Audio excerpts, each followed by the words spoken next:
LAN. All right, duplicate that.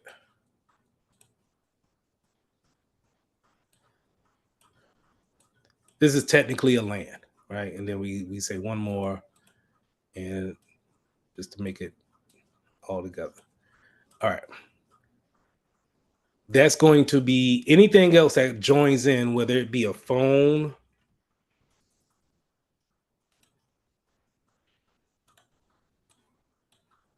or a refrigerator, a doorbell, whatever. It's part now a part of your LAN, your local area network.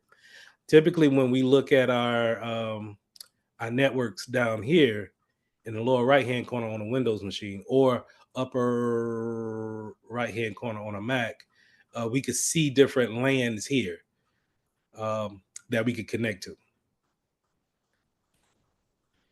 Now, wireless local area network, same thing, where it's the local area network, but it's just wireless. So typically, we can also say, hey, we could disconnect these things from let's say a physical, if that was a physical connection, Ethernet, and now they're all on Wi-Fi, then that's a wireless local area network, right?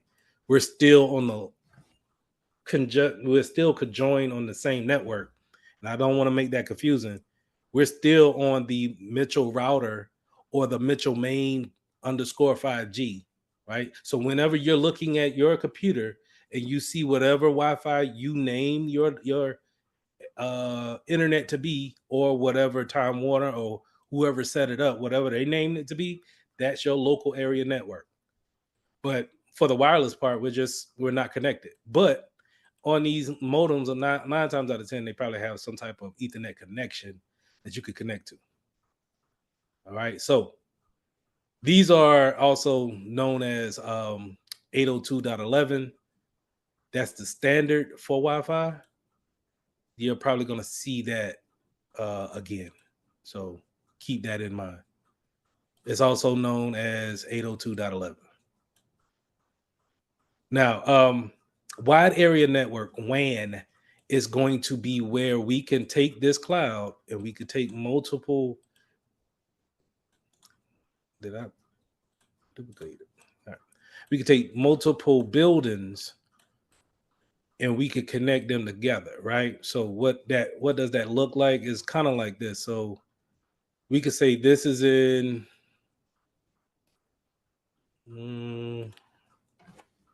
Charlotte, and then we could say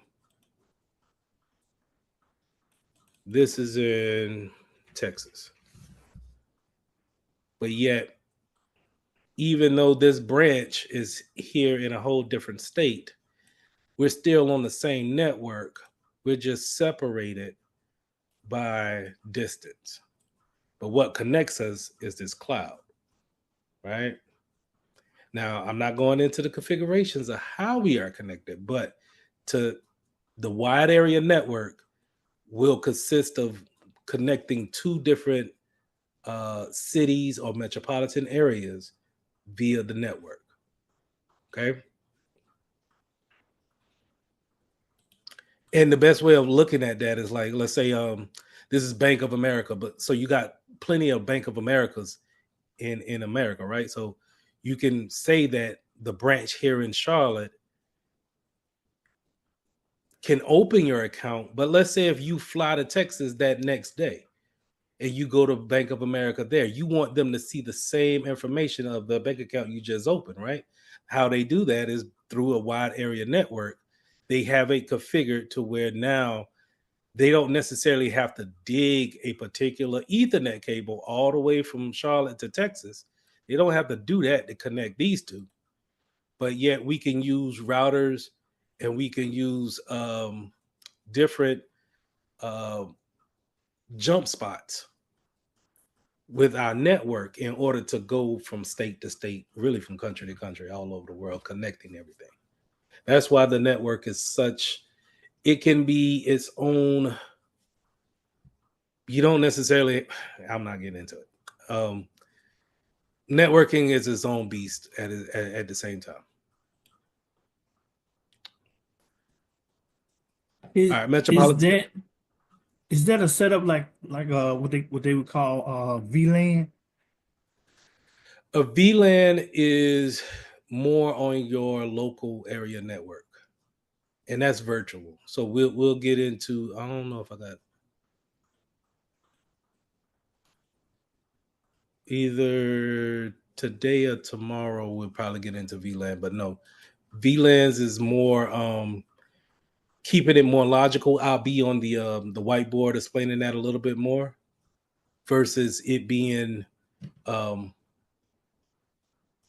a physical segmentation of the network. All right. So just like with wide area network, metropolitan network would fall under that category, connecting two cities. But the wide area network, not only that can they connect the two cities. Let's say if we wanted to say uh, uh, this is one campus, a school campus, and this is the library, and this is the academic building.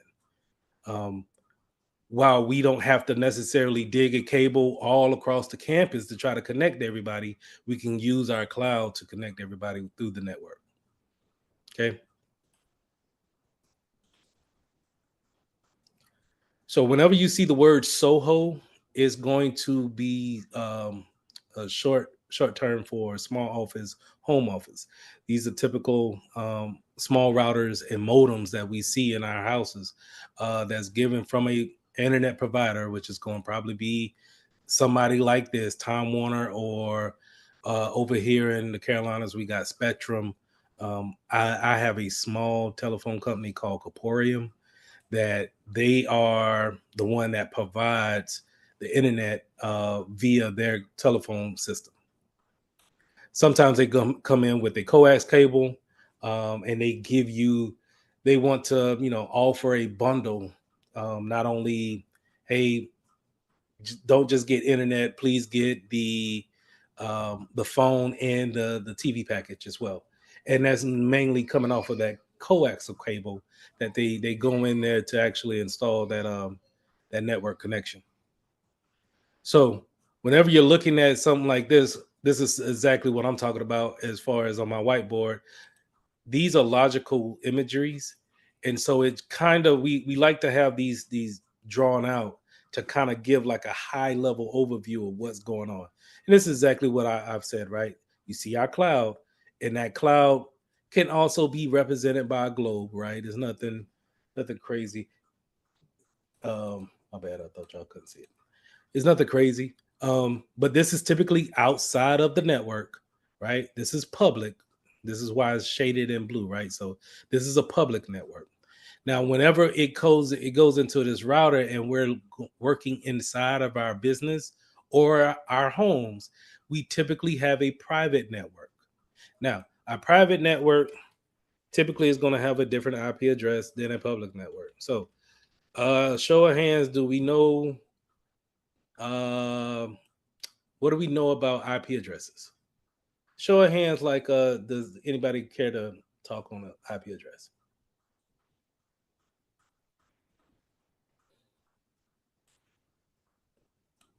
Say it again. IP address. Oh, I Oh, called you Karma last time. Is it Camara? It's Kamara. Okay, I'm sorry. It's okay. You can either call me Kamara or Cam or anything like Cam. that. I Yeah, got you. Cam is easy. Okay, I got you. Go ahead. IP address. Um, IP address is where the signal is coming from, pretty much. Like the location or the machine or whatever it is that it's originating from, is what the IP address is. In the grand scheme of things, yes, it does have that capability. Sierra, you want to add? From my understanding, it's like an ID number. I feel like it's an identification number for your specific network. Right. Um, and to Cam's point, that's how we could send things back and forth, and we have our identity of who to send back and forth things to. So both of you guys are right. I like to look at an IP address, which we all, all 21 devices that's in this phone call right now. we all have an IP address assigned some type of way. And your router, your small router that's in your home, it's responsible for doing this. It's responsible of creating these numbers and then making your device have that. So think about it like this. Send you a piece of mail. I need to get your address. And then the U.S. postal office needs to know a way of how to take the mail that I'm going to mail from my mailbox to your mailbox, and how it gets there is how it gets there, right? It's the same thing when it comes to a network, right? So check this out. If I created a piece of mail in this office and I wanted to get it to this office, the United States Postal Office, or what I used as an example, will need to take it from this office, run it down this line, and then run it up to their scheme of how they actually divide the paper and get it on a certain truck or airplane or however they wanted to deliver it, and then get it to the mailbox here in this particular state, right? Or city, or wherever it's going. The same thing when it comes to an IP address. When it leaves my computer, whatever packets leave my computer, and when I say packets, that is what is being broken down and sent across the network. So let me see, how can I put this, because I don't want to make it to where I'm throwing so much stuff at y'all and y'all like, what are you talking about? And I didn't download Wireshark. All right, I'll do that later. All right, so an email.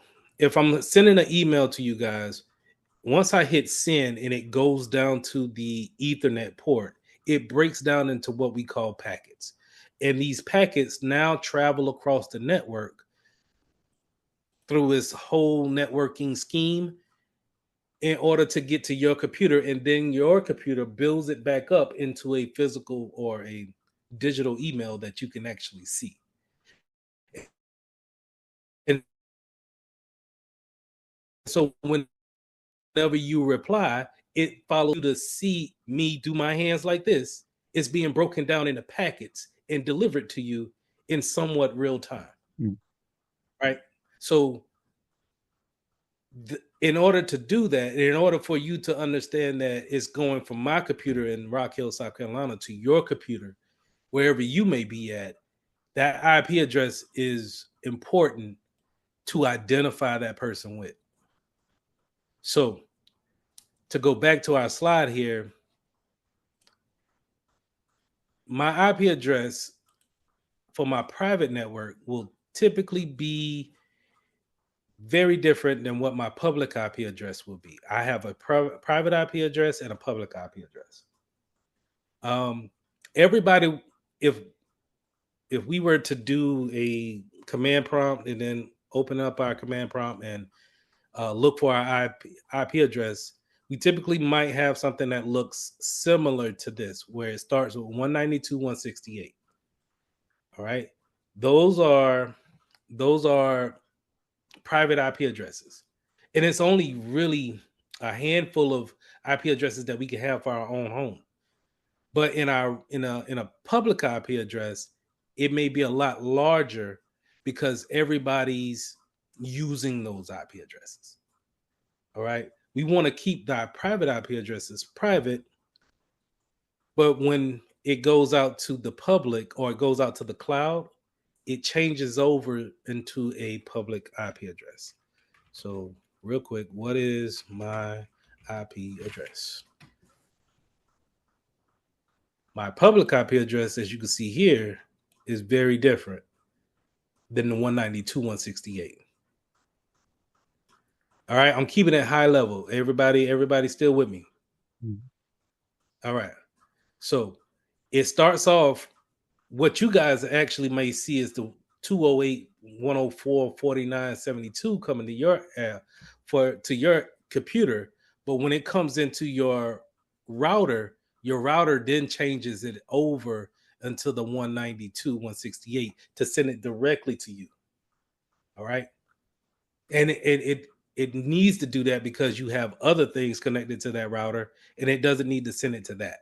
So that IP address will definitely set you apart from anything else on the network. Now, back to the name of it being a small office, home office router. These are typically not robust routers. Lanta, what's going on? I just have a quick question. I'm Yes, sorry, ma'am. I'm trying to, I don't really know how to Zoom on my phone, so sorry. Let me try to turn my video back on. Okay, so with the addresses, the routers have the private network IP address. So the public ones, all of those come from the towers, like the big tall towers? They will come from your internet provider. So they have routers too, right? And what you're referring to, like those big tall towers. So those routers, I mean, those towers will have routers connected to them, and they all talk to each other. Just kind of like think about a telephone system back in the day, where it would be telephone poles up, right? And then if we really needed to call long distance, we would have an operator there to transfer the physical call to another call center, right? Same thing now. It's just automated. It's just all machines. Where okay, if you want to go out to ESPN.com, that's cool, but that's located in New Hampshire. Okay, how do I get you there? What's the fastest way that I can get you there? And it jumps these different routers all the way up until it gets to ESPN's router, and then it jumps all the way back to your computer, just like that. And you have that interaction. So Okay. it seems like I'm taking a long time to explain it, but it happens so constant. Like I really, if I could really explain it, just to be able to see you guys on video and hear at the same time, the network is blazing fast. Okay, of course. No, you're good. I guess I was just trying to get a better understanding on pings. Because, like, I do physical security as well. And we had a case recently where someone had went missing and we couldn't, like, look for her because we didn't have a waiver from her cell phone provider to ping the IP address. So I was just trying to figure out, like, what that meant. Okay. Going back to private, right? Is so, and this I see the rabbit hole right now. This is where when we get into cybersecurity and we get into privacy, this is where this comes into play at. When this comes to a private network, it is your IP address. And it's not necessarily something that everybody should have the right to look into or know. So it's illegal for me to hack into Anthony's network and to see his IP address or his IP address of his phone. Yeah, I'm that's the equivalent of me going into his house without me asking and just walking in there and sitting down. That's the equivalent of it. So to your point of saying we didn't have the private IP address in order to ping her address, that's a privacy type of statement that you're dealing with. If it's almost like you need consent to let that information Right. out. And so in order for that to happen, who will get in trouble? The ISP is going to get in trouble if they leak that information out. That's why I feel like it's a lot of I could bring up all these things of, hey, somebody got ransomware, somebody did this hacking. People are always doing all this crime on the internet. Nobody's going to jail for it. Because if we really put the money and time and effort to try to retrace everything back, we will have a bunch of problems with our internet providers giving that information away. So only when we're talking about true forensic type of cybersecurity investigations, maybe you might can get that information like that. But you're gonna have tough cases like that where it's just the information is unattainable. We haven't figured that part out. It's kind of like the Wild Wild West, in a so many words of we haven't created a standard yet. That's Thank you. one.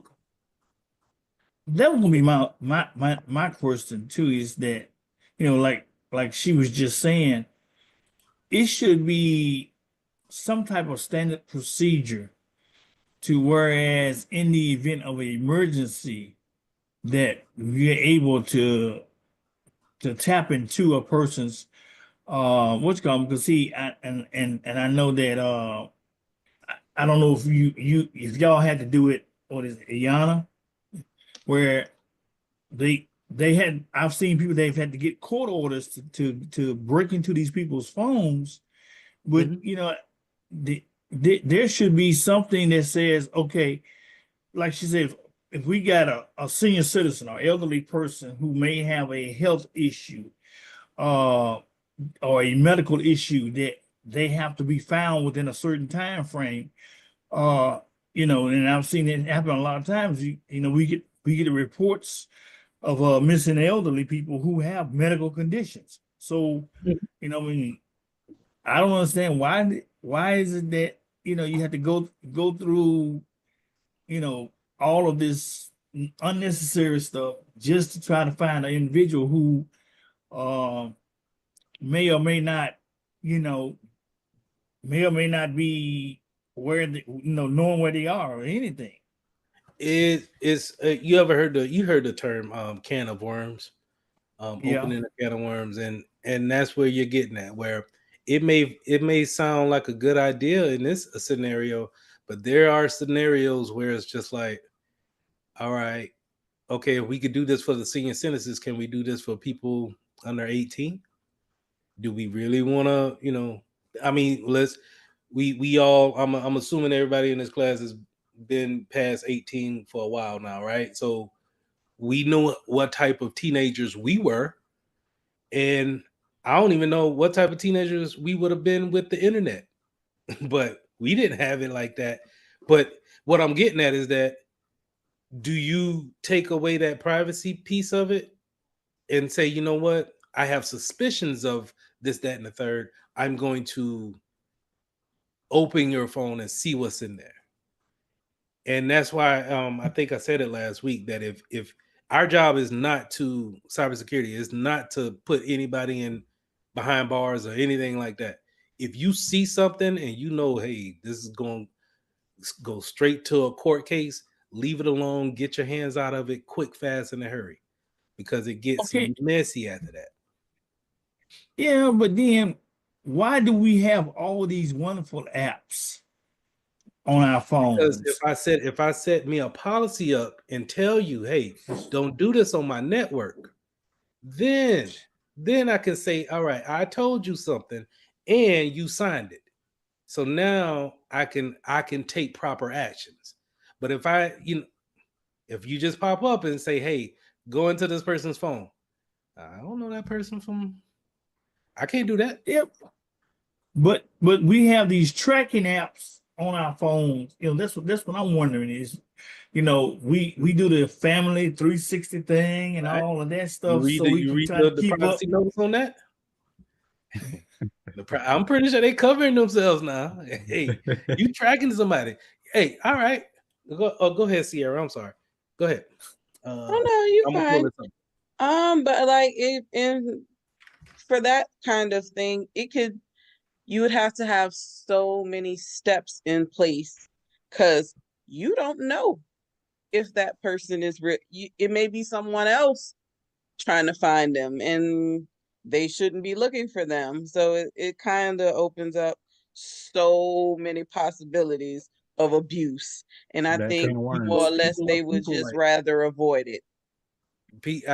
It's a wild, wild west. We haven't really figured it out just yet to where, because as soon as you put it in play, somebody's gonna say, "Oh, that's nice. I'm gonna figure out how to make that do what I wanted it to do." Crazy exes, man, like it would be insane.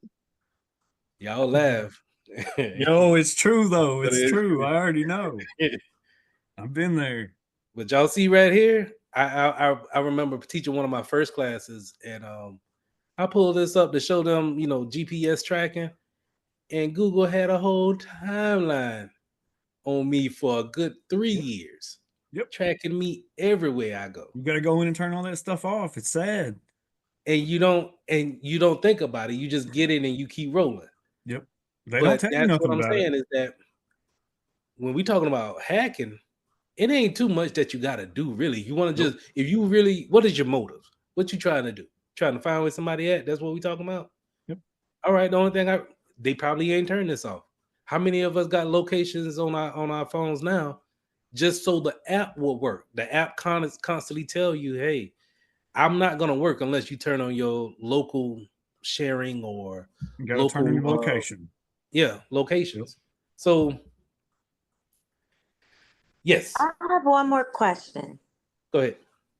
So how does that relate to like VPNs and regions? Because like I know with VPNs, you can I guess mask your location, but I'm a little confused because for example, I own a business, so sometimes I have to buy wholesale. So some of my vendors, they're not in America and the websites might be restricted and my vendor will be like, oh, we'll just use a VPN. Or if it's an app and it's not in my region, I just change my region to like China. And then all of a sudden I can download the app, but I'll still have problems. So how does that relate to like the IP addresses? So, okay. Am I Uh, masking my actual IP address when I'm trying to make an order? no, you're just using a different router or route. Like, let's say if going back to the analogy of a mailing the U.S. Postal Service, right? Instead of using FedEx, now you're using UPS.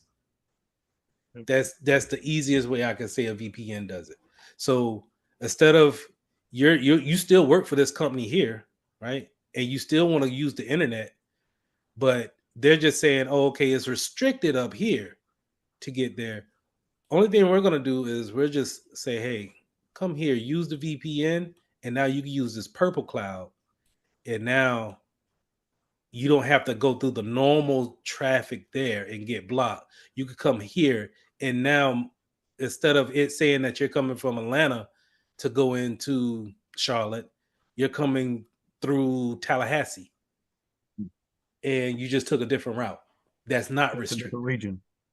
And it adds a security benefit because now it has SSL encryption on it to where if anybody is snooping the network, and we'll go over that maybe this week, where they're snooping the network, they won't be able to see that network. It'll be gibberish to them. So I'm guessing we're gonna learn a little bit about Wireshark. Yeah, that's why I Yep. tried to show it, pull it up, but I didn't have it downloaded on this computer. But I Yeah. definitely have it tomorrow. Okay. But sniffing the network is definitely going to be something. This is the gateway into the dark web. Like Yep. the dark web is just going to be different proxies and different routing ways of going to a part of the internet that's not advertised as much. It's part of the internet. Yep. It's just not as advertised, and you gotta know somebody that knows somebody that knows somebody Kind of like a back door. that knows somebody else. Yeah. So go ahead, Jonathan. Okay, thank you for the So clarification. Because I was confused. I thought VPNs were another IP address themselves. So thank you. Oh no. They are whenever you think deep VPN, just think about I want you to think about tunnels. A secure tunnel that's a keyword that you're going to see on the exam, but it's a secure tunnel to the secret type of different routing, but still going to your different still going to your same address or destination. And your destination is going to send it back through that VPN, as long as you stay connected. Thank you. Mm-hmm. now the other question that I had before we went off into the wild world of privacy, when you talk about the switching of the IP addresses, will we talk about at some point when we using like the 8-port hubs and stuff like that, the mini hubs or something of that effect?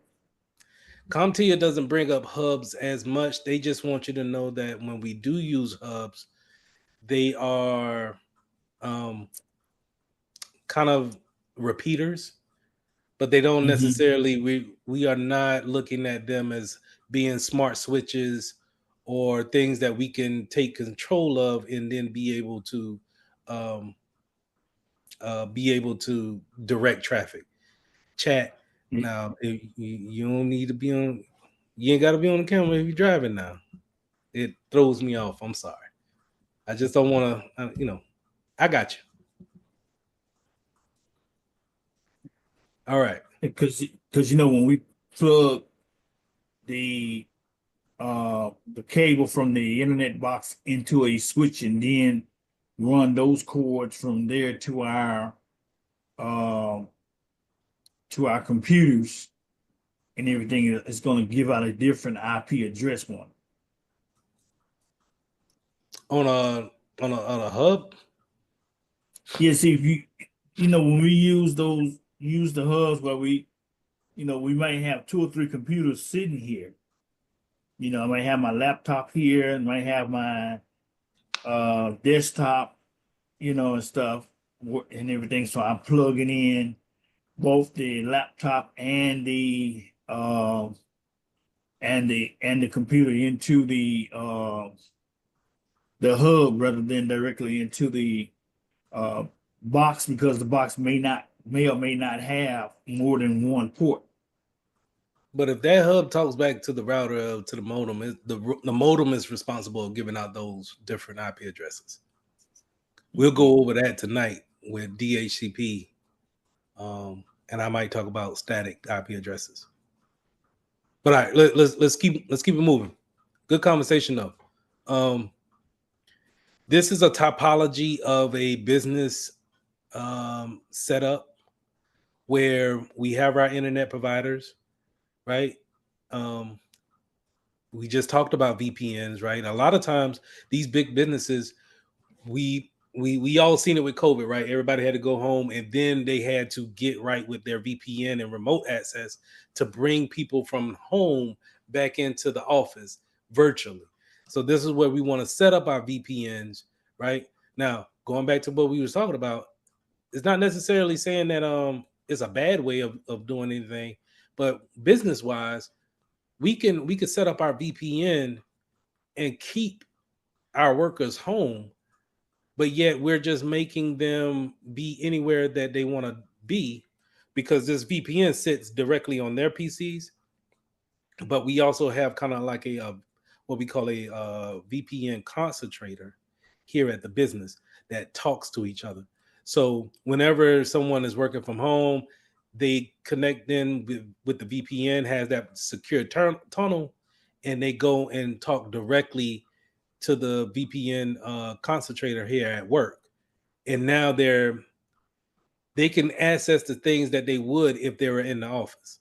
It doesn't matter where they're at in the world, long as they have some type of internet connection, they can always seem as if they're on the network at the building. So that's a great thing to have. But things coming in from the internet, you got your internet service providers, and then we could go out into a DMZ or a VPN. A DMZ is more of a public facing entity, so something that maybe our customers need to get in contact directly to us, but not necessarily into our internal network. So we may give them a DMZ to actually talk to. An example of that would be if you're ever dealing with a bank and you got to give them some paperwork and you need to fax it in or email it to them directly. It might, instead of you putting it directly into the network, they may want you to go to a DMZ router or a jump box, what they call, and put the paperwork there, and then they go and grab it from them, from that. All right, your core distribution will be where your routers and your switches are, and these all work together. So these 4 parts, these routers, and then your switches is gonna go out to your access points or your patch panels. Now your patch panels is where, if you're thinking about a business environment or a cubicle environment, Your patch panels is going to be like on every floor, but your end users will, plug up at their desk, and that wire runs back to a patch panel. That patch panel is kind of like what Jonathan was saying to me. This is how I look at a hub. A patch panel is just going to relay that signal down to the switches. Now, the switches are a little bit more smarter to where they can create those VLANs that you were talking about, to where if we wanted to, well, I'm not getting to that. But anyway, they're a little bit more smarter to tell networks where to go, what to do. And we can send it around to different places. You also have access points. So these are going to be typically Wi-Fi, and all of your Wi-Fi devices can connect and talk on the same network as your plugged in devices. But then we have some resources here, servers and then printers. And I'm always refer to these as resources or objects on the network.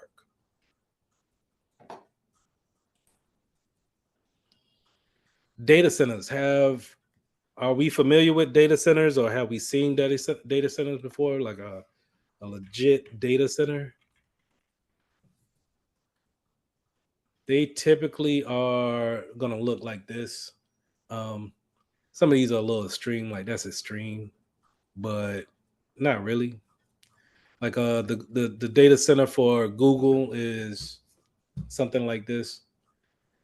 The bank that I worked for in Columbia, South Carolina, it was similar to this, where you have servers and routers and switches just kind of taking up a warehouse spot, and you wouldn't believe how important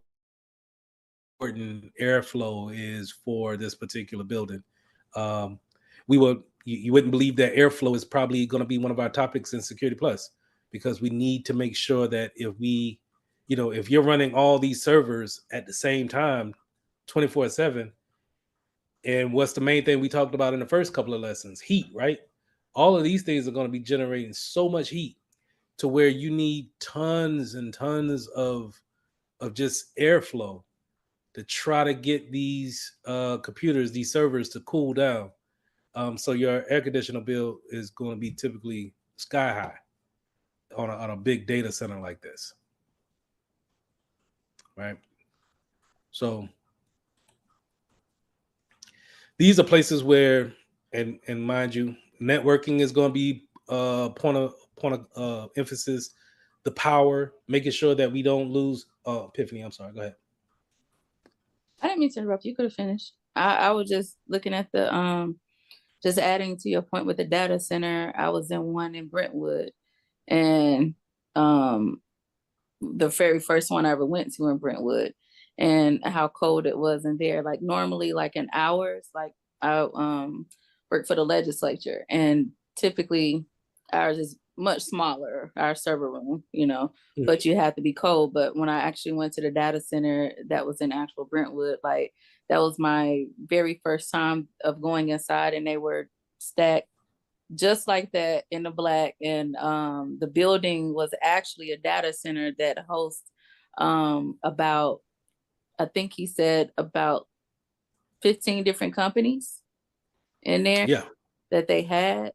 And I was just blown away by it, because it actually, the one that you had beforehand, it looked kind of like that one with all the gray ones, but just how cold it was in there and all the wires, because I was like thinking I'm doing something in our server room until I pull up on a data center, and I was like, damn, like, nah, you really ain't doing nothing.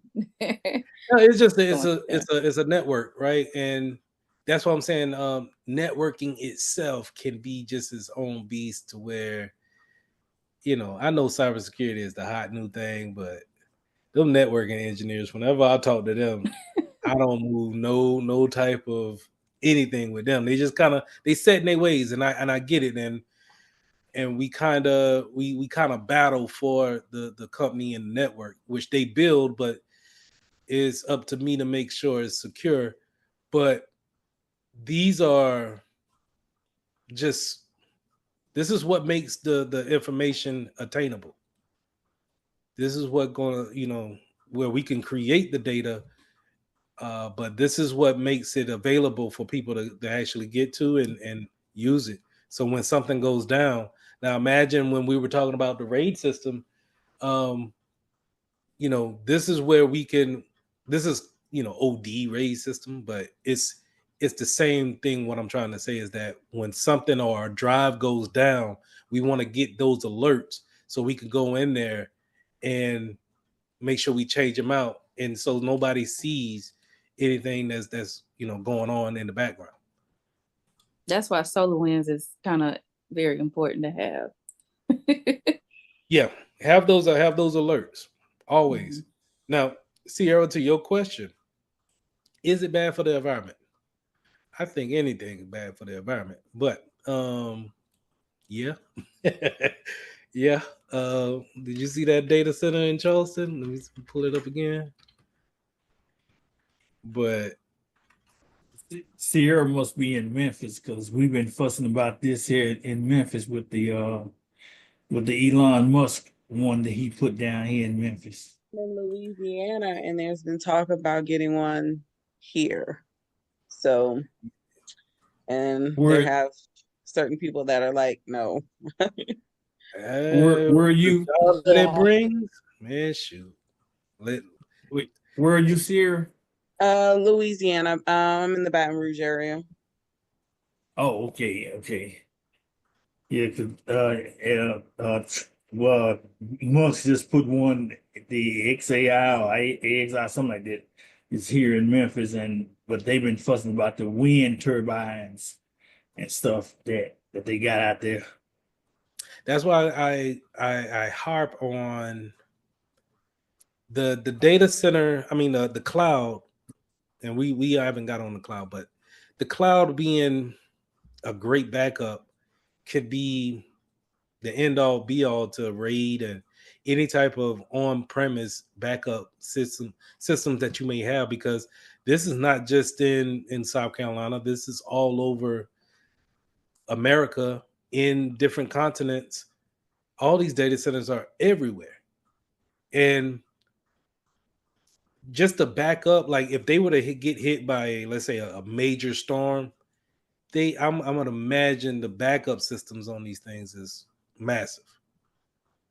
Just because you don't want Netflix to go down.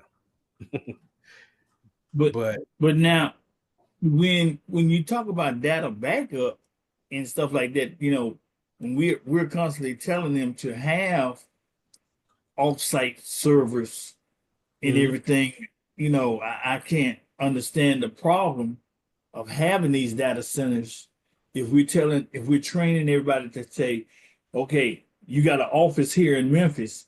Well, you need to have an offsite somewhere like Baton Rouge or like Mississippi or Arkansas, so anywhere away from your actual location, just in case something does happen. Because especially now, we like now we getting ready to go into storm seasons, and um we had a period where we had like 3 to 4 weeks of tornadoes coming yeah, through that have just done destructions to a lot of places and everything. So I mean, these places are down, but they got to keep that data stored somewhere. right. And it's easy to not put it in the same region that you got. Like you see these right here. Those are air conditioners, man. Keeping that place cool. Like it's just when I think about the jobs, like you can imagine being an air conditioner mechanic and you got a contract with Google to just, that would be my only contract. But anyway, all right. So networking, the power that goes into those type of centers have to be on point, because again, you got to keep all of those machines up and running. Again, we talked about climate control, physical assets. So whenever you go into a data center, when it comes to the cybersecurity part of it, when it comes to physical security of that type of data center, you want to make sure that you have people sign in, sign out, and maybe one or two people go in to the data center at a time. It doesn't need to be a team of people that goes in. Um, only because when we're talking about, where's my picture? When we're talking about all these servers, it's easy for me to just plug in a USB stick and just leave. So you're talking DoD security clearance on. No.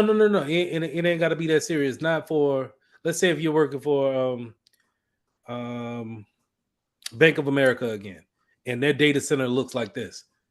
You don't have to, just make sure we got one vendor that's coming in. You pair up with that vendor, you go into the data center, you make sure that they don't do anything that they shouldn't be doing, and then they leave. Because it's easy to just plug in a USB stick that's going to then run a code later, and nobody's checking for it because it's such a a large space.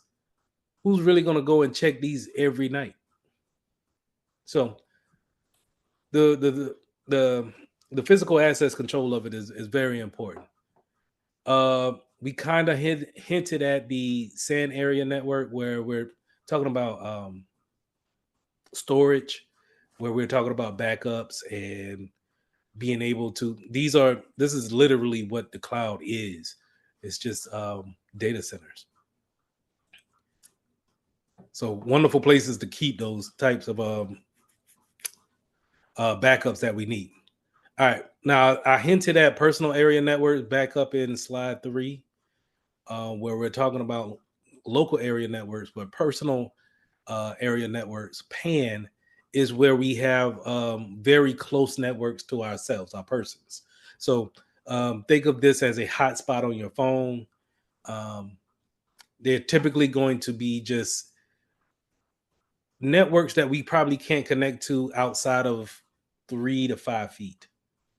Right, then it kind of degrades the connection, and we're not able to get that that type of connection. Internet of things could be in that type of category, but I'm looking at Internet of things as probably being something that can connect to a personal network, and be able to be something great to wear. Then we all know what Internet of things could be: smartwatches, the smart stove that we got, or the doorbell, the smart doorbell, or I seen a smart washing machine. All of those things, pretty much anything that can talk to the internet, but it's not necessarily. It doesn't have a full motherboard like a computer would, and it's limited to only certain type of features. All right, so let's 4B. Let's compare the network and hardware. Network interface cards. So our NIC card. This is where we talked about Ethernet hookups.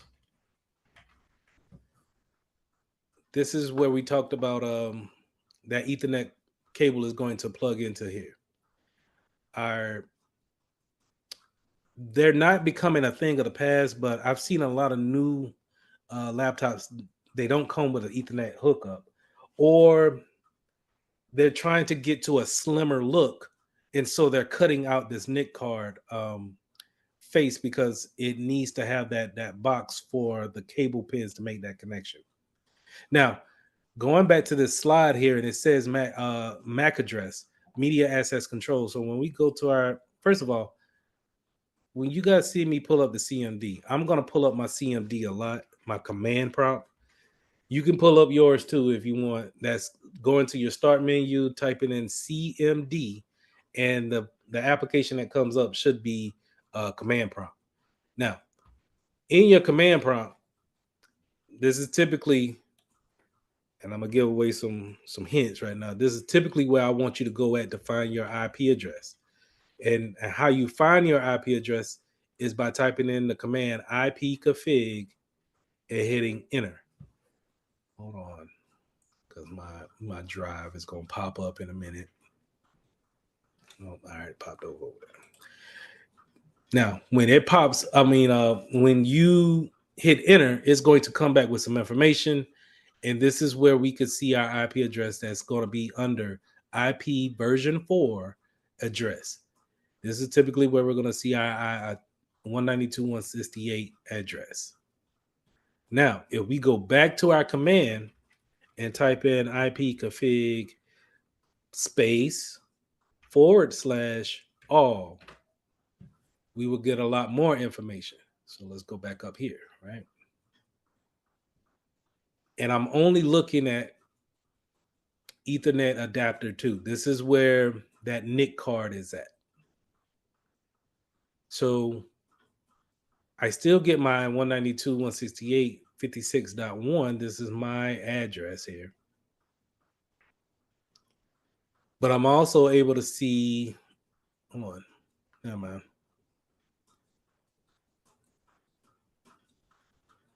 No, I'm here. Yeah. Make sure. No, 56.1.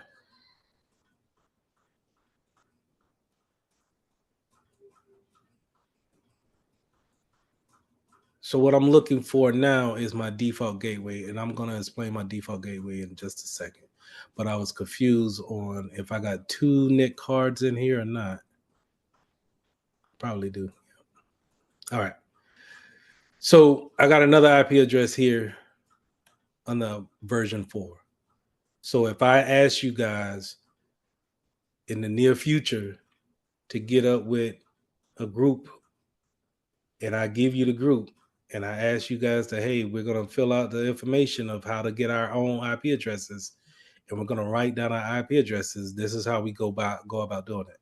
We're going to open up our command prompt, and then we're going to type in the command ipconfig all in order to get that particular information. I'm going to put that in the chat.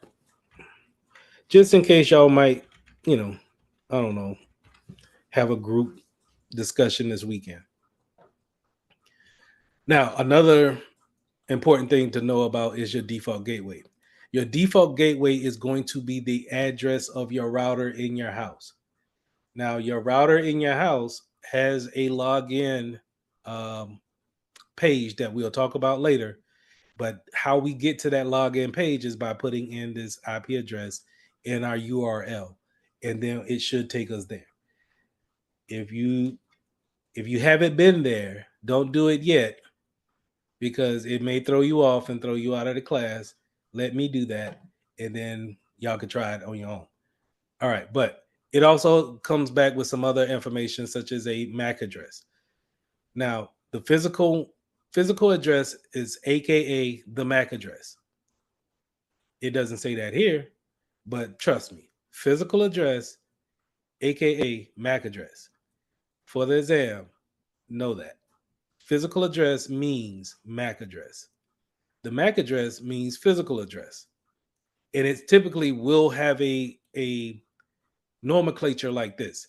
It's paired up with letters and numbers. And it's going to be 2-2-2 of a pair, right? So it's going to be 6 digits altogether of these pairs. And these first 3 digits are going to be from your manufacturer. And then the last 3 digits is going to be unique to this particular adapter or whatever that has that MAC address. I'm going to say that again. So the physical address is the MAC address. The MAC address is the physical address. The physical address or the MAC address will typically have 6 digits, but they're paired up in the different hashes or place marks, right? It could be letters or a combination of both. And the first 3 digits or the first 3 pairs is going to be the manufacturer, whoever made this network card. And then the last 3 will be unique to this particular one that's in your computer. All right.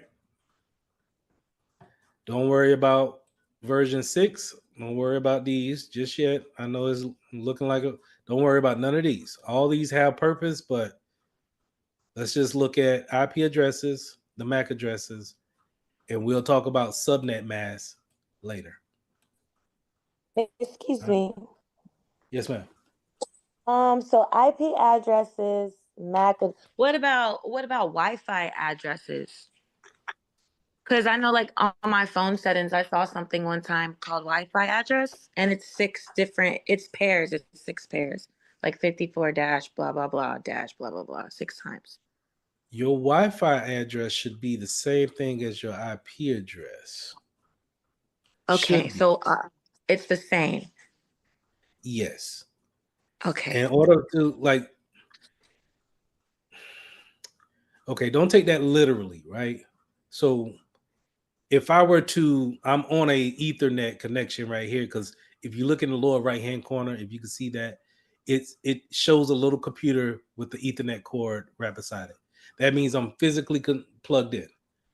If I were to change that to a Wi-Fi signal, the phone call that I'm on with y'all will blip, and then I will have a totally different IP address, but the naming convention would be the same. I will have these 4 ports or 4 numbers. It would just be different numbers. I might have 63 instead of 62. Okay.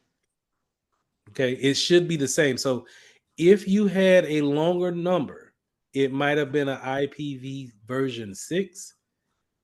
This right here, it could have been that. Now, for mobile devices, IPv version 6 is a lot better, but we'll get into that later. But I just didn't want to, I didn't want you to get confused that what you said was right. It's the same thing. It should be the same thing, but I'm not too sure on why it would look different. Okay, and I think I'm just a little hemmed up with the MAC being like the physical. Like when you say physical, that means the owner's actual physical address as well, like their mailing address. Don't get confused with that analogy in that. Okay. So when I say physical, when I say the physical card, I mean this particular card that I could buy from Amazon right here and throw it in a computer. I mean Okay. that physical. Okay, got it. The card. Got And it. that Thank you. physical is AKA the MAC address. And the reason why I don't want that to be mixed up is because on the exam they're going to ask you, they may ask you, they may have something on here like give me the MAC address of the Ethernet 2. And you have to look down here and it doesn't say MAC address, it just says physical address. But you have to know the difference. You get what I'm saying? Mm-hmm. Okay. And I Thank just you. don't want that to get mixed up. Okay. Can you go over the MAC address one more time? I know the first 3 you said was the make of, like the computer. Yeah. So check this out. So Yeah. the physical address is the MAC address, and the MAC Yes. address is the physical address. Yes. The first 3 octets, I'm gonna just call them octets, but they're placeholders, right? So we could do this, and let me get me a little window out here. Bear with me. No, you're good. And I'm gonna say, we're working on. Let's work on this one right here. Okay. So 0 A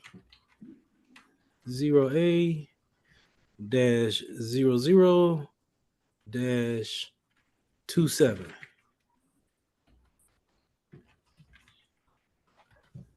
Type that in. And let's go to the first one. Hopefully that gives us some good information.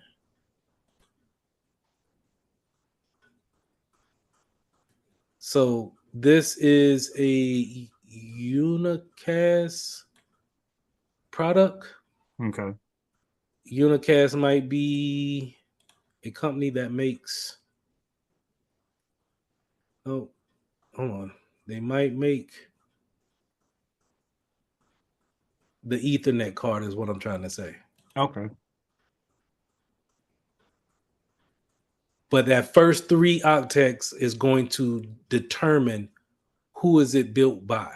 So let's do another one. I don't think that was a good one. CC, I'm doing this one right here for the other one. CC28 My numbers ain't working, man. 28.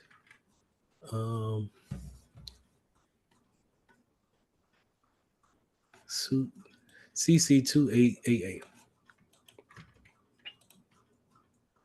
All right, that's better. Okay. All right, it came back with this vendor, which is a Asus. I think this is an Asus. Yeah, this is an Asus. So this lets you know that Asus made this particular gaming card right here. Gaming card. Or I'm Okay. sorry, Ethernet card. But the last three is going to be unique only to my PC.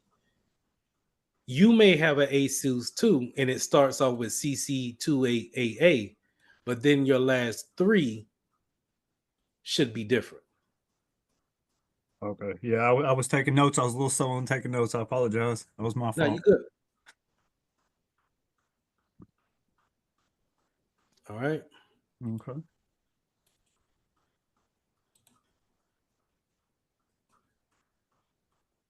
Now, when we look at Wireshark on Tuesday, we'll go over source and destination. But source and destination from here, this is a packet, right? When we download Wireshark, I'll show you how. Matter of fact, I'll just do it now. Will we go through how to download Wireshark, or do we need to go ahead and download Wireshark? This is not required. Oh, okay. But if Okay. you want to be high speed, Wireshark is definitely going to be one of those things that you use in your career. Okay. But you go to their website, it's free for download, and we're just going to go to their download site. Now we need to know what type of computer that we have in order to download the right installer. Okay. I got a 64-bit computer, so I'm going to install the first one.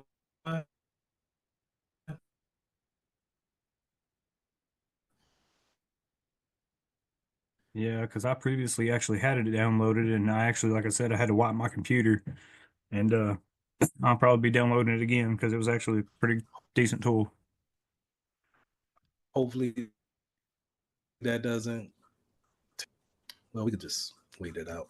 Okay. Any questions?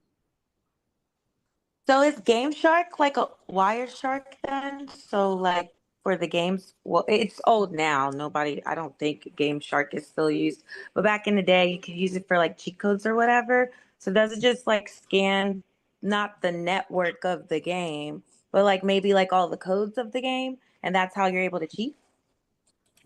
No. This will see any and everything that's going across your network. That application, what you described, sounds like it sees more of it has more directive on a gaming system. This is going to be able to see anybody talking on your network, or anybody that if you hook up to, let's say, a Starbucks internet, and anybody that was in that cafe that day, you could see their traffic as well. Yeah. Because That's it's actually a public. tool that a lot of people use to hack and stuff, is it not? They use it as, I wouldn't say hack, but research to see exactly where they want to go, or who they want to target. Okay. It's one of those type of systems. Yes. Because this coupled with Kali Linux, then now I can actually. Oh.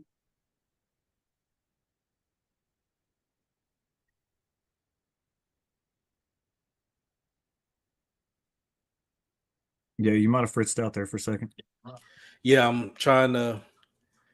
I like to do this when I'm not online. It takes up a like lot of I data. said, Zoom is such a resource intense program. Yes. Anything else that you try to do for a resource, man, you're just gonna have your computer working. But all right. Oh yeah.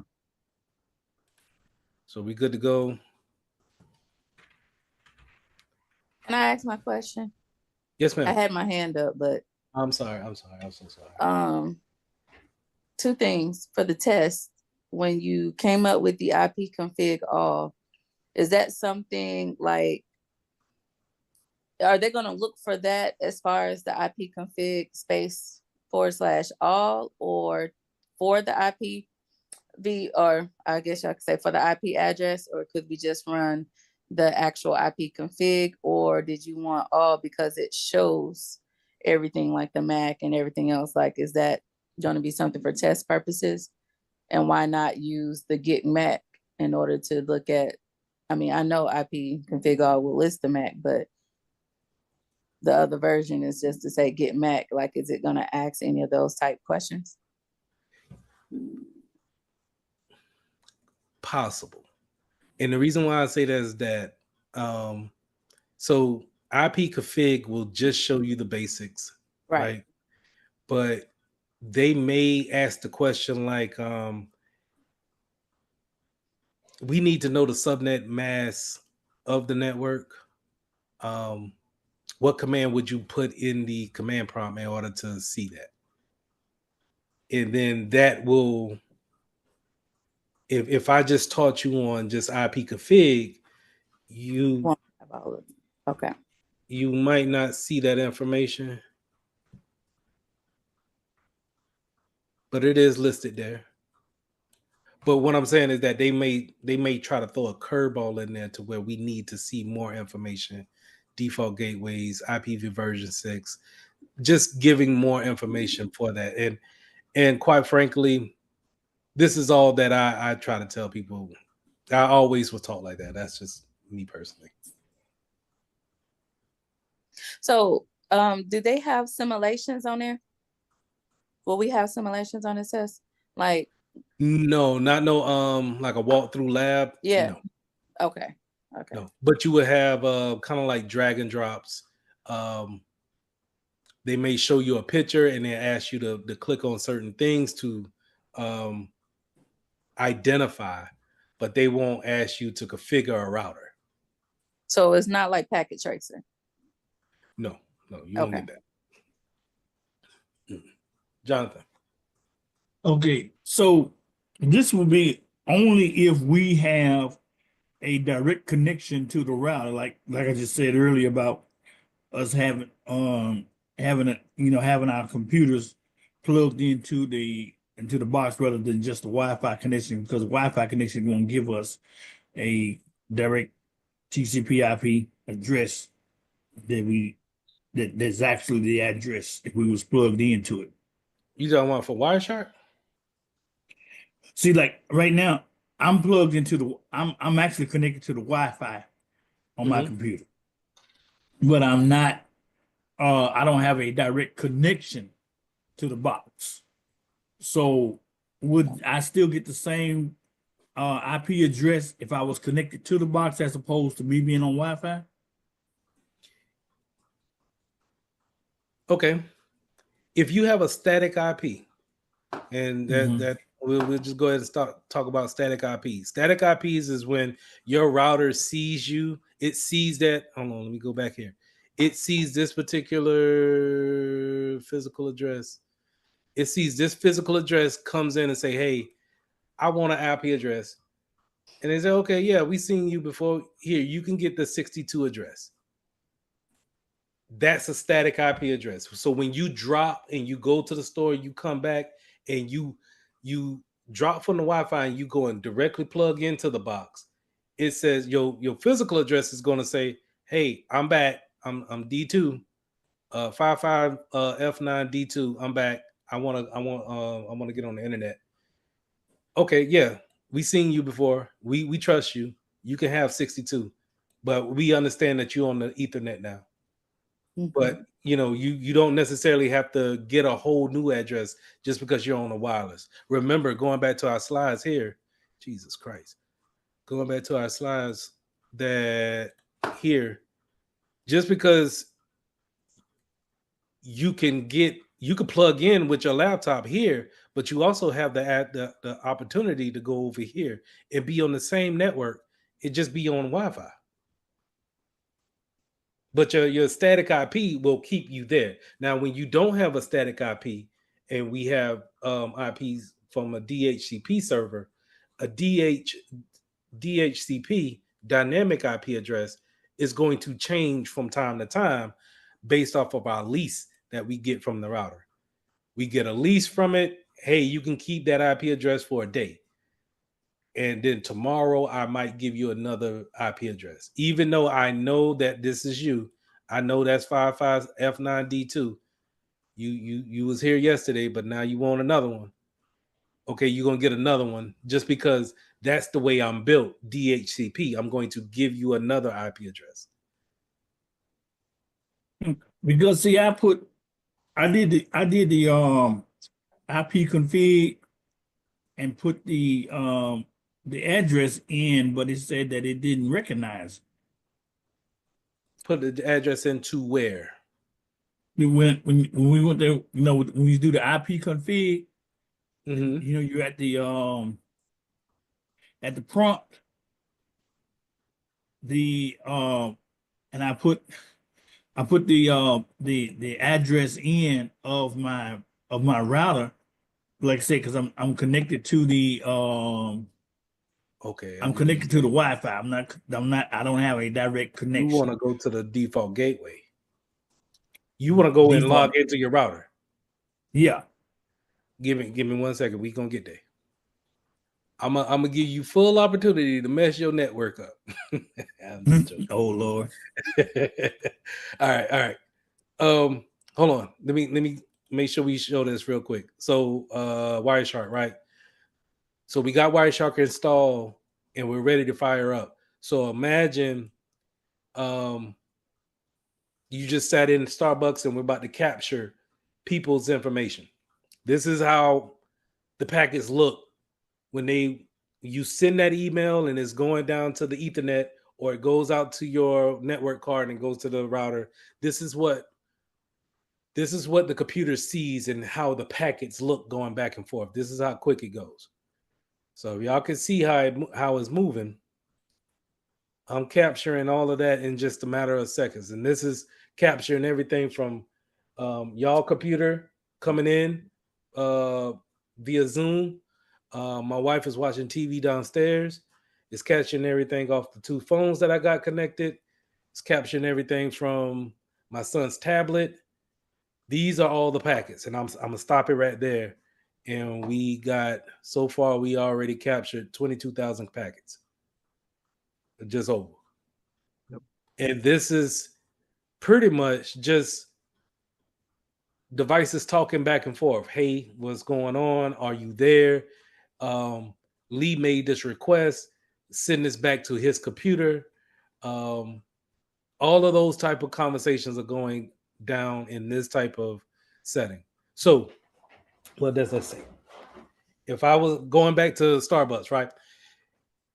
If I'm just sitting in Starbucks at the corner, or I'm at McDonald's and they got free Wi-Fi and people just connecting, if you're doing anything insecure or not, in that tunnel that we talked about with the VPN, I could just double click on this, and yeah, it looks like gibberish now, but I can look at the different frames and try to figure out what things are we talking about. Who is that talking? Is there any kind of sensitive information I can get from it? Going back to what Daniel was saying, that this is how we can decide if somebody is worthy of further investigation or not. But Wireshark is definitely one of those intrusive type of systems. It's all in Fair how you warning use it. now. If y'all have a job and they give you a computer, if you don't need to have Wireshark on your computer, do not put Wireshark on your computer. You're gonna stand out like a sore thumb. Yep. So it's one of these, if you could put it on your house computer and snoop all you want, that's your network. Yep. But see, going back to what we were saying, where's the privacy at if I take this to Starbucks and I don't tell anybody and I'm just gathering information? Yeah, because I know there's a lot of add-ons that you can do with Wireshark. They actually have a lot of add-ons, and you can learn about it. It's not a good thing, but it adds to the Snoop. You know what I'm talking about? Right. Keystrokes It and all that other stuff. take out a lot of work that you may have to do on your own, Yes. but this is the type of this is what's going across the network. Yep. Now, going back to our slide here, our slide wanted us to talk about um, destinations and source addressing. Where were we here? Source and destination. So going back to Wireshark here, our source, remember, has a public IP address. That's why it has that 200 something, right? Is communicating outside like that, but our destination changes into a private IP address. So how can I tell? I can look at my destinations, or I can look at anything that has a 192 address and now kind of look to see, okay, who's on my network? Who has that address assigned to them? We seen I pulled my address all before, so we seen that .62. We know that that's me right here on this computer, and I'm constantly talking something, and I'm talking to 206, whoever's out there at 206, 247, constantly having a lot of conversations with them, and these are what we call TCP packets, where we see an acknowledgement from my computer or their computer. And that acknowledgement says that I'm going to make a secure transfer from me to you, and I want you to make sure that you receive it. So whenever you receive it, tell me that you received it, and then we can stop talking about that. Nope. But all in all, I just wanted you to see just how much information is going on in real time. Now, when we see these different colors right here, these are packets dropped. Or they may need to be reset and resent.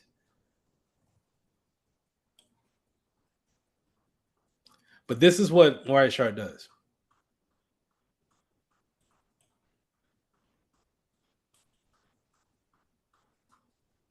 All right, we may need to open that back up. Let's keep moving. We talked about patch panels. Patch panels are going to be typically looking like this. Remember, if we're talking about cubicles, those cubicles going to plug into the Ethernet cabling at the bottom of the floor, but then they're ran back to the closet, the data closet, and this is probably where your patch panel is going to be at.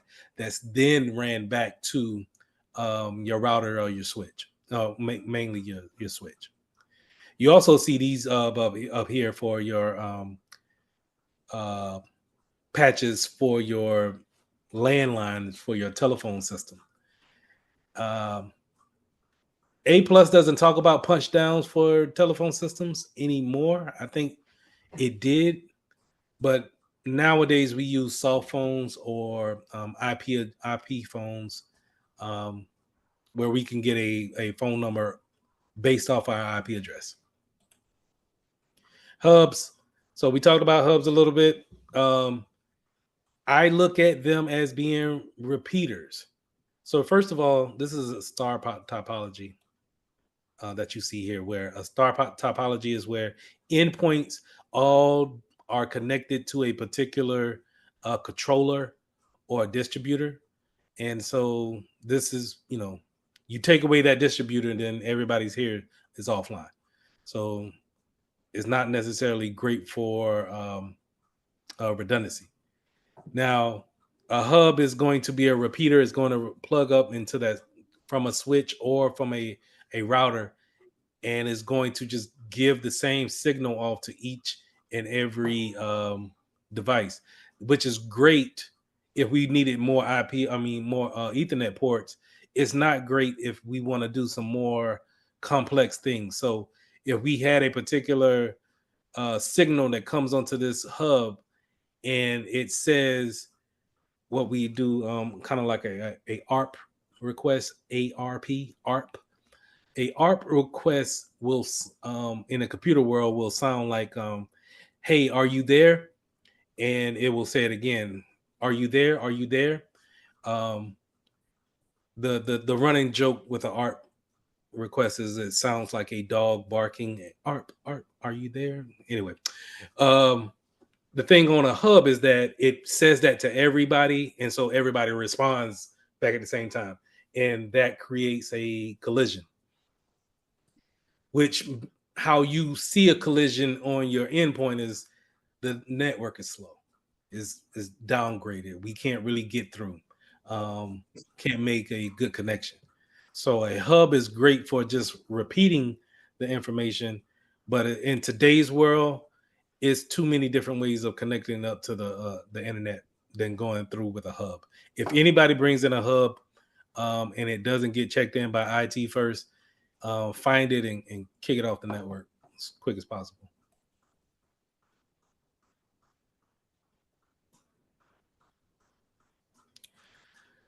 All right, so we talked about MAC addresses and those different. We talked about um, destinations and source address.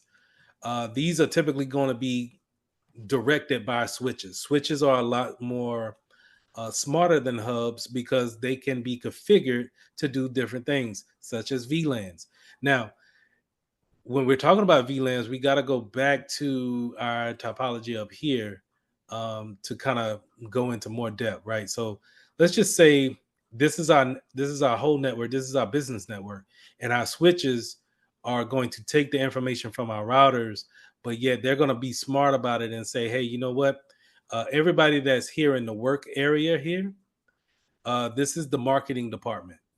But then we also have outside workers that's just going to be in the field. So whenever they do come into the business, they will just connect on the wireless access point.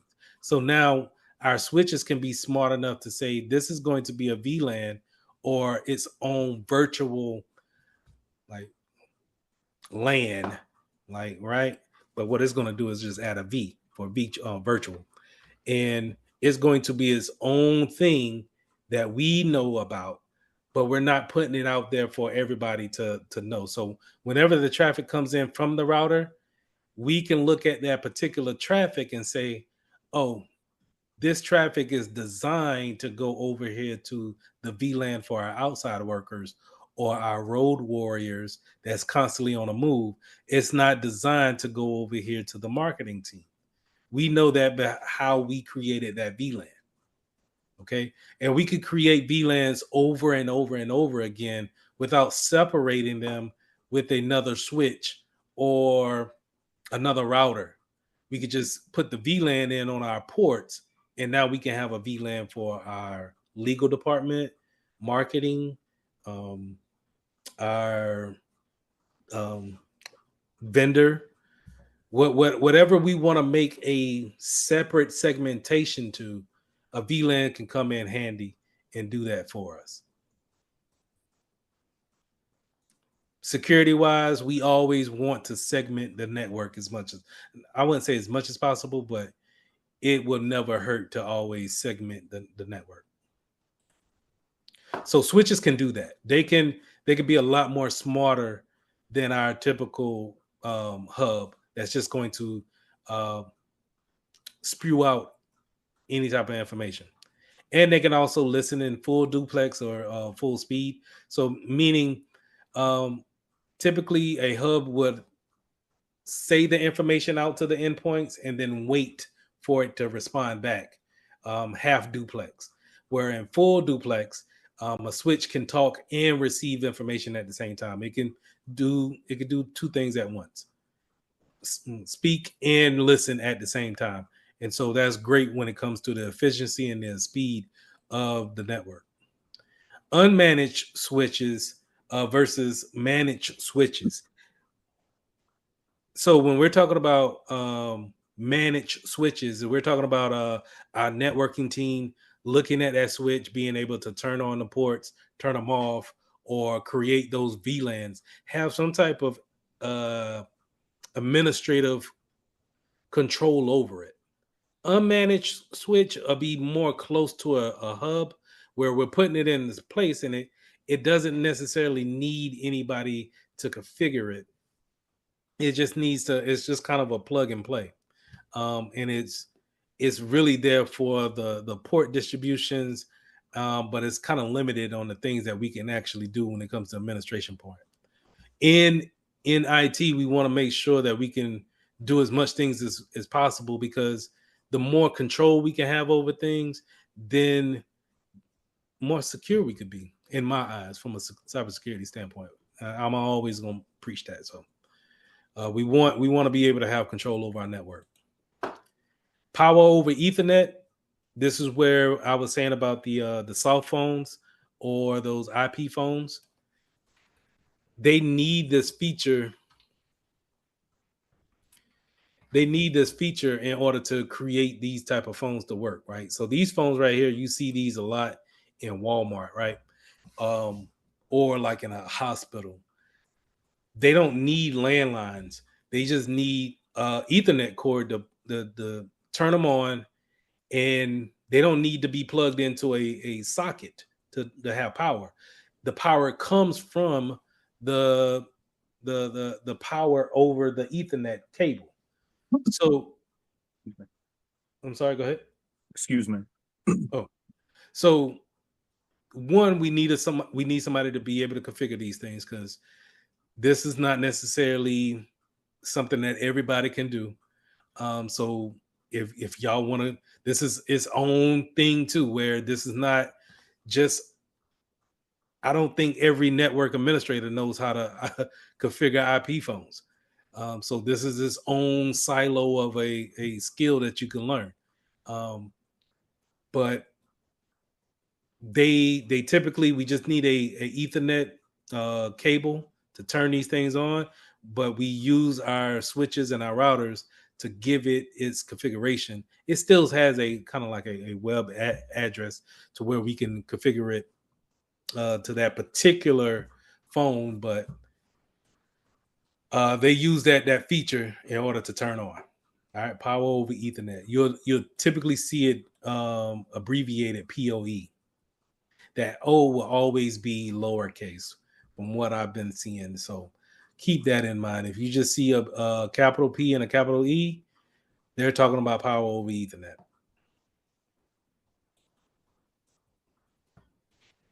All right, moving on.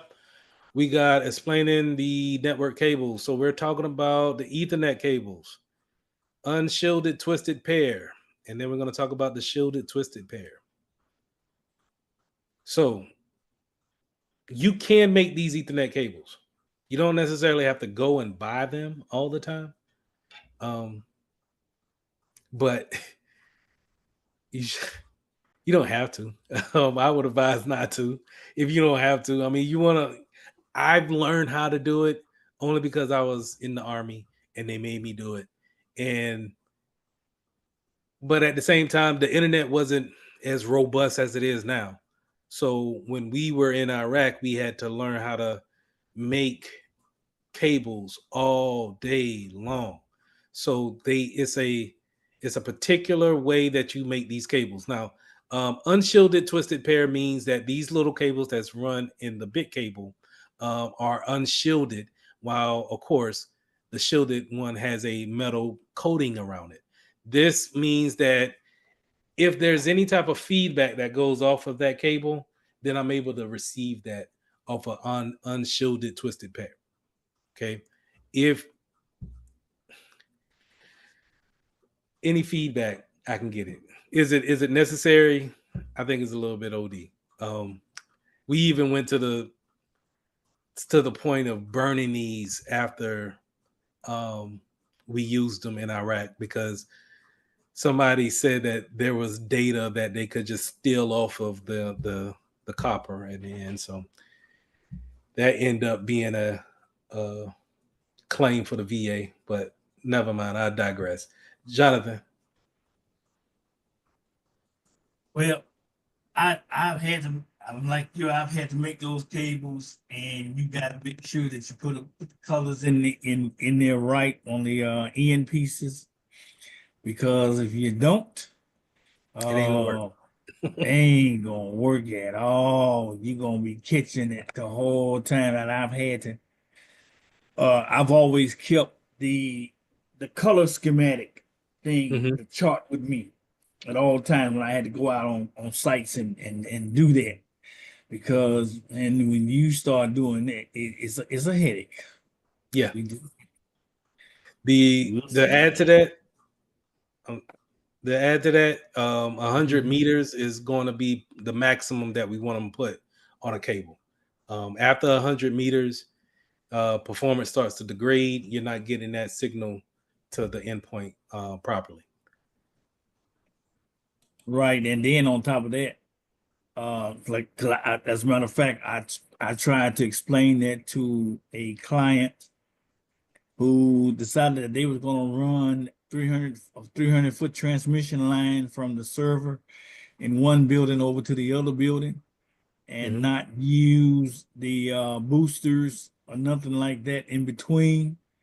And they were upstairs in their other building working on a major project, Mhm. and the signal dropped, and they come running downstairs screaming and hollering, wondering what had happened.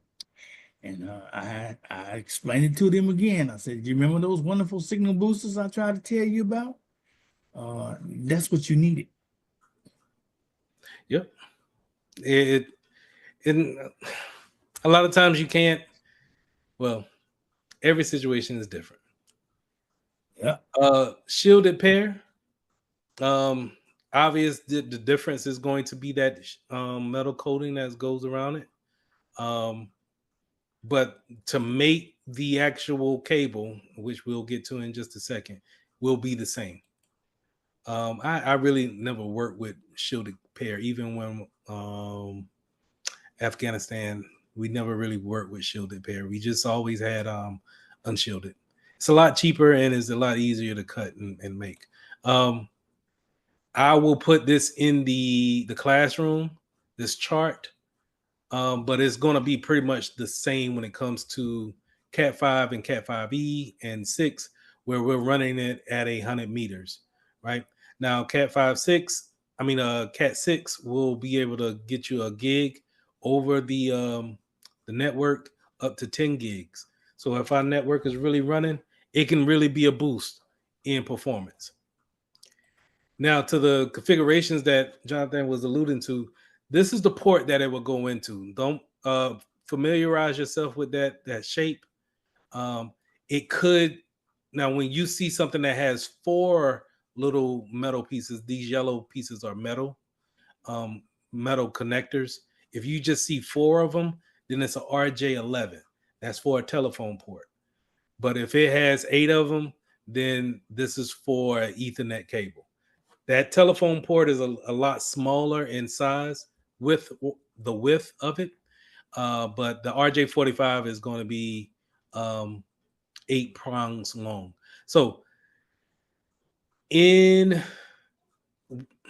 is there which standard should you go with?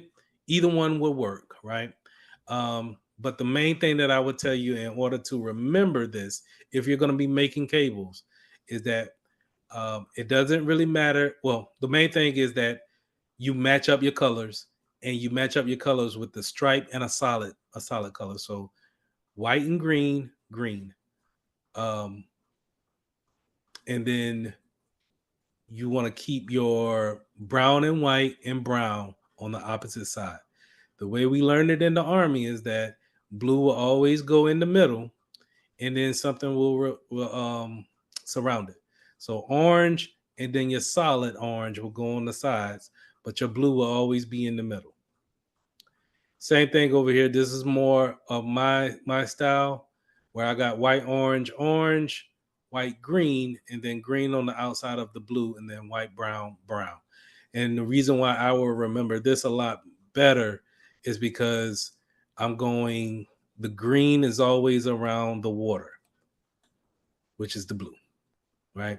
So I always I make my white, orange, and orange first, pull that off to the side, pull my white, brown, and brown off to the side, pull my green and my striped green, put my two blues in the middle, make sure I get me a nice snug fit and cut into these prongs. If it doesn't have a nice cut, and that goes into this picture, if it doesn't have a nice cut with these scrippers here, or crimpers, the scrippers will be able to take that plastic piece off of the copper, but then these crimpers will be able to put that RJ45 on there and clamp it in real good. That's going to make sure that it has a good connection at the end. So you want to make sure you got some you get a good connection, and you hear kind of like a pop on that RJ45 with these crimpers. If you mess up and you already crimped it down, just cut it off and script it again and try it again. All right, cable testers. If you had a long cable to run, let's say if it was 50 meters long and you wanted to test it out before you actually run it, and then you realize you ain't got no connection, you can always have a cable tester right here that can allow you to test your cable to make sure that it has a good connection on both ends and it can actually go back and forth. Okay. That's a lifesaver. Yes. If you can get your hands on them, please do. Network taps. So going back to our logical, well, we can go here. Network taps are where we could put in vulnerability scanners. And they sit in the middle of the network, looking at the traffic, kind of like what Wireshark does. And what we call this in the cybersecurity world is man in the middle. And it just looks at that traffic. It may proxy the traffic, meaning it may push it a different way, or it may flag it and not send it off. So these network taps, they just sit in the middle of the traffic. Very similar to what we just seen with Wireshark.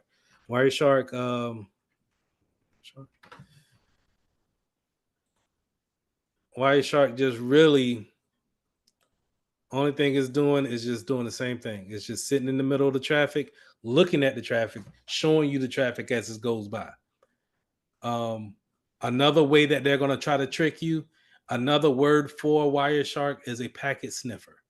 It's sniffing the traffic. So if you see something it refers to it as a packet sniffer, they're more likely talking about Wireshark. Okay.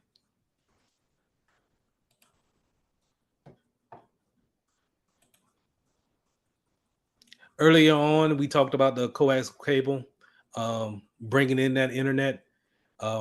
This is also a way that we can bring in video and audio too when it comes to the phones from your internet provider.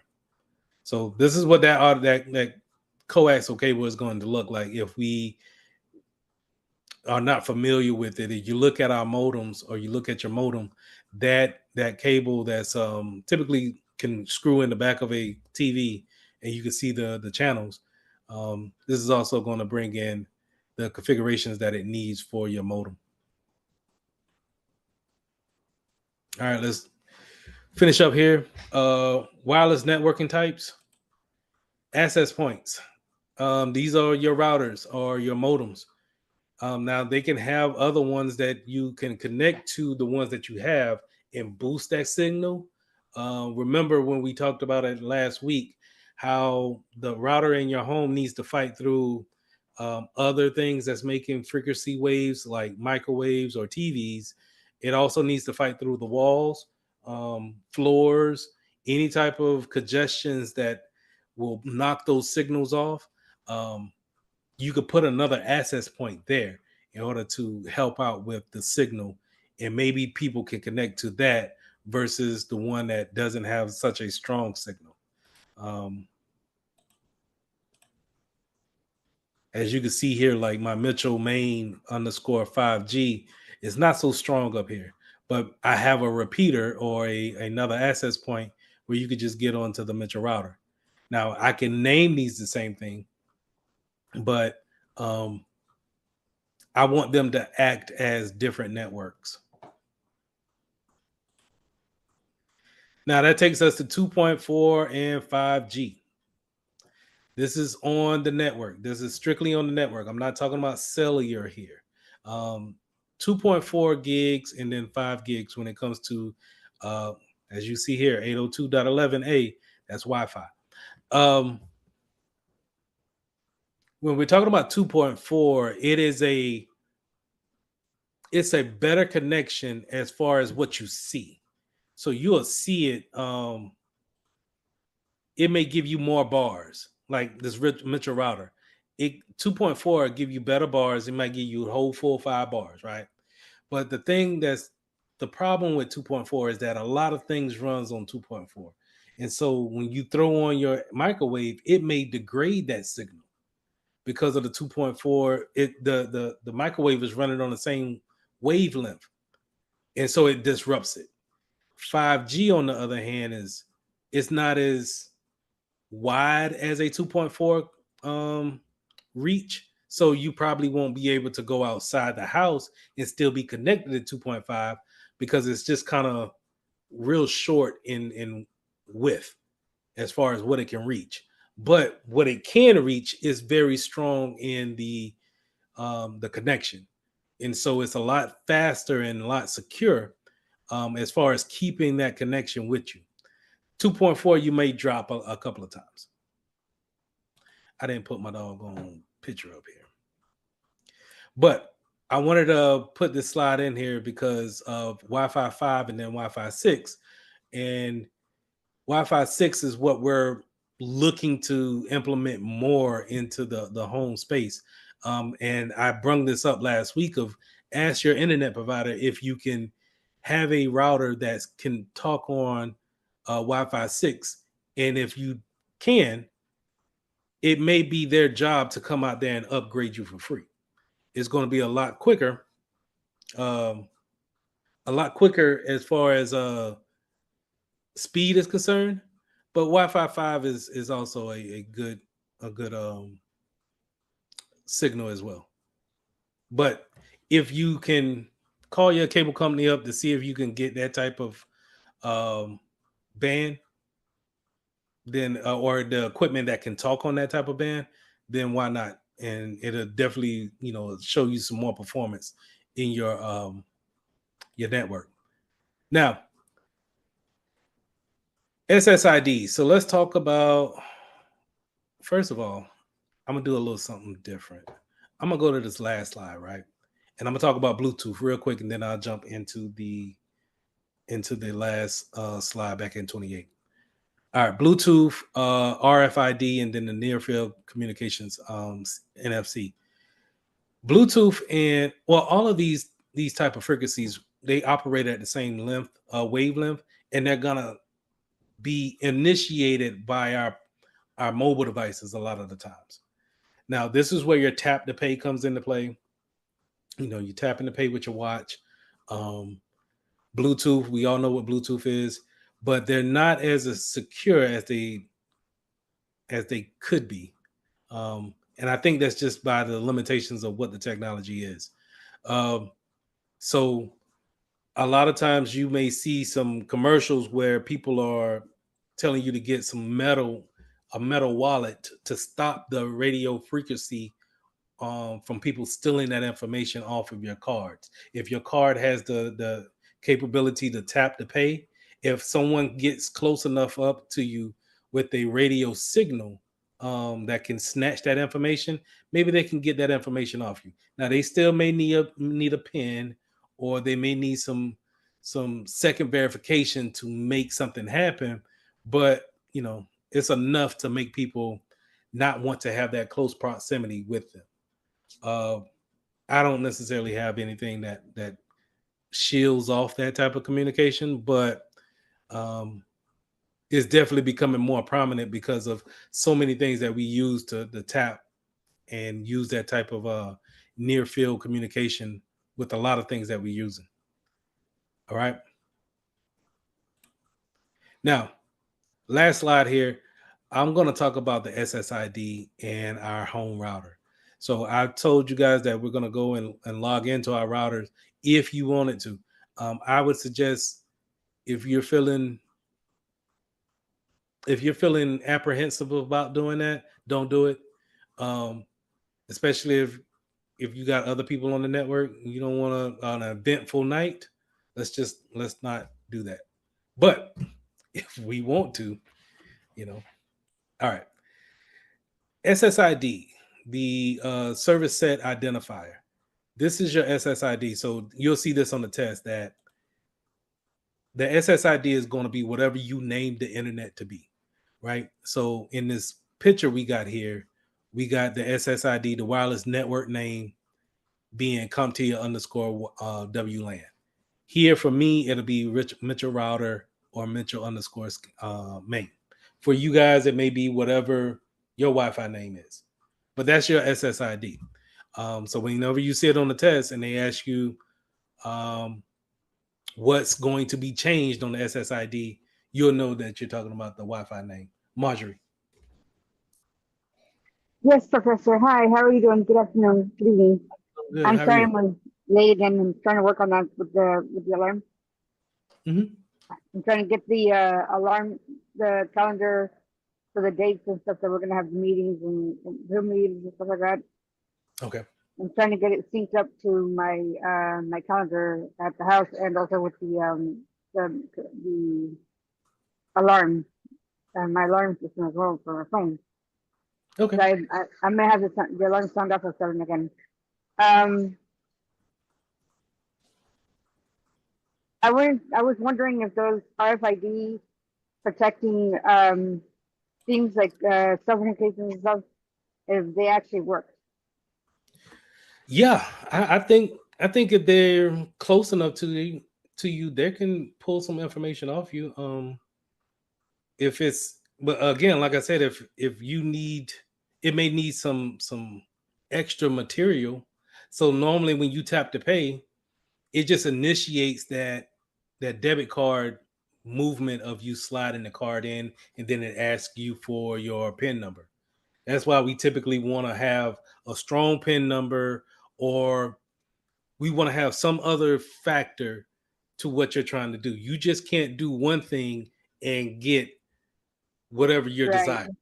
So we What I want to did make was- sure we pair that up. What I do is I have I always order online. You can order on Amazon for like as much as like $10, give or take, and it's a phone case that's like a wallet, and it has RFID as well, and it protects the card. And I also don't. I prefer to turn off the tap on all my cards and stuff like that. I turn off that option, but as to be safe. I don't blame you. Even though I don't have the RFID blocker, and I've been trying to do more tap to pay because I'm on social media. They'll get you on, you scroll and then you see the wrong thing. I seen something where somebody pulled off the cap on a slider on a gas station swiper, and it had the little computer chip and was reading the cards and whatnot. And I was just kind of like, all right, you know what? I'm gonna just try tapping since that's more of a convenient way. I think that was more of a convenient way for them to be able to say your information, because even if you do tap, they still read your cards, still read your information, you know? Yes. Yo, but sorry, the go way ahead. I'm sorry. No, the you're way good. I deal with people getting that close up to me though is I don't let people get close up to me. I don't like that. So I tell them, get away. Well, Go ahead. Okay. Talking about that, I'm glad I kind of walked back in on that. I'll go ahead and say it. I've actually had this stuff done to me. I know people that actually know how to do all that stuff. There's an app that you can actually download on your phone that is an RFID chip reader. So if you don't have one of those metal wallets, you know what I mean? That blocks that. People really can steal that stuff. And all it takes is a brush up. Dude, I had that stuff happen to me like a year ago, no joke. Wow. Yeah, they completely cleared my bank account and everything. Not saying that they can't I just don't.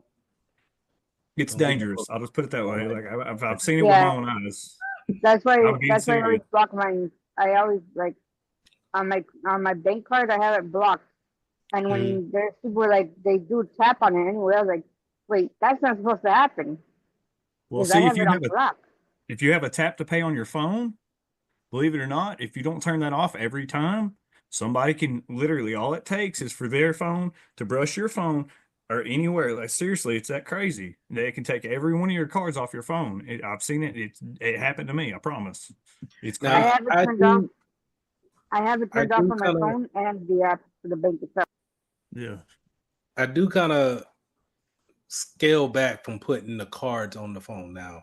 Yeah. That was a feature that I saw that I didn't necessarily like, just because you lose your phone too easily, and that's you can lose Well, a lot of see, information.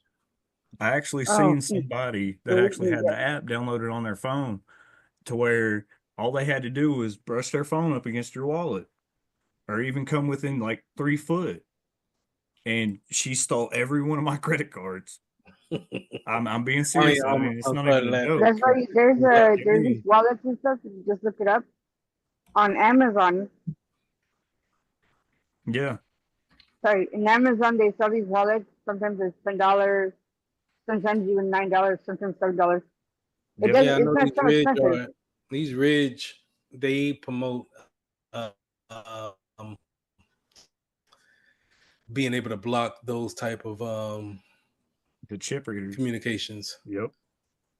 It's not Ridge so expensive, wallets. and you I don't can actually necessarily put like those them. flip wallet phones that you can actually wallet phone covers that you can actually use. That's what I use. Yep. But definitely something to pay attention to, Yes. and to make sure that you keep those things in mind. Now let's go ahead and let's finish up routers, right?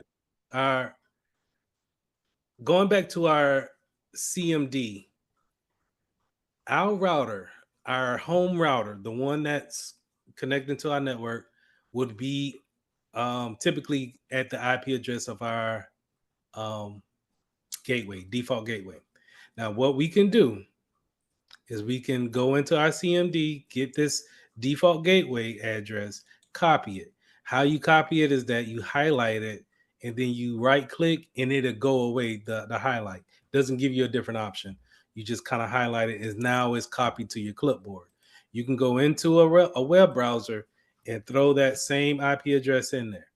Now, I'm not going to go there, because once you hit enter, it's going to go to that particular address for your router, and that router should have a web page for you to log in.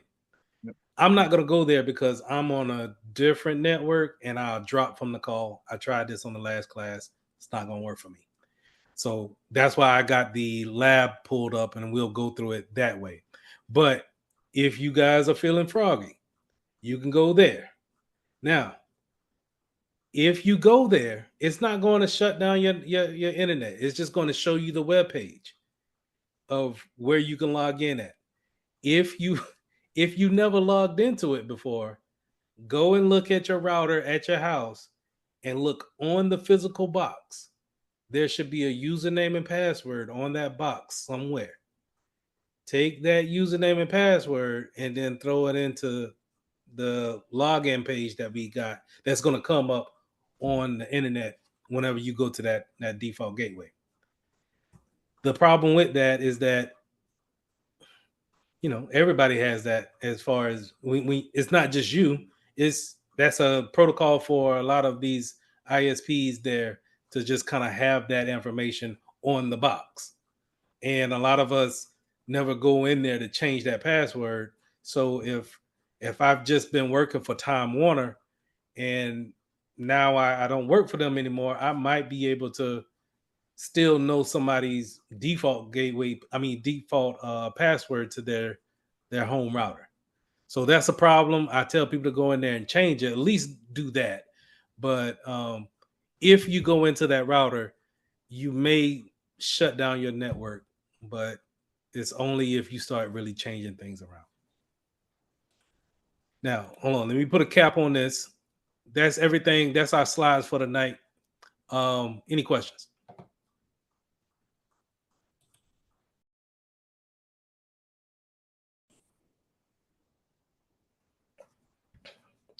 I thought that this was funny. Not necessarily talking about what we talked about yesterday, but just to kind of see this story and how hackers are, they're not just, doing anything extravagant. It's just really just pulling scams and tricks on people to lock it down. Remember that I said that a ransomware is going to be anything that that's going to be your most likely attack that you'll come encounter with.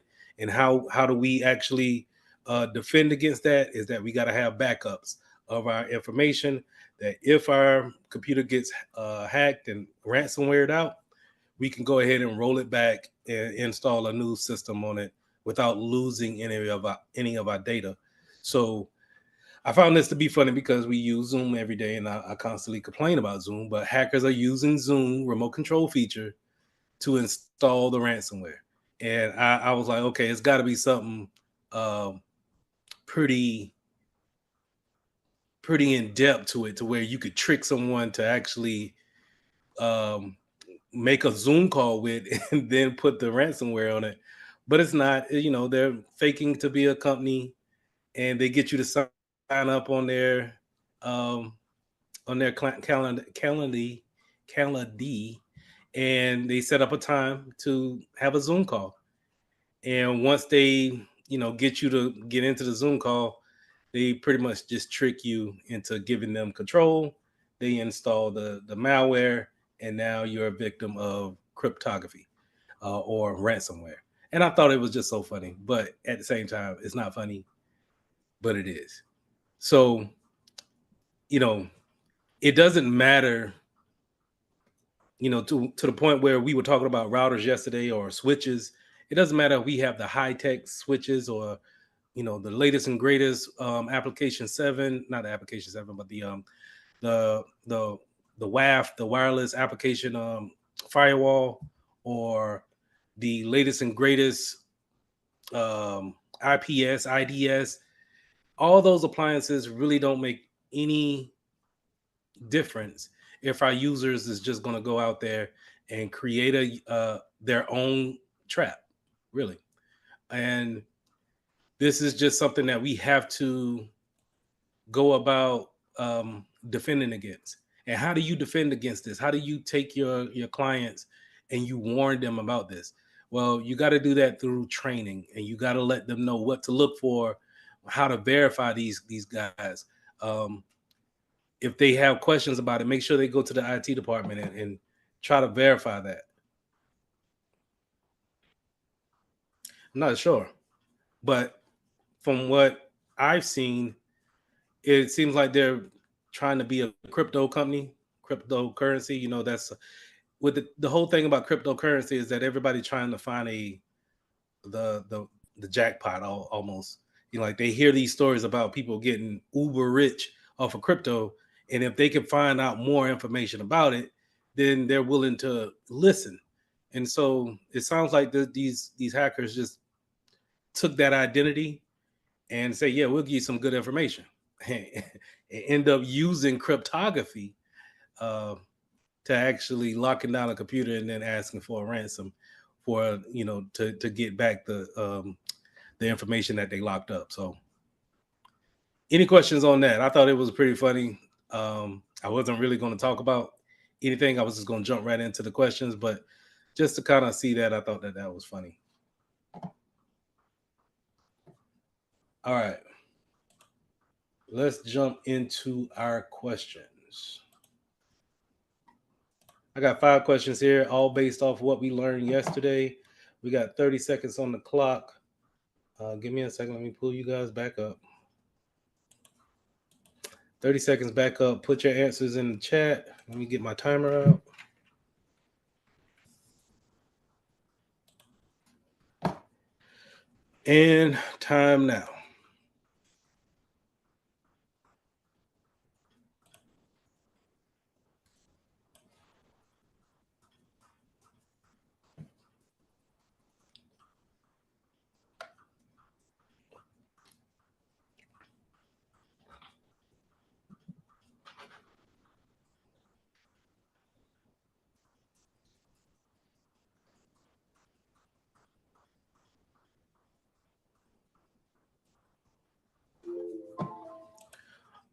All right. A network technician uses a tool that energizes each wire in a cable. When the technician sends the energy to some of the wires, the LED on the tool did not light up. What tool is the technician using?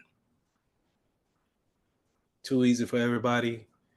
Cable tester is exactly that. Tone generator, we didn't go over that. But there's something called a fluke. And if you touch a hot wire or a wire that's sending data, it will make a sound. So that's what a tone generator would be in that type of field. Tone probe, toner probe is still the same thing, but not necessarily what a cable tester is. And a loop back plug will be similar to a cable tester, but it's designed to show a loop or a circle of data going from one end back to the other end, right? And it constantly have a revolving end, but it doesn't perform the same test as a cable tester. So too easy for everybody. Let's move on to question 2. 30 seconds.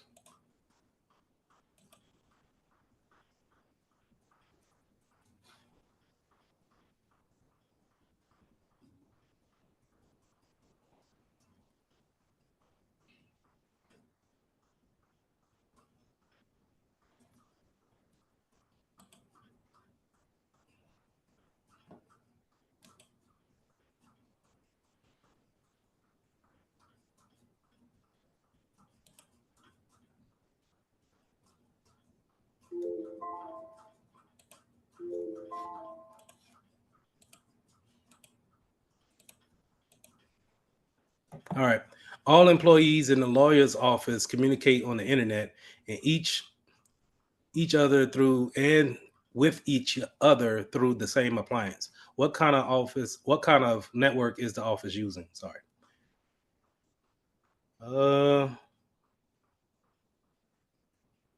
In agreement. Pretty much everybody on the same page.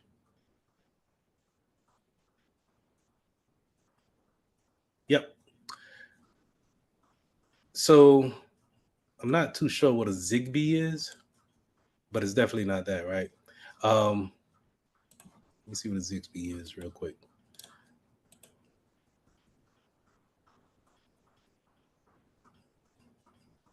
Yeah, never heard of this.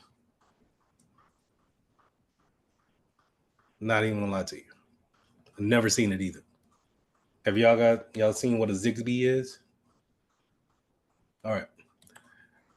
Let's throw that out first. Now, the other two that we can pretty much eliminate is pan and man, because these are types of logical setups of an internet a network. Is not necessarily an appliance that's actually giving out the network to different devices. So a Zigbee, from what it seems like, this is going to be in that same field as a SOHO, but what we definitely talked about yesterday and what is used for a lot of small offices and homes would be a SOHO. Now, just to kind of make sure that we get a good understanding that pan and man for personal area network and metropolitan area network are ways that we can say that a pan is more of a personal area network where we may have like a hotspot. People have to get close to you in order to get onto that network. Metropolitan area network is going to be where we hook up multiple cities on the same network, right? So more of an expoundment on WAN, wide area network. All right, moving on. Number 3, 30 seconds.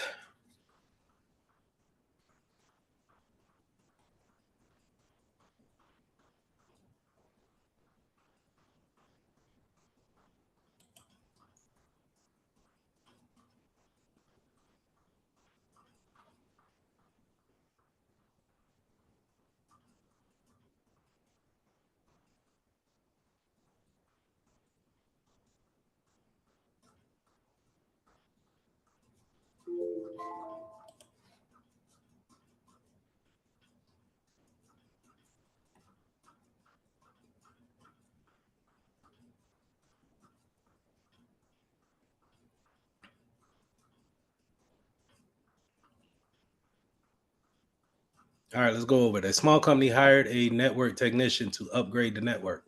Surprisingly, the company was still using legacy hardware devices that configured a network into a star topology.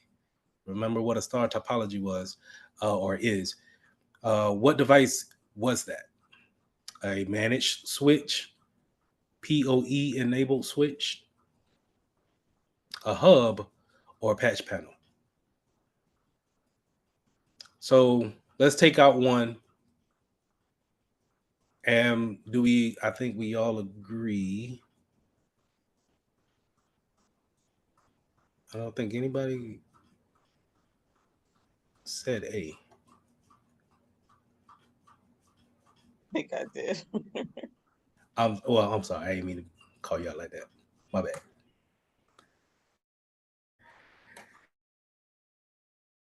It's not A, only because legacy, right? But then again, a switch is not necessarily going to uh, give you a star topology either. A star topology is going to be, remember that device is going to be in the middle, and then we have different devices that connect to it, kind of creating everything that's coming off the extremities. That middle appliance would be kind of like the middle the star pattern. Everything's coming from there. So if you remove that particular piece, it's going to bring that network down. Uh, we could also take out patch panels because patch panels is just a transference of the network, but not necessarily going to um, give you a network. So that'll leave us with PoE enabled switch or hub. So, and that a PoE enabled switch is more of a smart type of switch, which is switches are typically smarter than hubs anyway, but it gives the opportunity to turn on VoIP phones or IP phones because it could send that power over the Ethernet. It doesn't work in this particular word problem because of the keyword here, legacy. Um, this is what we don't really use in today's world. A hub. A hub is fairly cheap now, but there's really no need to buy it and then have it onto a network just of the security issues that you may come across. And then it's it's not as it you'll be really kind of wasting the money if you just would buy a hub over a switch. All right. So hub would be a definite answer here. Question 4, 30 seconds.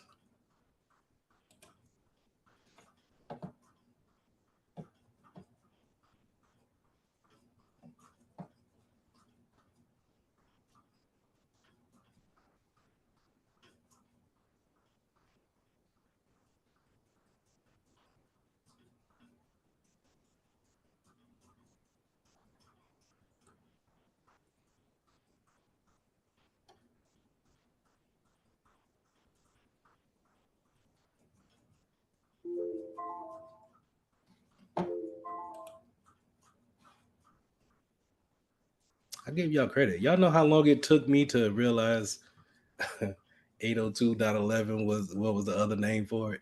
Took me a while for me to stuff it in my head anyway. Um, but yeah, given the other options that we had, um, they all can support a Wi-Fi system, but not necessarily uh, they are not a standard for this particular word problem. A company hired a technician to manage the part of the network that's based on the 802.11 standard. What type of the network will the technician be managing? Now, it can be a little bit tricky if you kind of, not really thinking about what they're talking about. Um, and you might take a stab at one of the logical points of how a network is laid out versus just knowing that 802.11 is another word for Wi-Fi. So we're rolling. So from what I'm seeing, we did make some connection yesterday. All right, let's get this last one in, and then we'll talk about IPs.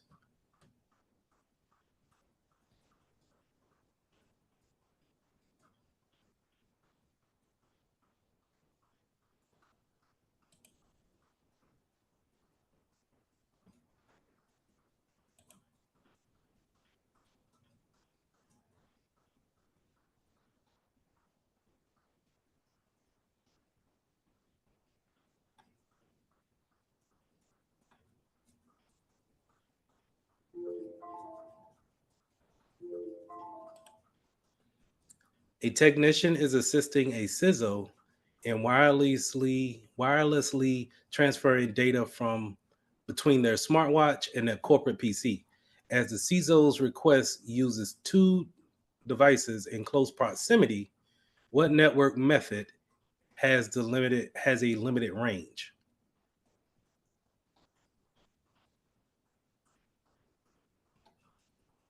Anybody want to explain their answer?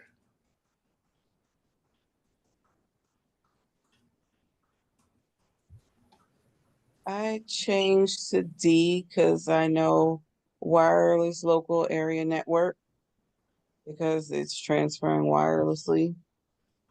And it's also changing within like the network. He's using his smartwatch and the corporate PC that's in similar proximity. So that was kind of my reasoning to change it. Keyword was, I'm sorry, keyword is, and I'm not trying to dog on, my bad. Let me zoom back out. I didn't think it was going to do that. Close proximity. So Wi-Fi can work throughout the distance, right? But in this particular word problem, they need to have close proximity with each other. So close proximity will be that 3 to 6 feet that I was talking about. Oh, personal. So now, So Wi-Fi that could. would be the pan, Say it again, okay? the pan, Yes, ma'am. because it's a personal area. Yes, that would eliminate pretty much everybody else. Just because while they're great answers, and CompTIA is great for this, right? They don't necessarily are wrong. It's just not the best answer for this particular question. And for this particular question, a lot of this is fluff.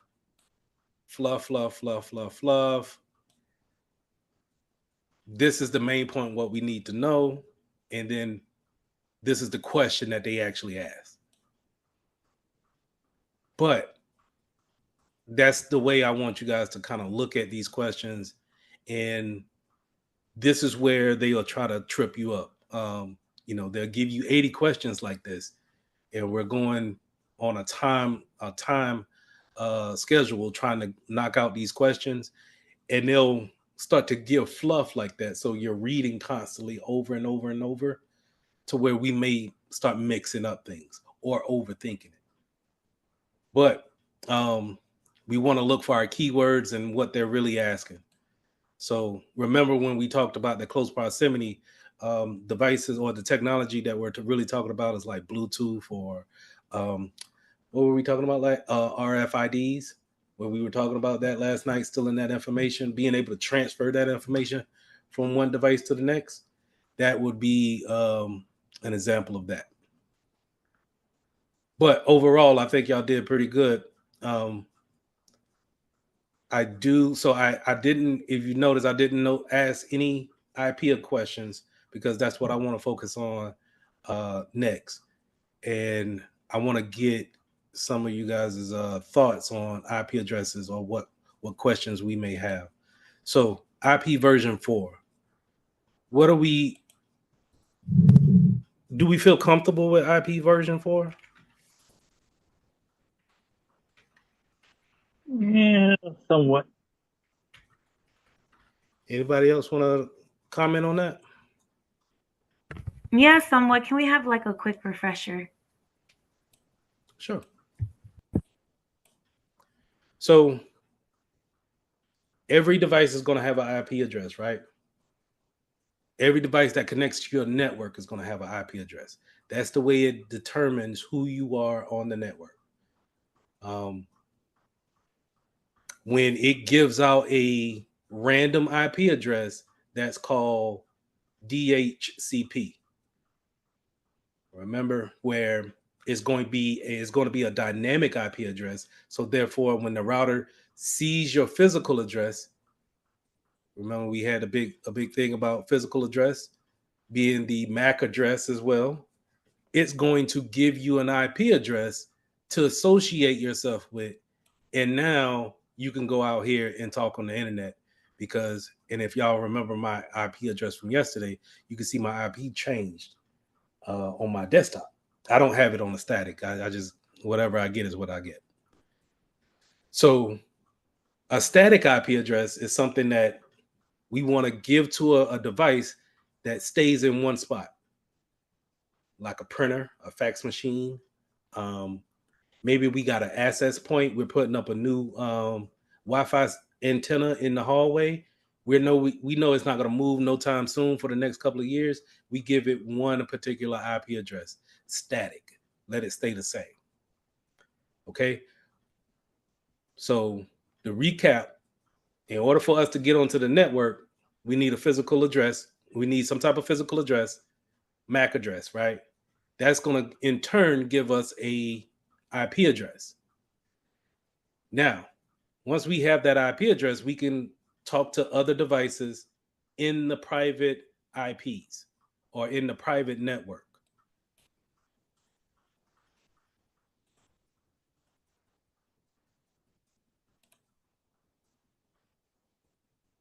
I'm looking for my picture. Remember, once we get that IP address, we can talk to everybody in this gray area here. Once we want to go to Atlanta, sorry. Oh no, you're fine. Thank you. Mhm. Real quick, so the physical MAC, that's that number on the card, right? The network card. That's going to be your number on your card. Okay, that's all I need. Thank you. Sometimes they may even identify the whole computer as that MAC address, but think of it as a hard-coded fingerprint. Only you have it. And the first three, remember, comes from the manufacturer. So if we're thinking about in the place we believe in, we come from whatever, that's our manufacturer. But then the last piece of it is unique to us. It's unique to that computer. This network card is unique to that.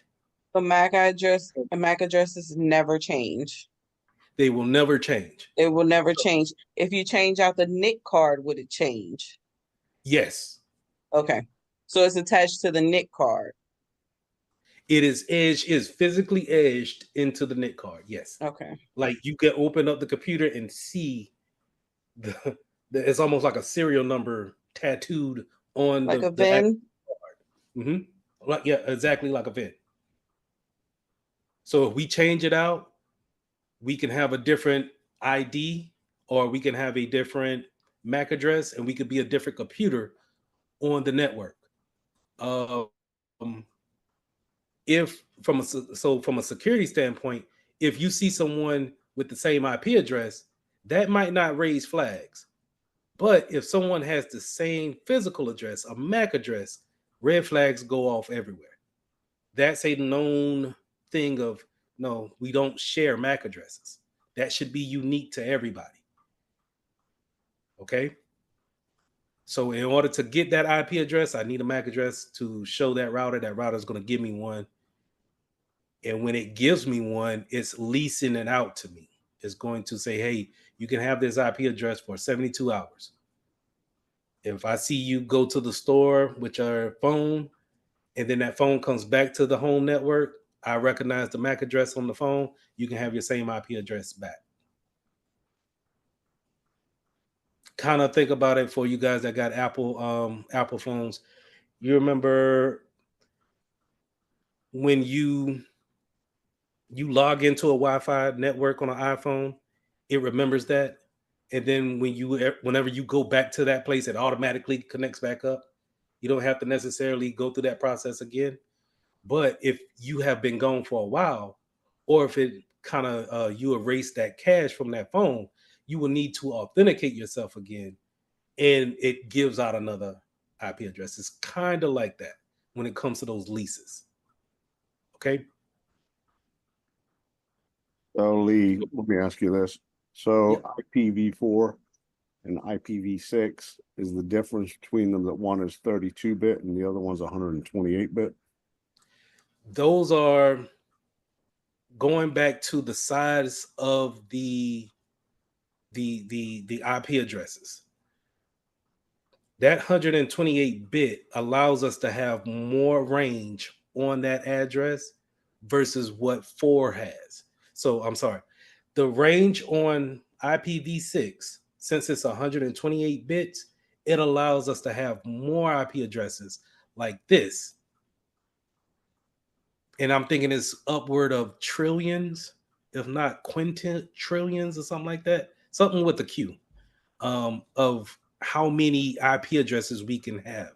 But with the IPv version 4, we can only have maybe, I want to say, a certain amount of billions of IP addresses. So therefore, it's going to, with more devices coming onto a network, being made every year, iPhones being made every year, there's a new tablet being made every year.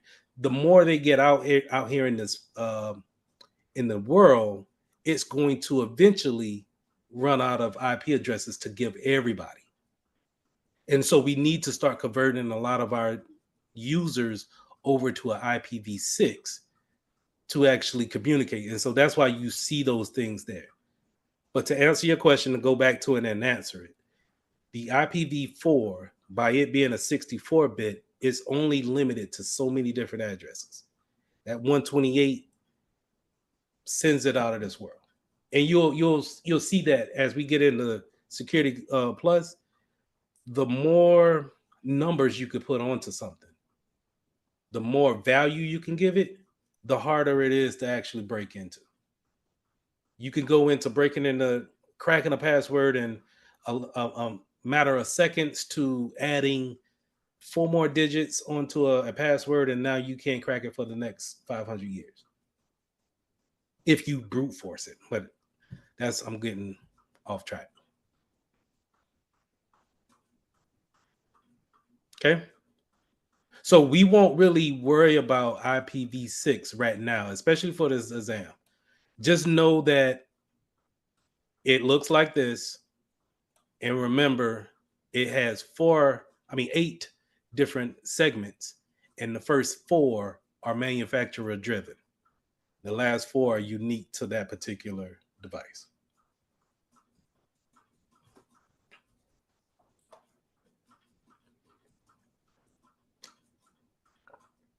Yes, Bluetooth is PAN, personal area network.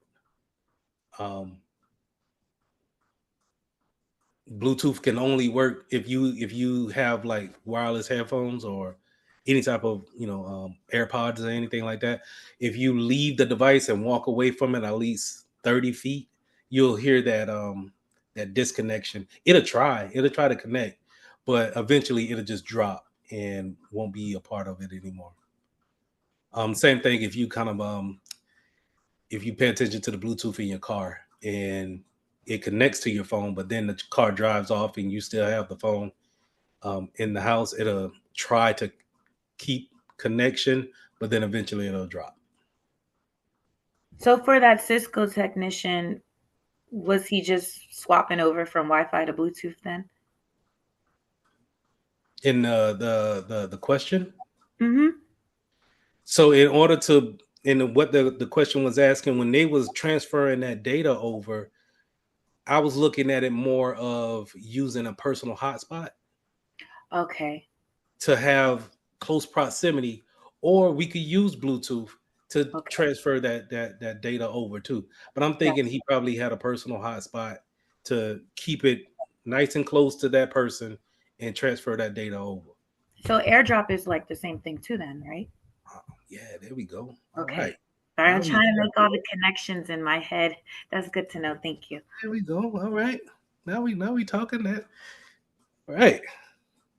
We getting geeky up in here. Okay. All right. What other questions we got about IPv version 4 before I start to bore y'all with binary stuff? But hopefully we make it fun.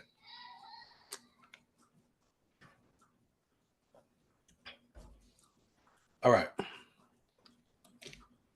Let's get this out of here.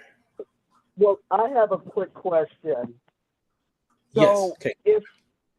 And not to muddy the water, but on the A+, do they delve more into the IP config commands? Because, I mean, we have flush DNS, release, renew. There's a lot.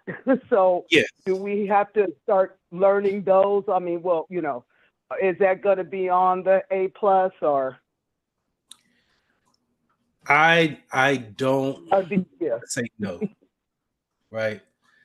But from what the study material that I've seen, it doesn't go deep into the command prompts, commands. Okay. Not terribly deep. I don't. Matter of fact, I don't even think you see anything over IP config and IP config -all or /all, and then IF config for the Macs. And that's just to Okay. get you the bare, facts of a computer. Yeah. Okay. But Gotcha. to be fair, have I, like I said yesterday, have I seen CompTIA throw some things in there just to kind of see where you're at? Mm-hmm. I seen them just kind of, oh, we're gonna throw a Cisco command in there just to see if you know how to go into Cisco. Just to kind of, shake things up, throw you off. The Zigbee thing. I didn't see Zigbee in none of my notes, my study teacher notes. They had that in as a answer, just to kind of, hey, you're not sure about the answer? Pick this. Because it's built like this. If you don't answer a question, it counts against you. So they encourage you to answer every question, whether right or wrong. You just may get it right. And it's weighted like that. But like I said, if we're totally off the mark, then they're going to start peppering you with that particular question or those type of questions. Okay. All right. They just want to play a trick bag on you, huh? Hey, CompTIA is a business too, and they give out one of the most prestigious certifications in the industry. So I can't say that, I think they try to make it to where everybody, you need to really work for the certification.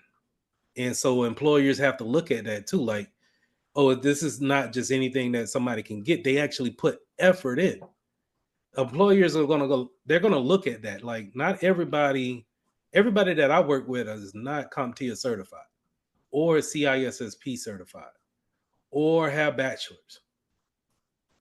Don't get me started. But when you do got it, it speaks volumes because you took it upon yourself to not only learn it, but you paid your money to go and take it and pass it.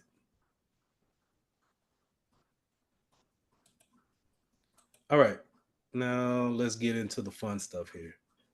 We need to take IPv4 and we need to take it and turn it into a binary. All right, so this is going to be on the lecture that I put in class. It should be in the classroom now, actually. Let me see if it is there.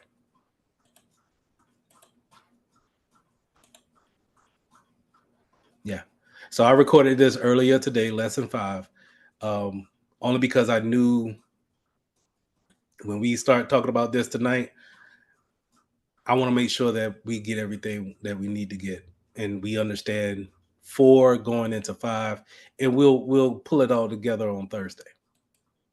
All right. So the main thing, like I said, we need to understand how do we take the 192.168.0.1 and then turn it into a language that the computer can understand. Remember, computers understands binaries. So they only understand those ones and zeros. So they can look at this and say, you know what? Oh, that's a gateway, a default gateway. That's 192.168.0.1. How do we do that? Because CompTIA is going to ask you to take a look at this and convert it into an IP address. So let's do that. Let's go to my trusty old whiteboard here and use this chart. So when you get let me set myself up so I can write. When you get your go and take your test, they're going to give you a whiteboard and a marker, so you can, or like a dry erase board, and you can make notes on it and write down anything that you want to write down before the actual test, which is good, right? I would suggest go ahead and writing down this chart here, and this is how we're going to determine the bits in each octet. Now, I had Canva installed on my phone. Give me 1 second to find it.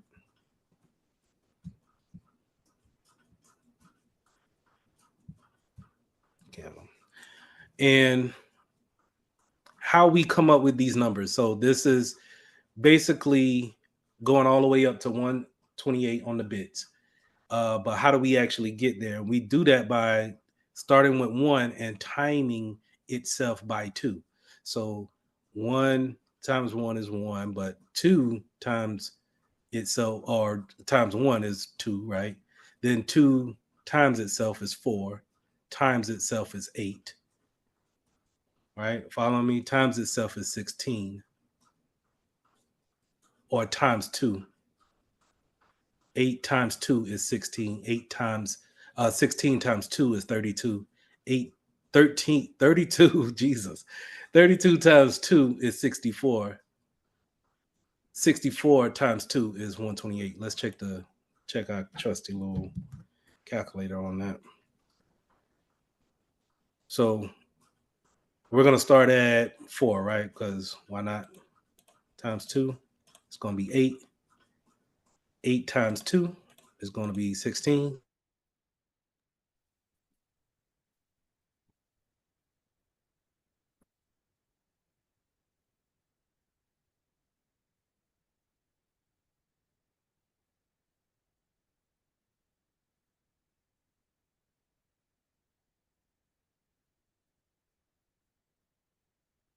Itself and get our numbers that we need, and we'll see why these numbers are important. Jonathan. So that's like when we go get our cell phones and we get the memory chips in there. The memory chip is on that same note, because it asks you, do you want some? Now most of the new phones are coming with 128 gigabyte of memory, but some go up as far as 512 and then 1024. Yes, but you're talking about size of storage. Mm-hmm. This is talking about the bits that for networking.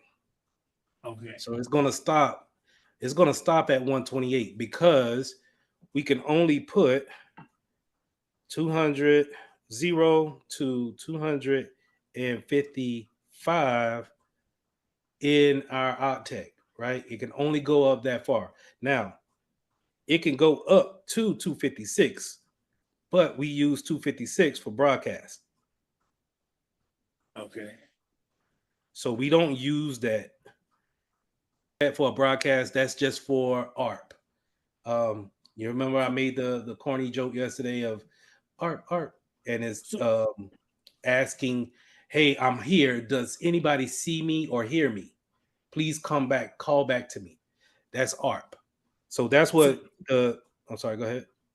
So the 255 is that what we always see the 255 in the subnet mask? We'll get there. Yep, but that you're on the right track. In order to get to 255, we say all the bits are turned on. So remember, right? 1 is on, 0 is off. So if I turn all of these bits on, then let's add them up. 128 plus 64 plus 32 plus 16 plus 8 plus 4 plus 2 plus 1. Following me? Okay. All right. Oh, hey, don't get me to cheesing. Flattery will get you nowhere. All right. I'm learning something. I'm learning. All right, Pete. So let's make this a little bit more neater. So if that's going to be If we see 255, that means in that particular octet, all the bits are turned on. We can fit no more address in here. It's done, right? So, for example, if we have 192.255.255.255, we cannot put any more, we can't put anything else on this network because we'll have to change this to 193, and we'll get to that in a minute. And we're not going to change it to 193. All right, because that's our network. But that means that everything here, Jesus, undo. Everything here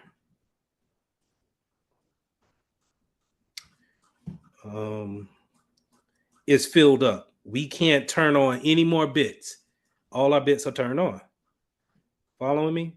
So it's good to see it in the binary ways, because hopefully by the time we finish with this part, we can understand why we see the 255s there. So we understand that 256 is there, but it's not used. It's used for broadcasting. They probably, I'm going to go on a limb and say they're not going to ask you that. Now, let's go ahead and let's get our ones out of here. Create our lines once again. So let's convert some different numbers, right? So if we got a 10 network, right? So we seen that with our lectures here. Where was it?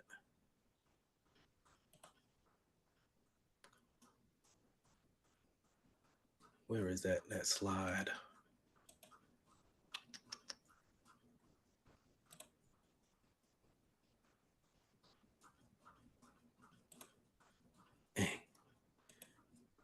Give me a second. I seen it.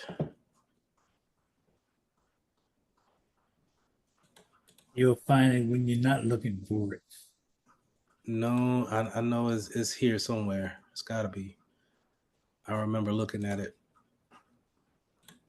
I just don't want the silence. Anyway, I'm not gonna. Oh, I'll take this. 10 to. All right. Go back here. So the example is 10.1.0.100. Let's just say 100, right? So how do we get 10?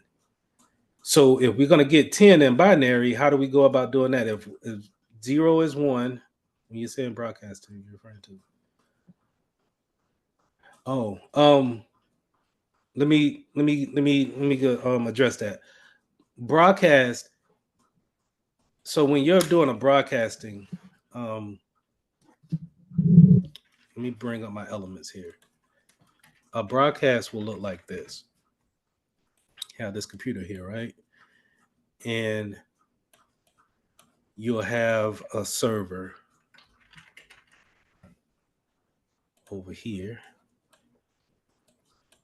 And let's put a router out here. Now, I'm not going to put the cables that connects everything. We're just going to know that it is connected, right? Because we can connect through Wi-Fi. And then let's put a printer. Now, an ARP does this. An ARP, Chat, can you do a favor for me if you hear me? Oh, the ceiling fan is messing with my vision. I'm sorry. I'm sorry. Kind of catch me off guard. But the ARPA happened like this. So you'll get on to the network via Wi-Fi, right? And when you get your IP address, Wi-Fi, you will call out to the router as and kind of broadcast yourself to the other devices on the network, and you'll say, "Hey, I'm here. Give me a second.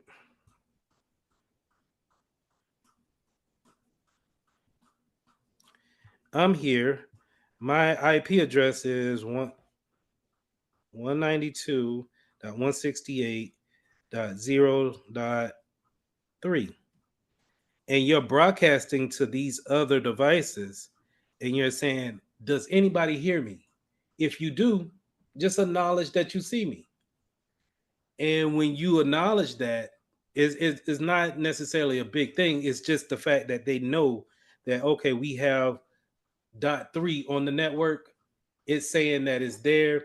And that's the only thing it wants to do is just kind of acknowledge that it's there. Now, an ARP may happen every now and again. It may happen every 10 minutes, 20 minutes. It may just call out and say, hey, I'm still here. If y'all want to communicate, just know that I'm here. It doesn't, because these particular devices, these are not going to check in with the router and say, hey, is there anybody new on the network that we should be contacting to? They're going to be listening for a broadcast, and that broadcast lets them know that, oh, we have somebody new on the network. We could talk to them whenever they ask us anything. But for right now, we'll just know that they're there. Okay, so that's a broadcast. That's what that ARP is. That ARP is going to just be kind of like a dog, and it's just ARP, constantly barking or calling out to the network. Hey, I'm here. If anybody want to talk, I'm here. And the same thing is that they will do ARPs too. That printer that we need to connect to, that server that we want to connect to, they'll let everybody know that they're on the network as well.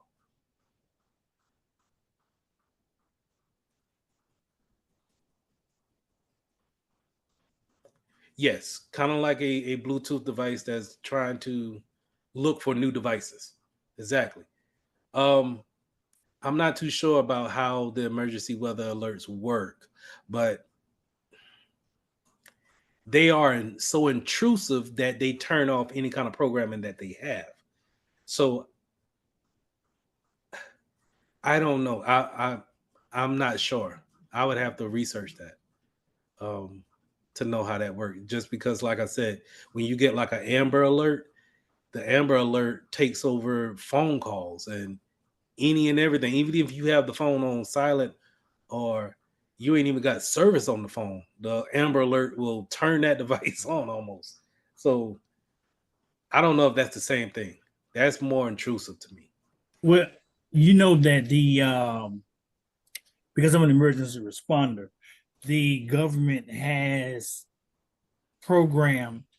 They have it is required by law for them to program the emergency alert system into your phones so that in case something ever happened, like an Amber Alert or some type of emergency, that they will be able to alert the masses at some point. But then they also have additional apps. Like we as emergency responders, we have various apps through FEMA, Red Cross, and everything that a lot of the general public does not have access to. But they have the majority of the alerts come through the government app that they require all phones to have just in case something happens. Because if you really if you go into your phone settings and see the alerts that's on there, it will show you where there. If you notice that the government alert one is blurred out, it's already checked, but it's already blurred out where you can't uncheck it at all. Yeah, I just don't understand why would it, unless they got it programmed like that in the code to overtake certain signals. And I just find it to be intrusive, very intrusive. I understand the emergency part of it, but I just find it to be kind of weird that, for all other notifications, they could be subdued, but that one doesn't matter what time of the day or if it's on silent, or I want to say if it's even on airplane mode, it still may go ahead and alert. But I digress. Yeah. So, Lana, what do you mean satellite? Like the satellites that orbiting the Earth? I guess I don't know. So the Starlink thing on my phone, with iPhones now, like if your cellular is off, like say I don't pay my bill and they cut my phone off, or I'm on airplane mode or something, I can connect to Starlink and make calls like anywhere. So what network is that? Is that still like the Wi-Fi network or? I'll get back with you. I have no idea, but that kind of sounds. It kind of sounds like you're tapping into a GPS type of a satellite. Okay. Yeah, because Um, it makes you scan the sky to find the satellite and then it like beams down on you. I remember in the military we used to have these big old phones like they had back in the late '80s, the cell phones, and they got these special antennas that will communicate only with the satellites. And we would have to use those because there's no telephone system in the places we were at, so we would have to communicate that way. That's what it sounds like. Um, is that the same type of network? I believe it's kin to it, but I don't think it's the same thing. Okay. The when we had to get Big I brother don't watching you. no. I'm thinking about when we had to set up so when we do our exercises, we would set up internet from scratch. So we have to shoot a satellite and hit a certain satellite to hit back into the states to get that signal to in Afghanistan or wherever we're at. We have to create our own telephone system. So I'm kind of looking at that as being the same thing of shooting it up into orbit to hit back at whatever state fort we was aiming at, but I don't think it's the same. Well, I don't. Let me not answer that because I don't want to say something and then Okay. I look it up and then I it's have like, another question. huh? I have another question. Come on. I'm just trying to get all my numbers together in my notes. So yesterday, the 192.968 is a private IP, right? Yes, And ma'am. then the gateway, what were those numbers again? 192, 168, The something. gateway may be a number of things, but typically it's going to be your 192, 168 .0.1. But you see, mine is different. Mine is an 86. So Okay. you would have to do your config, your CMD IP config, see what your default gateway is. And your default gateway is going to, if we put this IP address in our browser, is going to take us to our login website for our router. Did anybody Got try going into their router last night or today? Okay. Did anybody look for the username and password on the box? Might have already done all that. Okay. All right. I see that's what that might come up this weekend. I see. Okay. But yeah, that 192, 168 is probably going to be starting the network for your default gateway. All right, so let's create this 10.1 network binary wise. So binary wise, how do we, if we're going to say 0 is off and 1 is on, we need to turn on certain bits in order to create a 10. How do we do that? What numbers up here will make 10 by adding? 8 and 2. Eight Say it and again. 2. 8 and 2. Yeah. 8 and 2. Okay. Let me get this back. 8 and 2. So we could say 0, 0, 0, 0, 1, 0, 1, 0. Okay. All right. So in binary wise, we're going to say 0, 0, 0, 0, 4 zeros, 1, 0, 1, 0. Put our decimal. That's our binary. That's our first octet. Now, what do we Gotcha. do for 1? Right. The Yeah. obvious will be 1, 2. shutting everything down and saying, okay, we're going to say 1 for that. So what does that mean for the rest of these? 0, 0. 0, 0. 0. All right. Okay. 4, 7, and 1, right? Mind you too, these are 8 bits, right? 1, 2, 3, 4, 5, 6, 7, 8. So 8 bits for each octet. Remember that. Okay. So now let's make 0. Pretty obvious, right? So if we don't need to add anything up, we can just change this 1 to a 0.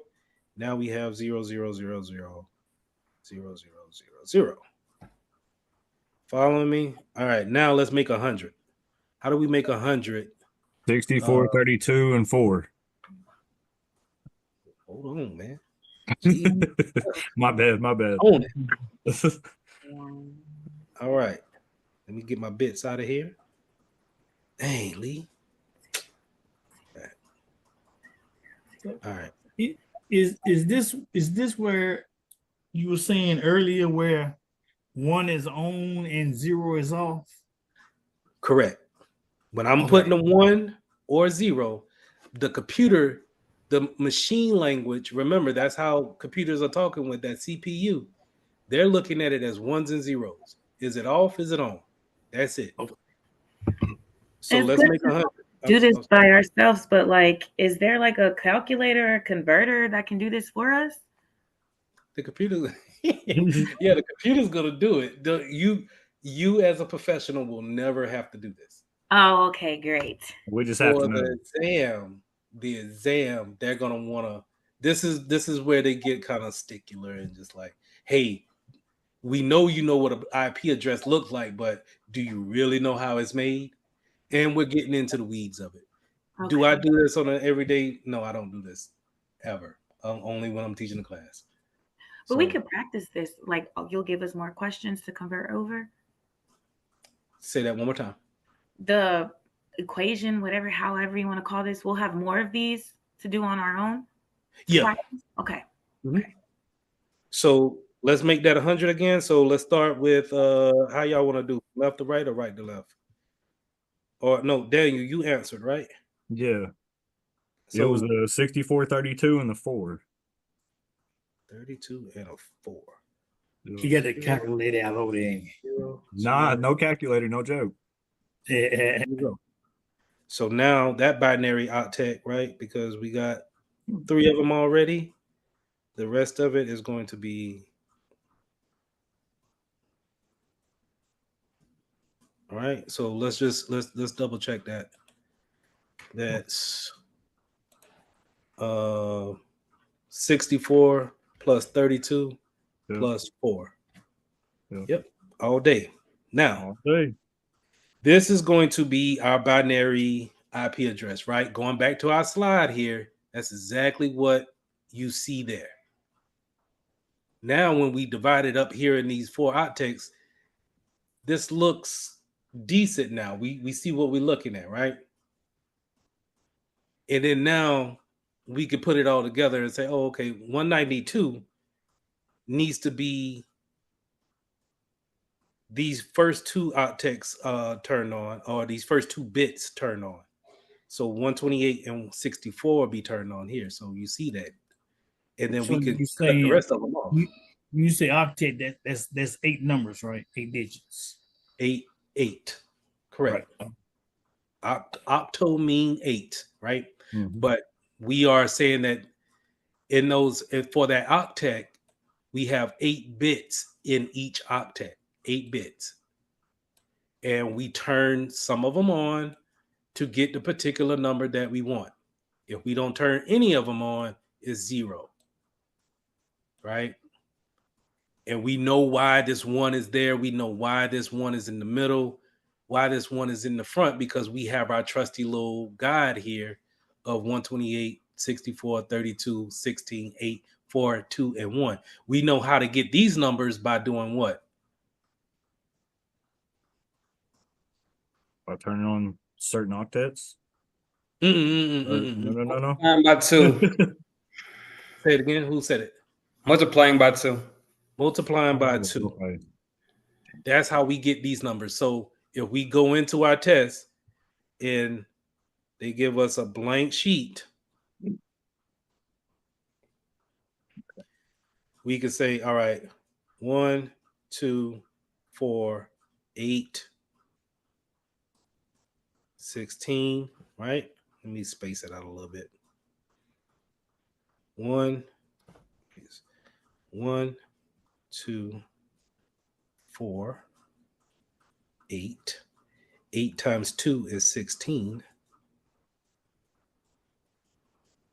16 times 2 is 30.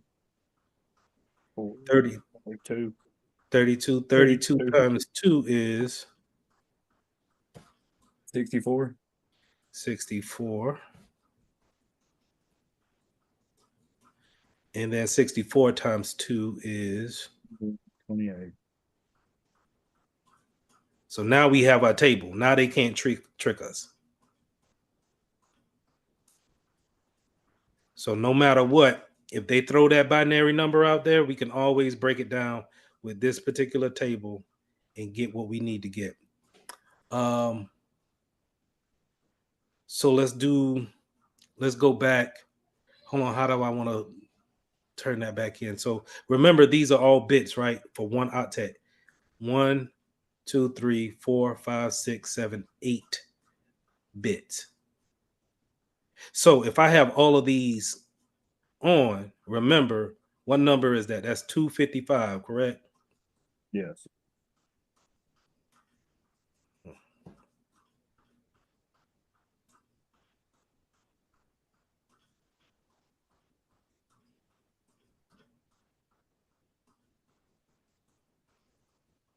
Following me. Follow me real quick. Bear with me. My stuff is not acting right. And then, oh my God. I'm left-handed, y'all. I'm sorry.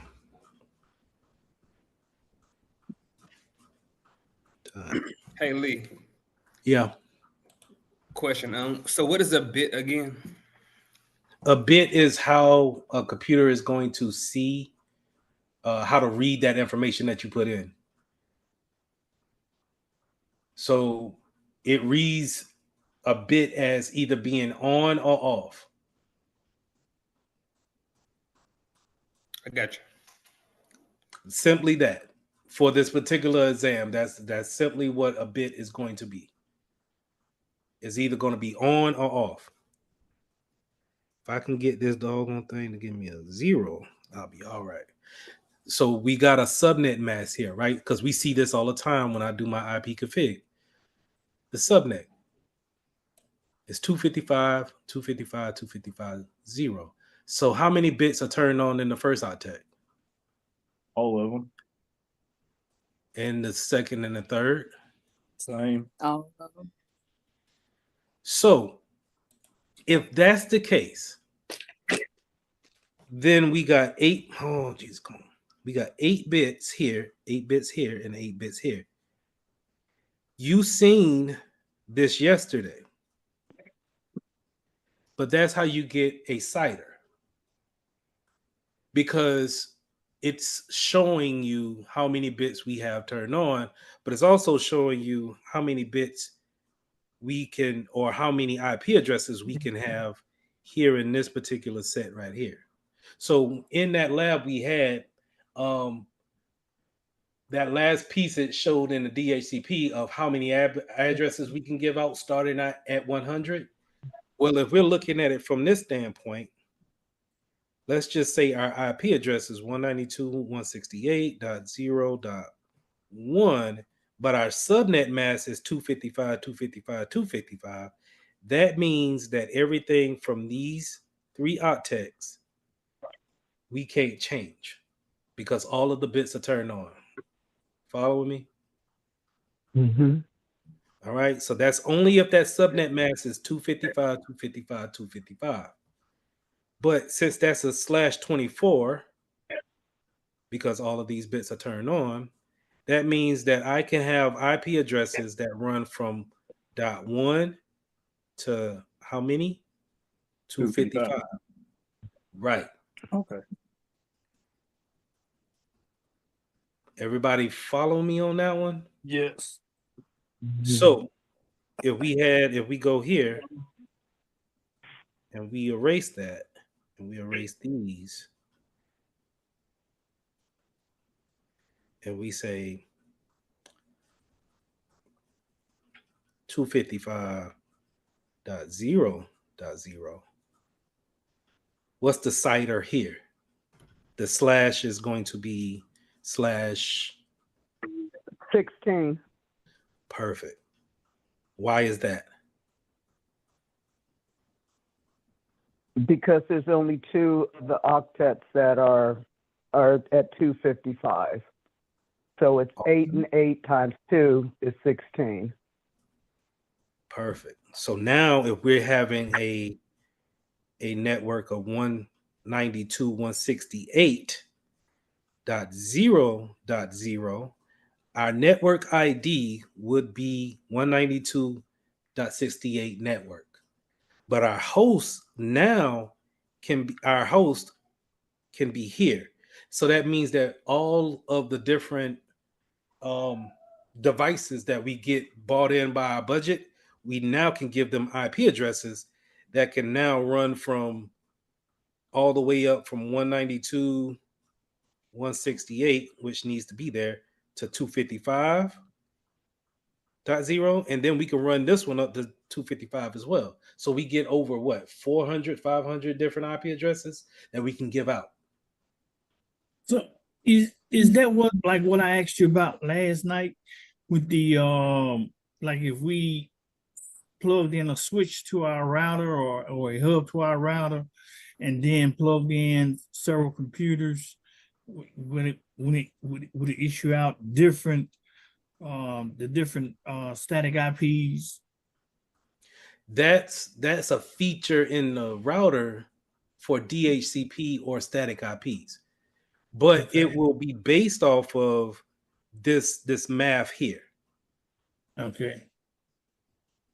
More than likely, your internet provider is going to give you a subnet mask of 255, 255, 255. Right. So what does that mean for my local and my home network? Is that I can only put how many devices on my network? How many devices on my home network based off of this subnet can get an IP address? It's 255 times 3.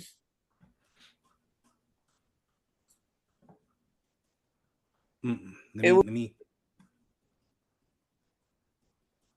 24 is the 24 would be the CIDR. So okay, so let me. I'm sorry. Say 8. Is that not right? Let's do that again. Okay. All right, let's stay with me. No. All right. So we got, remember, up here, that subnet mask, we turning on all the bits here. So it would be 255. That's say it again. 255, because if it starts at 0 on the very last, the 255, 255, 255 would come out to what, the 24, and you can have the 32. So that would leave, if it starts at 0, it would leave 255 that you can put on your network, right? Perfect. That's exactly what I'm talking about. Okay. So it's 8 for each one of the 255s. Hold on. What? 8? Because you had the 8 at the bottom of each of the 255s. Because of the bits. The bits are turned on. Remember, these bits are represented here. This is an octet. Okay. 128, 64, all of these are octets. That's how we got the binary numbers. But each binary number is represented by a bit, 1 bit. Question again? Could you say it one more time? Because I'm trying to rationalize what Daniel just said. Okay. All right. So the question was, how many devices can I put on my network if I have a subnet mask right here of 255, 255, 255? If that's the case, then we know that we can't turn on no more bits in this octet or this octet or this one. So now that leaves us with just trying to fill up this octet here with the 0. That's going to give us a CIDR of 24. Because why do we say that? Is because of the 8 bits that we already turned on. We turned on all those bits for each octet, right? So that's a 24. So meaning I can start at 0 in my network that we see here going into my CMD. We can see that. And let's just say my network will be 192.168.0. That is my network. I cannot change these numbers because my subnet mask won't allow me to change those numbers. They are set. We already turned those bits on. But I have one more octet that I can fill up, and I can start with the number 0, and I can go all the way up to 255. Right? And just to kind of throw a curveball back in there to see how we're listening, we're not going to use 256 because 256 is a broadcast. Broadcasting. Yes. Broadcast. All right. Okay, so just for me to clarify for myself. So the first 2 decimal places that's exactly what you have, that it's not going to change. And the additional, because this is a 255 too, I don't know. Yeah. So the additional ones would be, you can do 255 for the 3rd decimal place and 255 for the 4th decimal place. Not in this example. That was the example before, but okay. This one, but it was the extra 255 if you already had 255 in the first 3. Yes, ma'am. There can only be another additional 255. Hold on. Before I say yes to that. Let's say that again. Let's get this out of here. Okay, so you have 255 in the first 3 decimal places, correct? Yes.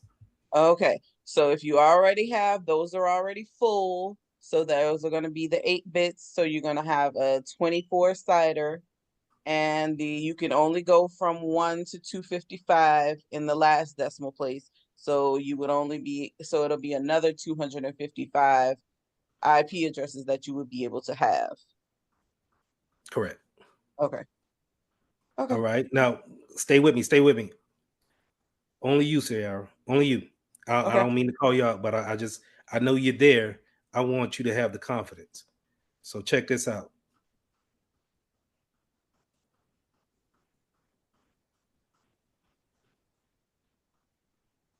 Only you.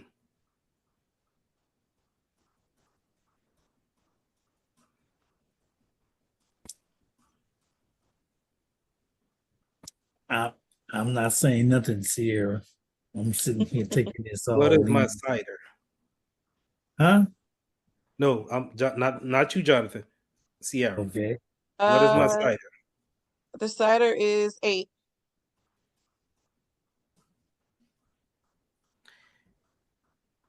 Just, you don't have to get the number right, but just give me a rough estimate. How many IP addresses or how many devices can I potentially have on this network? So it'll be 2, 4, 6, 1, 675. 675? Oh, plus the other 255 here. It'll be 675 additional plus the 255. Because I know this is well, I don't know. Hold on, let me see. So we have 255 here. Mm-hmm. So would it just be an 8? Okay. Let me help you out a little bit. So if we got all of these turned on, we're not changing anything in this particular place, but we can turn all of these into 255s, these 3 zeros. Yes. Right? So now that means that I can potentially have 255 IP addresses here and then here. and then here. So I would essentially want to do, and this is just kind of like shorthanding it, 255 times 3, and then that'll be my IP addresses, what I can potentially put out there, because I can fill up all of these with different IP Okay. addresses. So that'll be the okay. All right, I think I understand your concept now. Okay, check this out. Check this out. Let me put it a different way. So those bits are turned. This bit is turned on, and let's just say that number is 10, right? Because we just Okay. worked with this 10, but now I have a 10 network. I can't network. change this, Mm-hmm. but now I can say, starting at 0, I can Mm-hmm. say 0.0.0 to 255. Mm-hmm. That could be my first. That could be for the HR department. Okay. And then I can say 10. Oh, Jesus. I could say 10.0.0 to 255 Mm-hmm. dot to 255 again. Okay. You get what I'm saying? Mm-hmm. And I could fill up that third octet. But then I could turn right back around and say 0 to 255 in my second octet and fill that up to 255 in my third octet as well as my fourth. Okay, so I think I get what you're saying now. Each decimal point can be up to 250. 255. Yes, ma'am. Going back, if we go back to the how we started. Hold on for a second. I hear my son crying. I want to see if everything's cool.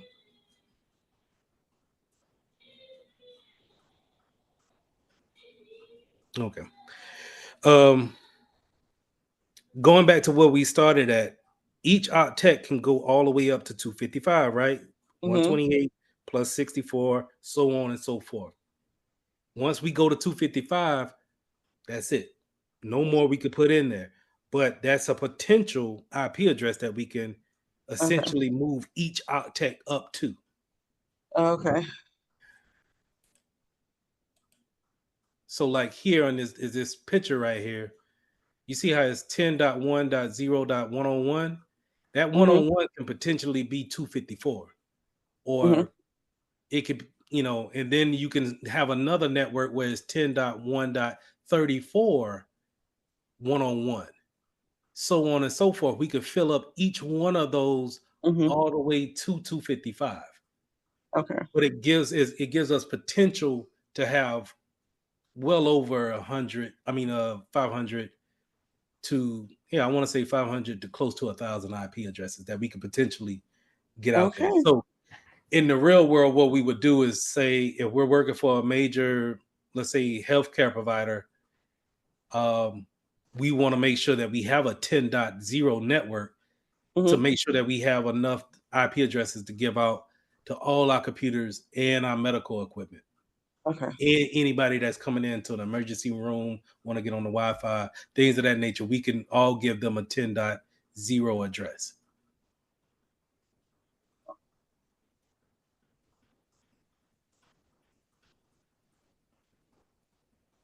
Eyes glazing over. We good? I got people dropping. People I'm turning all off right. the cameras I on got me. it out.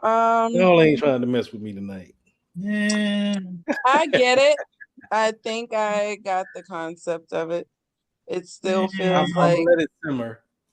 I'm gonna let it simmer. And when y'all watch the lecture tomorrow, hopefully it'll make a little bit more sense. But that's why I didn't want to do the lecture tonight on my slides, just because of this right here. But I think for the most part, I'm happy with where we are at right now. So I, just to kind of put a cap in everything, we understand what's going on here. This doesn't look foreign. All right, moving on. Does this look foreign? We talked about the network IDs. No. So all of this ties back to the IPv4 address. Yes. And So we're the whole based. remember, see, this is the subnet. You see 255, 255, 255.0. The network would be 192.168.0. So we're basically for the 192, we're just going to add the numbers that would be, we're going to turn on the numbers that would equal the 192. And those Right. would be the ones, and everything else would be the 0. And it will be the same thing for 168 and pretty much the other numbers. And Yeah. for 255, it's going to be all ones. Okay. Yes, because they're all turned on. Because they're all But turned on. the Okay. main thing that I want you to understand about this graphic here is that when you have a subnet mask, that's going to let you know how many host IDs or IP addresses we could potentially put on our network. I do have one That's the main question thing about of the what graph. say it again. Okay, I do have one question about the graph. Okay, you're 192 and then the 168. Okay, I understand that. But the 0 on the top, how is it 011001000? How does that equal out? You see what I'm saying? I Yeah. do. None of those should be on, right? Should be all zeros. That is correct. Okay. I was making sure I was correct. I'm not claiming this graphic. Sorry about But that. hold on. I wouldn't try to call that out. Because that's what? That's 64. That's 64 plus 64, 32, and then 8. 100, right? Yeah. It should be 100. It might be a fault on CompTIA's part. Okay. Yeah, that threw me off. I was looking at it, I was like, wait a minute, something ain't right. That should not be there. Okay. So I guess I'll have to be on YouTube tonight doing some research. Hey, what questions do you got? I really, it's like I got it, but I don't have it. Okay. It's more.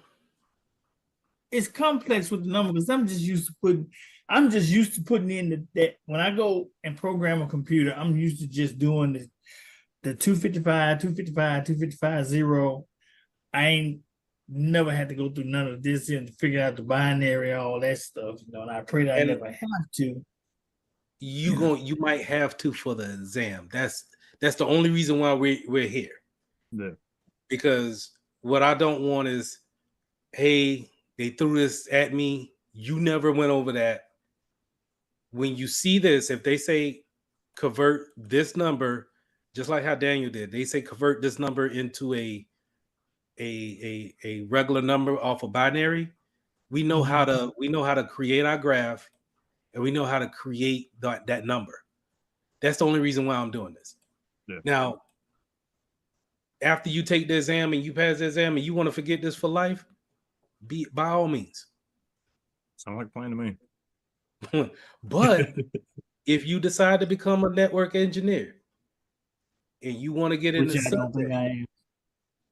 And you wanna be in that field, subnetting, this is the basics of it. This is what, not saying that this what they have calculators for this, yes, but they are breaking it down way more than what I am. Yeah. Way more. So just to see what we're looking at, I just want this to be familiar enough to when you see 255, 255, 255, you get a spark in your mind to be like, oh, okay, I can't put that many devices on this network as if it was a 10.0 network. That's what I want.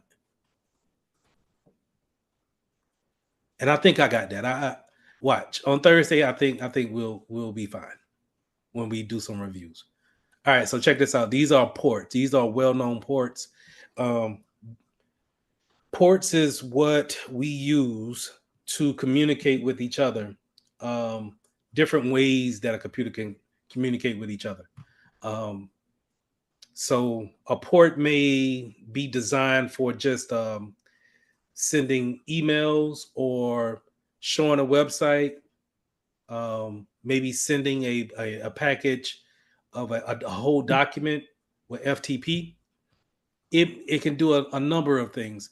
The best analogy that I can give is that there's a number of ways that I can communicate with you.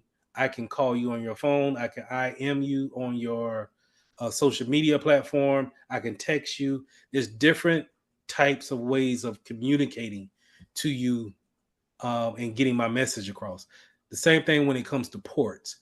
Ports are just different ways that applications can use to communicate with each other, with other computers. Now, overall, you have they're designed to be matched up with a number. So port 25 is always going to be SMTP, and that's going to be simple mail transfer protocol. It's going to always be that. No matter what the platform is, it's going to be that. So if you don't have port 25 turned on, or if it's blocked at the firewall, you won't receive any emails on your PC. That's how that works. Quick question. Okay, so if you go in like you was talking about going into your router, right? It shows it shows all the ports, right? You can actually go in and test the ports, if I'm not mistaken. You're talking about the ports that's physically on your router? I'm talking the ports that you're showing there, like you can go in and test the firewall and all that stuff on the ports, if I'm not mistaken. Okay, you can't block it at the firewall. Go ahead. But that's what I was wondering. I was wondering if that's what you're talking about. It's the same thing, right? Oh yeah. Okay. So our firewalls, and that's in the lecture as well. Firewalls are designed to block IP addresses as well as we can block ports. So for those who don't know, a firewall is going to sit at the edge of a network, and it's going to be a bouncer at a club. It's going to have its list, and if you're not on the list, it kicks you out. If you're on the list, you can go past the firewall and head to the router. The router will tell you where to go next. But a firewall is just going to check its list from top to bottom, always. As you can see here, this is the list, and you see my allows or it will deny. Right? So I just want to make sure that's what you was talking about on the ports, because I mean, and when it comes to the ports, if I wanted to do a new rule, I can block the program or port or make it custom. But this is typically where I'm going to block it at. Now I could block it here on my local host because there's multiple types of firewalls, but for this class, we got one that's on our local machine, on our desktops or on our laptops, and then we have one at the network edge that's sitting out there on the network. So hopefully everything is blocked at the edge, and then you don't have to worry about blocking anything on your local computer. But it's not perfect. Sometimes people do slip by the firewall at the edge of the network, and then we need our local firewall to be able to block those communications. So going back to ports in this list here, overall there's about 65,000 ports on a computer. You're not required to know all of them, but you are required to learn some of the common ones, such as Telnet, SMTP, DNS, HTTPS. Those are typically the common ones, and I have a slide showing that here. So I would remember say it again. You'll be sending this one to us, right? Yeah, this is already in the classroom. It's already posted in the cohort. Those slides are already up. I would definitely remember this by heart. Okay. But I'm also going to put this list in here for career journey if you wanted that, just to kind of, you know, some cool stuff to have, I guess. I always keep this. I've been having the same list since 2018, so I guess it's just kind of sentimental to me. All right, last thing, and then I'm gonna let y'all go. The OSI model. Now, this is not on the exam, but I think this is important to understand when it comes to the communications from one device to the next, and we understand when they're talking about different layers, what happens at a particular layer. So, starting from the lower level to the top layer, it should be 7 layers. And it starts off at the physical layer. This is where we have the Ethernet cord that plugs into a network card. And then you heard me talk about it yesterday, where it turns that piece of data that we're having into packets. This is typically going to happen at the second layer of the data link layer, and it turns the things that we've been working on into frames and packets and move it across the network in the third layer. So a lot of times what you'll hear people say in the IT realm is that at the third layer, this is where we're having issues. They're really meaning that we have issues at the networking layer. Okay. Transport layer, that's where we just talked about ports and how it's actually going to be transmitted. Is it going to be TCP or UDP? Remember, TCP is going to ask for an acknowledgement. UDP doesn't really care if you drop some packets along the way. The session layer is going to determine once it goes up and it get past the transport layer, it goes up into the session layer, and it maybe reaches its destination. That in that destination PC is going to then look at it like, okay, what session is it going to go to? Have I closed it down? Is it still open? I'm going to determine where it needs to go. Then it goes into the presentation layer. How is that person going to see it or receive it? Is it going to be secure? Is it going to be encrypted with TLS and SSL? And then the application layer. Is it going to be in a website, in Microsoft Word? This is where we see it again. So it starts off here if we create a document. And then once we create that document and want to send it in an email, it goes through the process going down. Presentation layer, down the session, transport over the network, gets to its destination. The destination receives it at the physical layer and moves it back up all the way to your computer back at the application layer. Now, again, not needed to know for the A+ exam, but it is I think is good to know when it comes to if they're throwing layers out there and what is it actually talking about. All right. Any questions?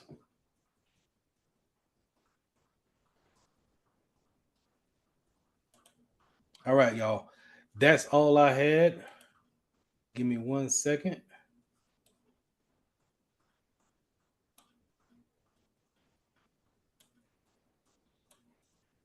So don't If forget, y'all don't have it, I don't know what is going on with my video, but I'm gonna uninstall Zoom and reinstall it here when we get off. okay. If we don't have any more questions, I'm gonna go ahead and let y'all sit with that. Remember, in the cohort, in the classrooms, we already got lesson 5 out, but I'm going to put this recording up tomorrow, along with our slides the small slides that we had here today with the questions. If y'all don't have any questions for me, I'll go ahead and let y'all go, and we'll talk again on Thursday. All right. Thank you. All right. Good night. Right.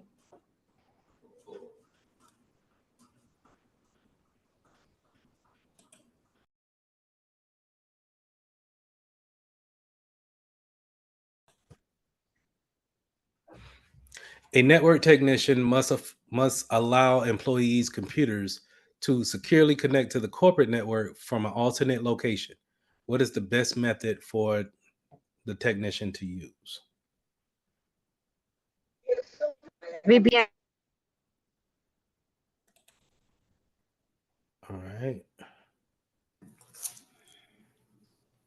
Does anybody care to explain their meaning, what they think a VPN is? It's not wrong or right. Just let me know what you think a VPN is. From what I would describe it as is like a kind of a backdoor tunnel. It's a secret tunnel, a secure secret tunnel that you use to get the information from A to B. It's you're taking an alternate route, an alternate means of kind of an alternate route to get the data to point B. A secure tunnel to point B. All right. Awesome. Hey, Lee. Virtual private network. Hey, Lee. Yeah. I know what a VPN is, but I don't know what the other three are, though. Should I know what they are? So a DMARC, I'll say that for last. DHCP scope. So you heard me say DHCP before, where we're giving out those IP addresses by request. Device gets onto the network. Hey, I'm new. I got my MAC address. Give me an IP address. It asks for it. It's not static. It's DHCP. So therefore, it's always going to be dynamic in that exchange. A VLAN. Remember when we were talking about a LAN network, those computers that's connected together, maybe physically connected together, virtually we can go into that switch and make it make another LAN logically, meaning if I wanted to put everybody in the legal department in a separate VLAN, it's kind of like I took it physically, but I made it in make believe. And in the IPs, in the IP, when it comes to that, that's virtually split from the LAN. You know, so logically, it's not a part of that original LAN. Now, DMARC is something we never talked about. And remember, I said that CompTIA will throw a curveball in there just to kind of see where you're at. A DMARC is the entry point where the ISP, the telephone company, will come into your business and say, hey, this is the internet connection to the outside world. Where is your particular piece that's going to connect with our piece? So they'll bring their router in, and then they want you to have your router, and then that meeting point will be the DMARC. So with this question, I looked at it more of, y'all know what a VPN is. I think everybody will know that a VPN will securely be an alternate way of communicating back and forth. Virtual private network. But to your point, if you don't feel too strong about the other three, it may throw a different type of curveball to you and say, well, why wouldn't it be a DMARC? He never talked about it. It might just be that.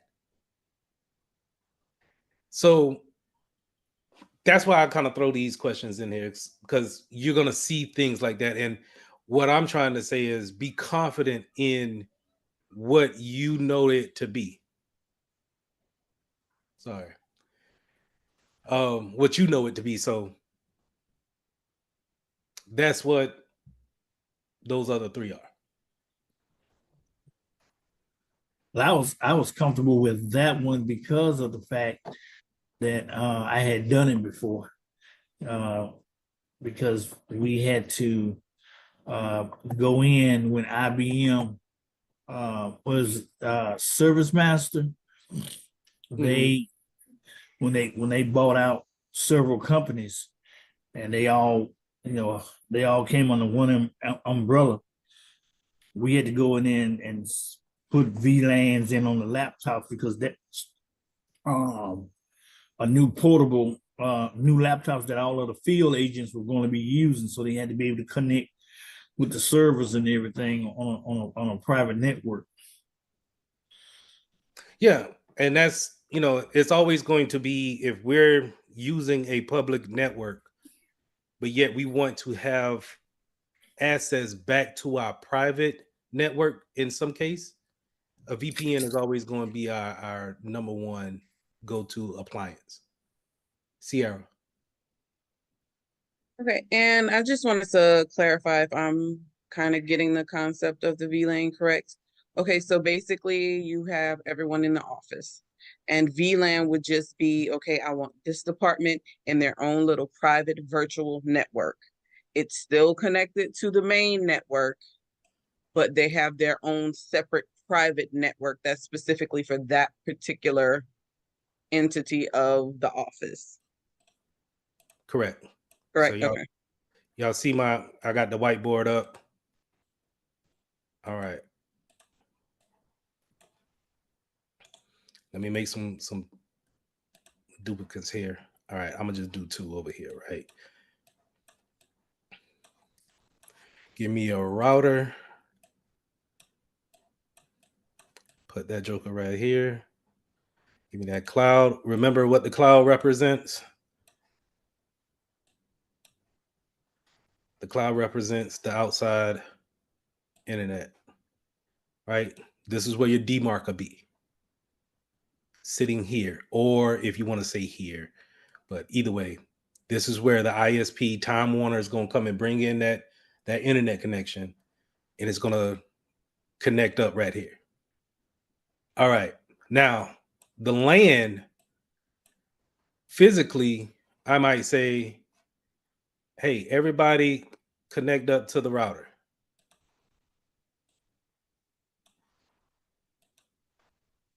Right? Bear with me, doing my drawings. That's a LAN, right? We can, but the thing about this is that we're physically stuck to the second floor. But guess what? We just hired Avery, right? Avery just came to the office, and we ain't got no room for him on the 3rd floor or the 4th floor. But guess what? We're going to put him, well, hold on. This is the legal department. This is the legal department right here, right? So text.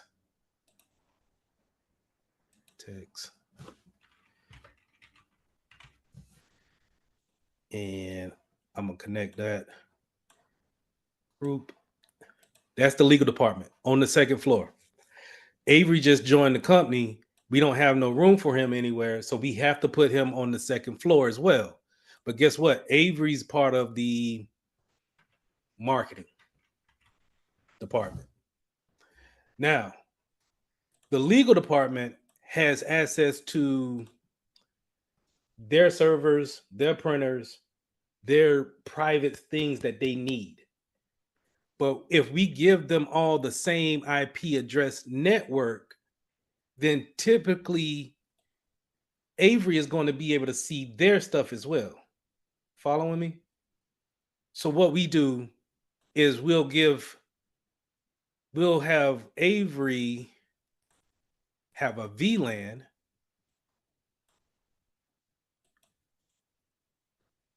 and we'll make that joke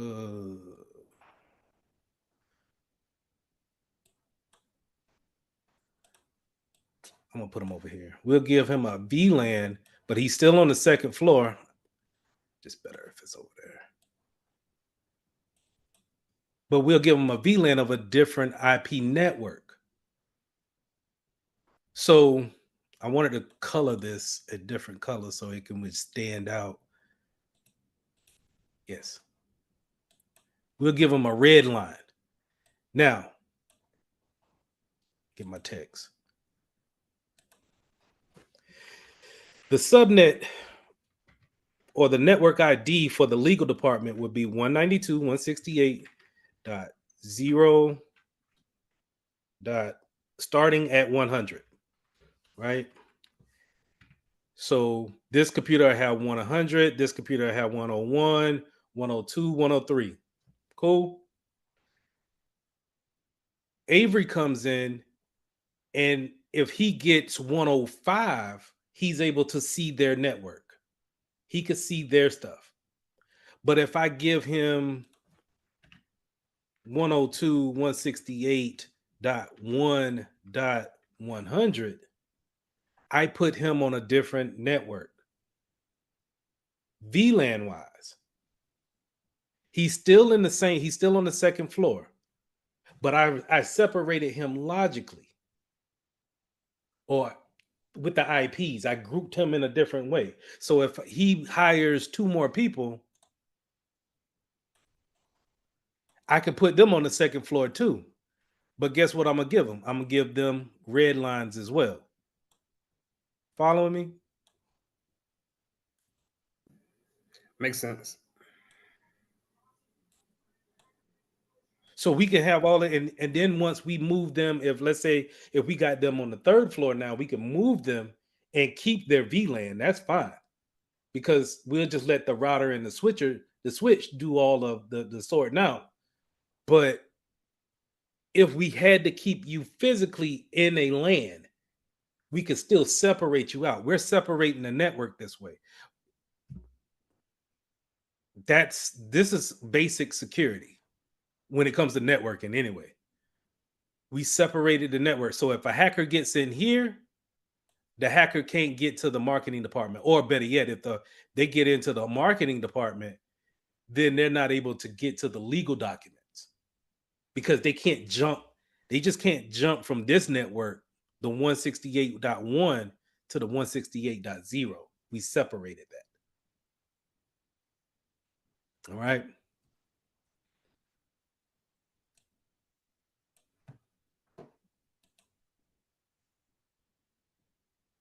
All right. But that was with the landline, right? Not the VPN. No, the VPN. Okay. So if we keep, you want me to go into the VPN, or if in this scenario? Yeah, because I'm Okay. kind of confused. Because they're not using the VPN right now, right? No, we're in the building. Let me throw the building over there. Okay, okay. We on the 2nd floor. Okay, I just wanted to be sure. Now, if we were home,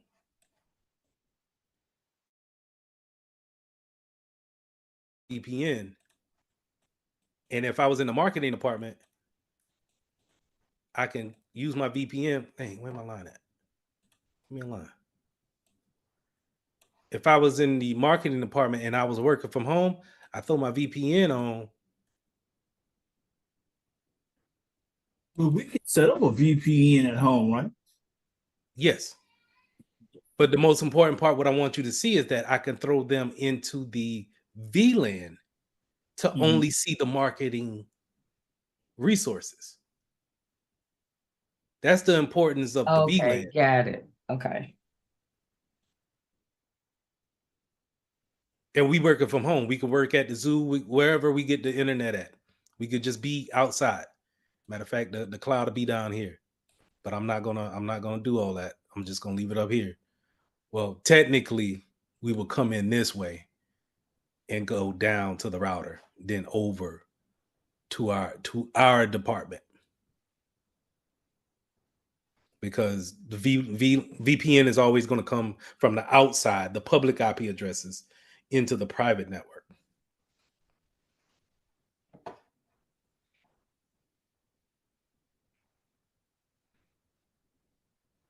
Okay.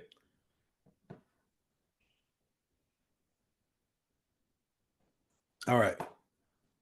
It's a good discussion, though. Next question, 30 seconds.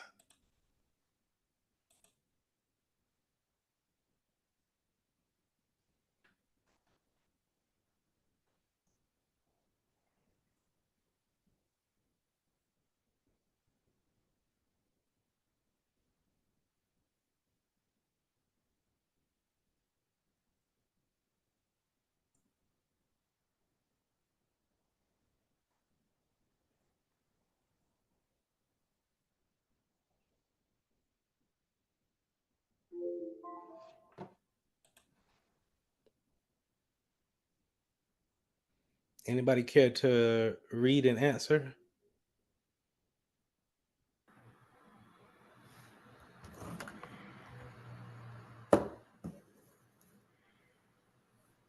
All right. An application developer wants to ensure packets arrive to the destination in order and none are lost when the application communicates across the network. Which protocol will the application developer use? All right. Why didn't we say DNS? Who knows what DNS means?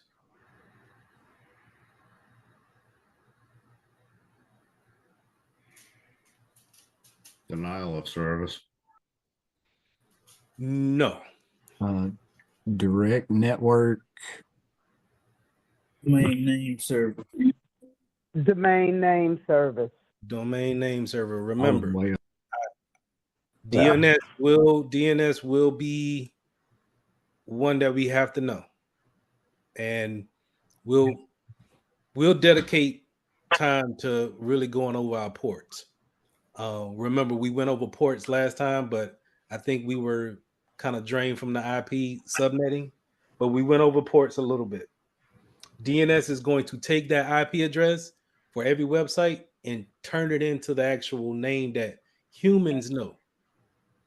Google is at the IP address 8.8.8.8. If I were to type in 8.8.8.8, that IP address, hit enter, takes me to Google DNS, where I can look up other DNSs or other domains. All right. So IP address or IP, Internet Protocol. So we pretty much understand why we didn't pick that one. So it's going to be between the UDP and the TCP, and everybody seemed to be on the same page when it comes to the TCP protocol. It's going to make sure that it gets all the packets there. I made the comparison to when I send an email or a picture in an email. If it drops some of my packets along the way, then some of my pixels may be missing in that email, in that picture, because it dropped my packets. It's not like UDP where dropping the packets is not as important. If I'm doing a phone call on a Zoom and then I get the robot type of uh, thing going on, it's dropping the packets as we speak, because maybe I'm pulling too much of a resource or I don't have enough bandwidth at the time, and it drops the packets in order to keep the real time motion going. And what's the acronym stand for again? You got me on that one. TCP stands for Transmission Control Protocol, and then UDP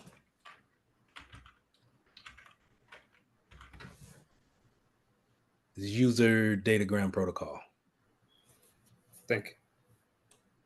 I actually have the list from CompTIA in a PDF if y'all want. It has like all the acronyms on it. Yes, please. I didn't even answer that one because I didn't know. Yes. I don't know. I guess that was from Thank the you. last class or I missed or something. I didn't even know what that was. I remember you discussing it, but I forgot what it was. But now you say when you explained it, I remember what it was now. Oh, my bad. I feel bad on that. But no, they will definitely, they will either, they'll do one of the two things. They'll ask you give you the actual full name, and then expect for you, especially if you know it for its acronym, such as DNS, SMTP, a lot of the ports. And I put that in the classroom, right? A lot of the ports they'll either spell it all the way out, or if you know it by the acronym, if you know it by the name, they'll just put the acronym. Or they may just come up with an acronym and we never really talked about it. I didn't put that in there. All right, so I need to put that. No, I put it in the slides. Right here. The common ports.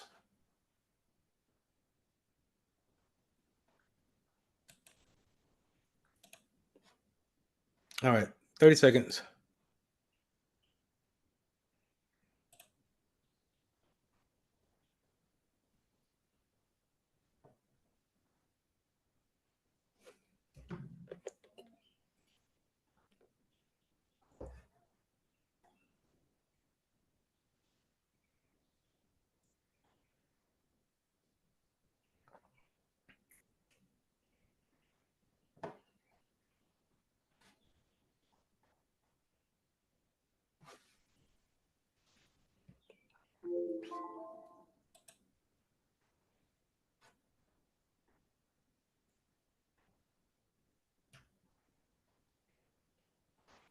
All right, a network technician is configuring host to request IP configurations from a server. What protocol is the technician configuring? HTTPS, SSH, DHCP, or TFTP? And no, we didn't talk about TFTP. All right. HTTPS. A network technician is configuring host to request IP configurations from a server. It's requesting that hey, I got my physical address and I want an IP. It's not static. Okay, so it's SSH. No, correction. DHCP. DHCP. So we have to, yes, we have to understand that these protocols are different ways that we talk to each other in computer languages. This is how they do different features. HTTPS is when we're going and we're typing in our favorite web address and it gets a secure web address. So I'll go to ESPN.com. NFL draft is tonight. It's secure because we're using HTTPS. And normally back in the day, well, not too long ago, they had a little lock up here, and you may still see a lock for secure web addresses. That's using HTTPS for these type of sites. That typically means that they checked in with a CA or some type of certificate authority to get this certificate to say, hey, we are ESPN. We are who we say we are.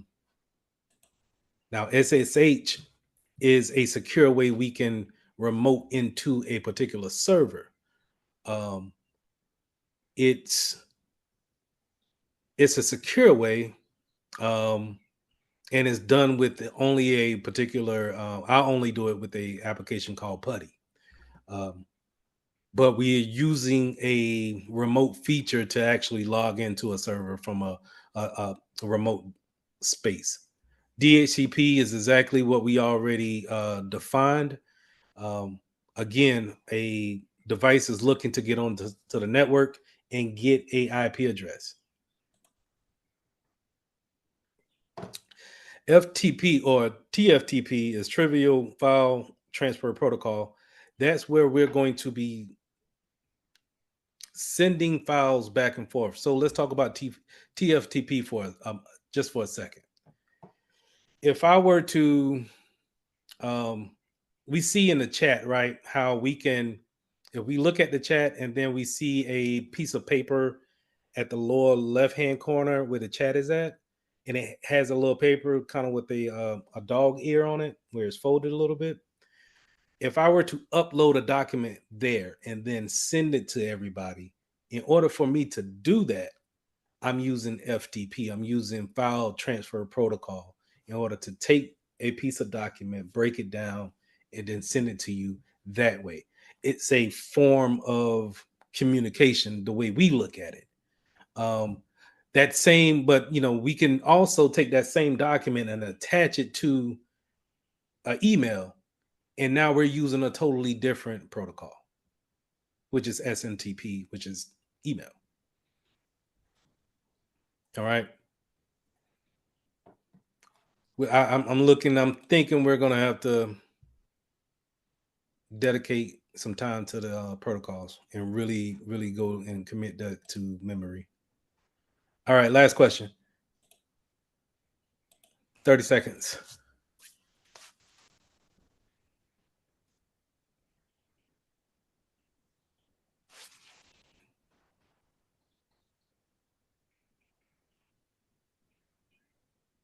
Oh, my bad.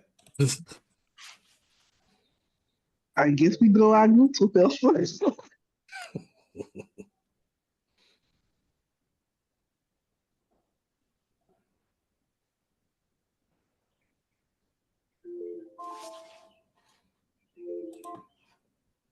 All right. A network technician is setting a static IP version 4 address on server boxes in a sandbox environment. Which setting would consider optional for ensuring proper communication within the local area network? Select all that apply. Remember, if we see all that apply, if we see this particular piece right here, we're going to pick more than one. So if a network technician is setting up a static IP address in a in a sandbox situation, that means that they are practicing. This is not on what we call the live environment or production environment. Which settings would they consider to ensure proper communication within the local network? So proper communications would be our proper thing that we want. If we're talking about, let's eliminate 2, which would be D&D, right? I can see y'all ain't gonna like me after this one. Okay. All right. So if we're gonna eliminate 2, we're not looking to communicate outside of the sandbox. The sandbox is, think of the sandbox as my virtual machines here, right? This is what we could consider a sandbox. And no, I didn't talk to y'all about sandboxes, that term, but if you ever see it, that's what we're thinking about. Testing environment, something we can tear up, and we typically want it to be isolated from everybody else anyway. So if that's the case, then we're not really worried about the IP address or our subnet. We're just really wanting them to be connection or connected to each other. And if we need to get out, or we need some type of, since we need an IP address, we do need to know where the router is. So the gateway will be there. Remember, when I do my IP config -all, is going to let me know where that router is. The reason why I want to know where that gateway is, just in case I need to go out to the internet, right? So if I go out to the internet, there's a battle buddy, so to say, that I need to go with me. And more than likely, I need that DNS server to be there with me. The important thing about the DNS server is that if you don't have your DNS set up, users are not going to be able to go to their sites, because now the machine is looking for you to tell it, hey, tell me what IP address is ESPN at. I don't know it by ESPN. What I would do is ask the DNS server what IP address is at ESPN.com, and then I'll go to that IP address. So in this question, if I'm going to set up a sandbox environment between more than one server, I need to have a IP address from a router. So I need my gateway. I need somewhere to get that IP address from. But then I need my battle buddy to run with me just in case I do need to get out. And then I need to be able to look for different websites with my DNS server. Hey Lee. Yeah. Can you give me a little information on the subnet mask, please? So that subnet mask, let's pull up that IP address. Remember when we were doing all that on Tuesday? That subnet mask is going to typically be that 255 that we've been talking about, right? You remember we had that, Yeah. given the fact that these bits are turned on, then what slash notation is this? This is going to be a 24/24. So that's why it didn't really matter here, because we were just doing something. A sandbox is not going to be like hundreds of computers. It's going to be just a handful of computers, maybe to kind of replicate a problem. So I didn't really need to care about the subnet mask. If anything, the router would probably take care of it for me. But I just really need to be able to. Anyway, let me get back on the subnet. The subnet mask is going to let me know how many IP addresses I can put in this network. And in this case of my computer, is going to be the 192.168.86 network. All right. And the reason why it's 86, these three are my network ID, is because all of these bits are turned on and I can't put no more into these octets. So I can use up 255 different spots in my last octet.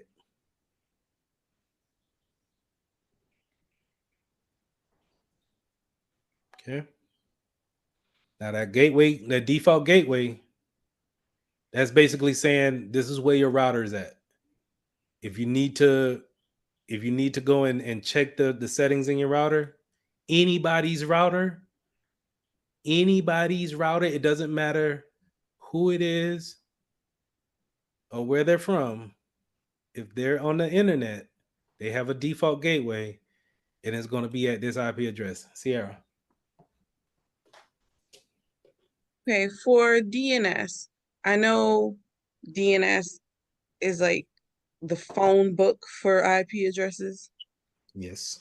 Okay, and when you say alternate DNS, is that like having two phone numbers for the same website? Having two phone books for the same Two phone, but okay, that is what I want. For directories. Okay. So if DNS, this DNS server is down, I can always use the alternate. I can Okay. use the alternate to get out. Okay. All right, there. Okay, I got it now. I just wanted to make sure. No problem. That's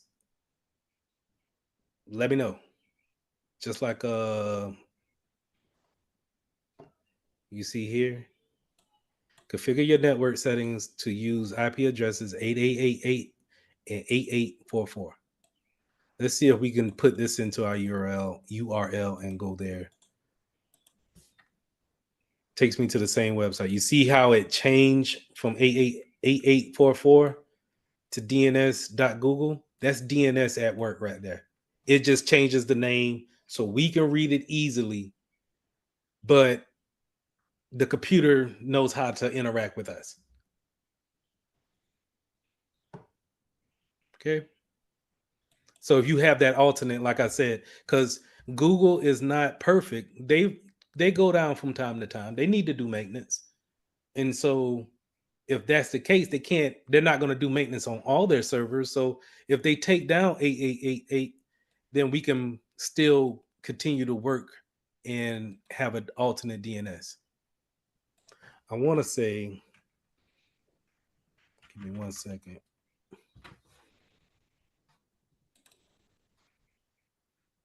No, I don't want to do that. I want to go to the properties. I want to go here to IPv4. I want to, you see here, I have two different spots to where I could put my DNS server in. Now, typically, you don't have to fill these out. But if your network team ain't on it that day and you really need to, put things out there, you can go in here and put in your alternate DNSs and your preferred DNS. I would tell you to always go with the preferred Google DNS. Is everybody should be able to reach that, ping that.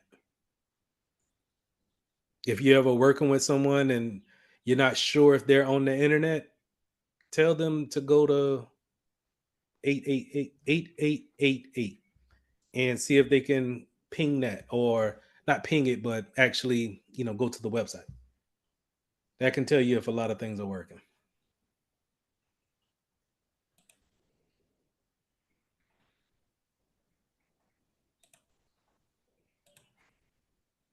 So y'all already seen it. I'm gonna go ahead and let y'all take a look at it. These are the groups that I split y'all in. Y'all let me know if your name is not on here, which I think I just looked at Jamie and I don't have you on here.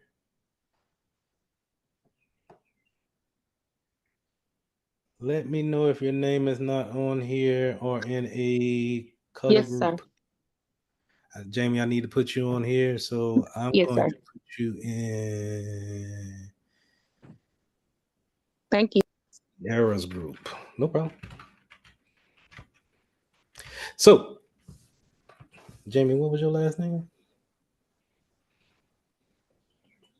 Wallace. Wallace.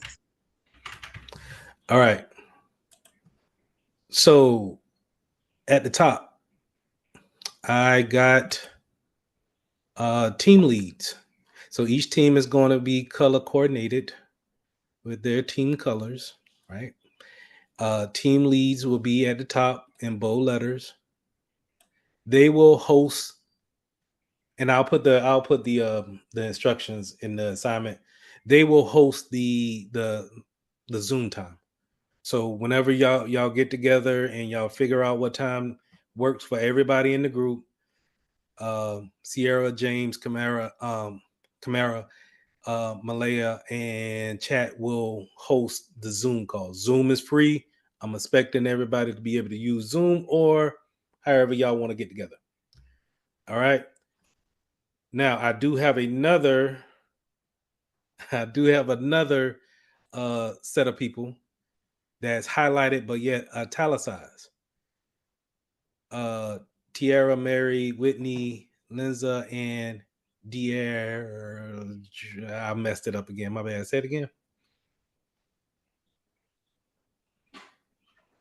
All right. Deidre. I'm sorry. All right. Y'all will be the scribes. You will drive the mouse around and you will screen record what you and the team find. I will let y'all can decide who uploads, but what I want y'all to do is take these groups, no more than 30 minutes on a call, get together real quick, and you got to find some information that we already talked about. I have full confidence that everybody knows where the information at, but just in case the pressure's on you, then I want everybody to help each other. Team leads, I just want you to keep everybody straight. Now, I'm going to put maybe 5 to 6 different tasks, but I want it to be screen recorded. And I would prefer everybody be on the recording, because what I want to do is take the recording and we're going to put it on our LinkedIn accounts that we need to go ahead and set up. And that's going to be our first kind of like a live training that we can go ahead and start building our skill levels for whoever to see. Okay. So it's not going to take no more than 30 minutes. I promise you. At the end of this 20 weeks, you'll probably look back at this first one and say, oh, yeah, Mr. Lee, he didn't want us to do nothing. Just kind of, introducing ourselves to each other. And I'm thinking about maybe changing the groups up every time we have an event. But I'll put this in the classroom and you'll get your assignment tonight. I'll post it tonight so y'all can decide if you want to meet up on a Friday, Saturday, or Sunday. And it'll be due on Monday. Okay, so LinkedIn has a separate account or something that we have, or you're talking about on the Pivot Technology School website on LinkedIn? No, it'll be, I think, well, I know Pivot sent something out in the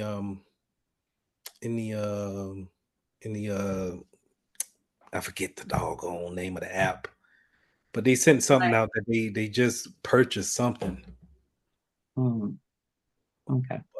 But I'm thinking about just Slack? taking, Slack. Slack.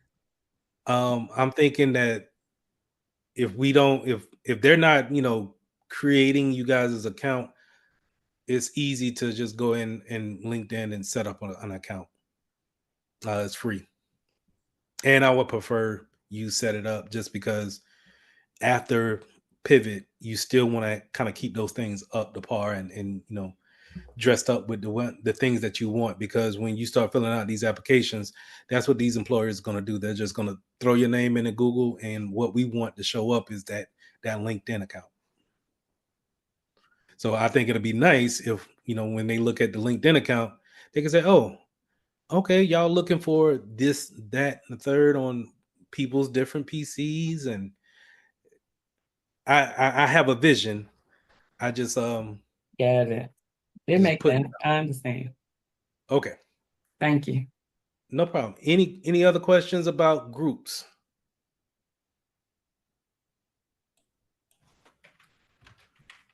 One more, I do. How will so do the groups give each other email addresses or phone number to communicate?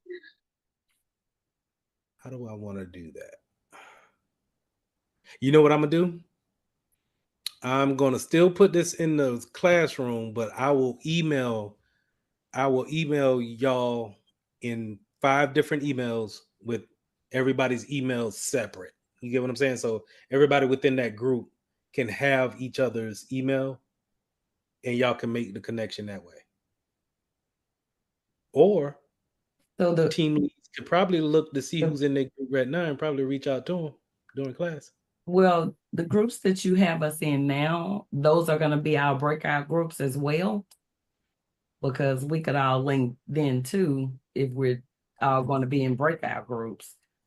But unless you plan not to do the breakout groups like that, the way you have it. Yeah, I wasn't doing the breakout groups doing like class or anything. I was going to let y'all get with each other outside of class, because you would still have to. I want you to go to a Zoom call on your own. But basically what I'm trying to get you to do is not be afraid of the technology. I want to show you exactly what I want you to do and just find a way of making it happen, because that's the best way to learn it. Because everybody's network is going to be different than what mine is going to show you. And you're going to run into some issues just because it's just different across the board. But I think if we all work together, and if y'all need to call me in and we can work some things out. But I think the more we start to move the mouse around and make the applications do what we wanted it to do, it'll be easier. Then we can I think it'll help us with learning a lot instead of doing the death by PowerPoints. So basically, each team captain sets up a Zoom call or something for their team. If they want to use Zoom, they want to use Microsoft Teams. If they want to use Google Meet, whatever works for them, they make the call. I'm pretty sure everybody at the team leads will be all right. I'm I not believe on everybody in the anybody's group will be all right. I'm sorry, say it again. Renee Whitelaw. I'm not. I don't see my name on anybody's list. Oh, hold on.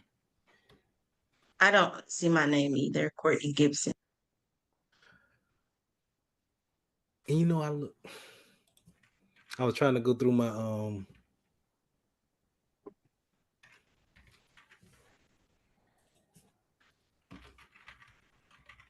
Trying to go through my screenshots.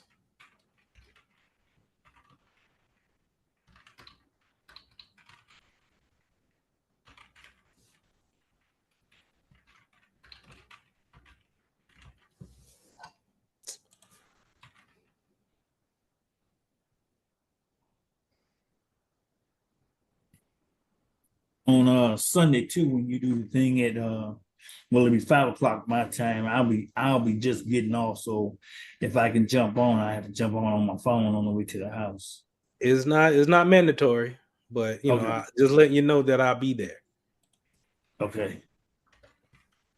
Not mandatory, not at all. And it's more about, hey, I need one-on-one of, let me know what this is. I'm having troubles figuring out what this. Say it again. Tutoring. Yes, it's more on that level. Professor, I am so sorry for interrupting again. I'm at 3% with my batteries, but I can catch up and I'll get on one of those with one of the groups, one of my groups, to see if they can send information as to the rest of the class because I got only 3%. At an 8 moment, my go from 3 to 2 and real quick. I caught half of it. I don't know if I caught the meat and potatoes of it. I'll go ahead and text it the chat. Okay. All right. Any questions on the groups? Anybody who's not there?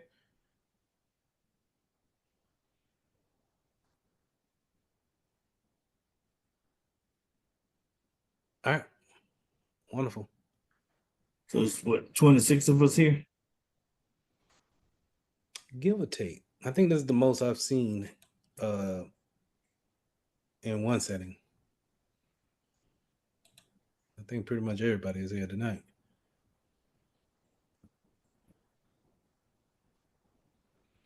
All right. I'll still send the emails out, but that'll be posted tonight. All right. Check this out. Let's get into these slides.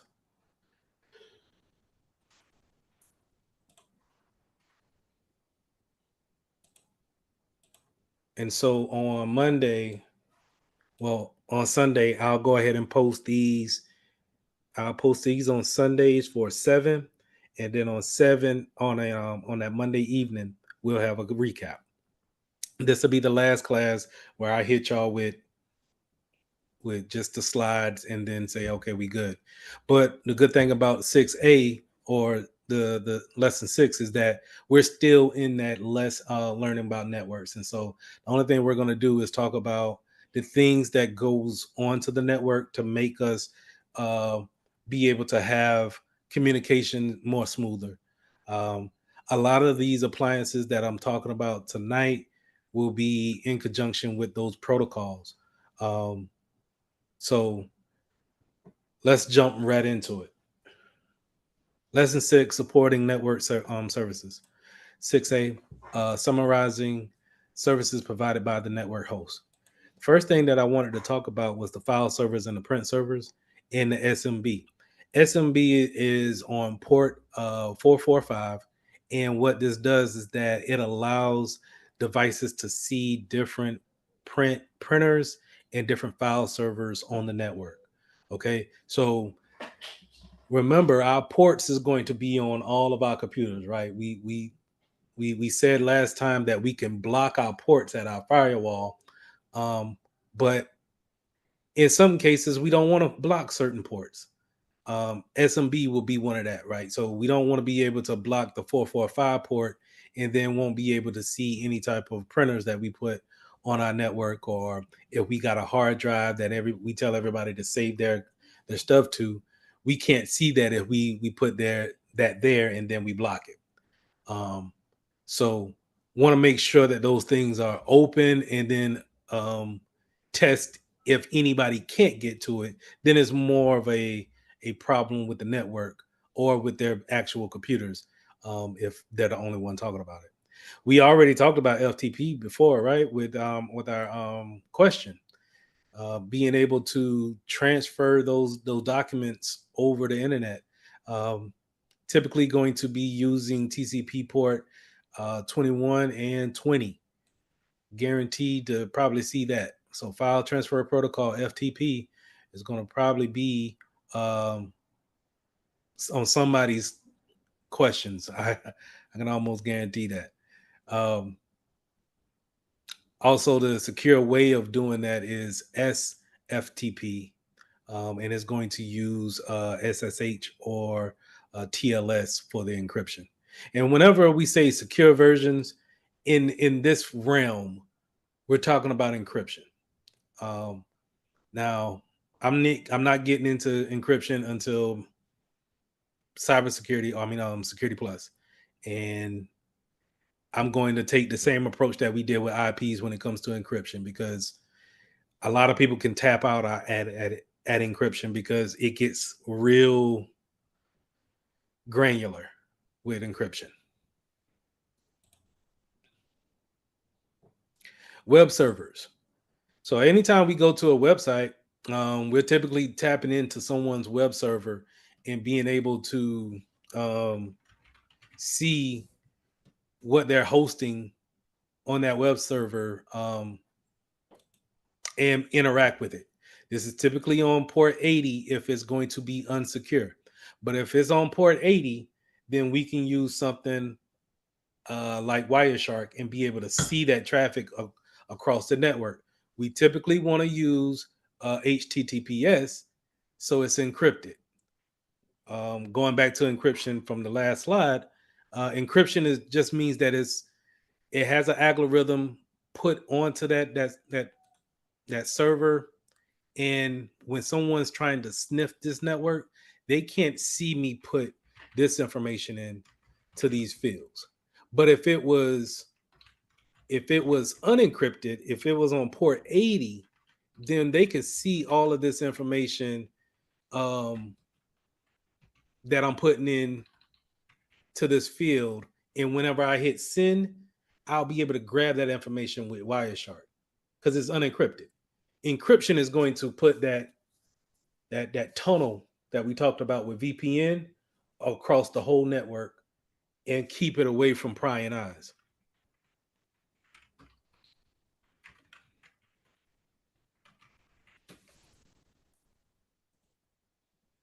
So when I hit send and it goes to my email address,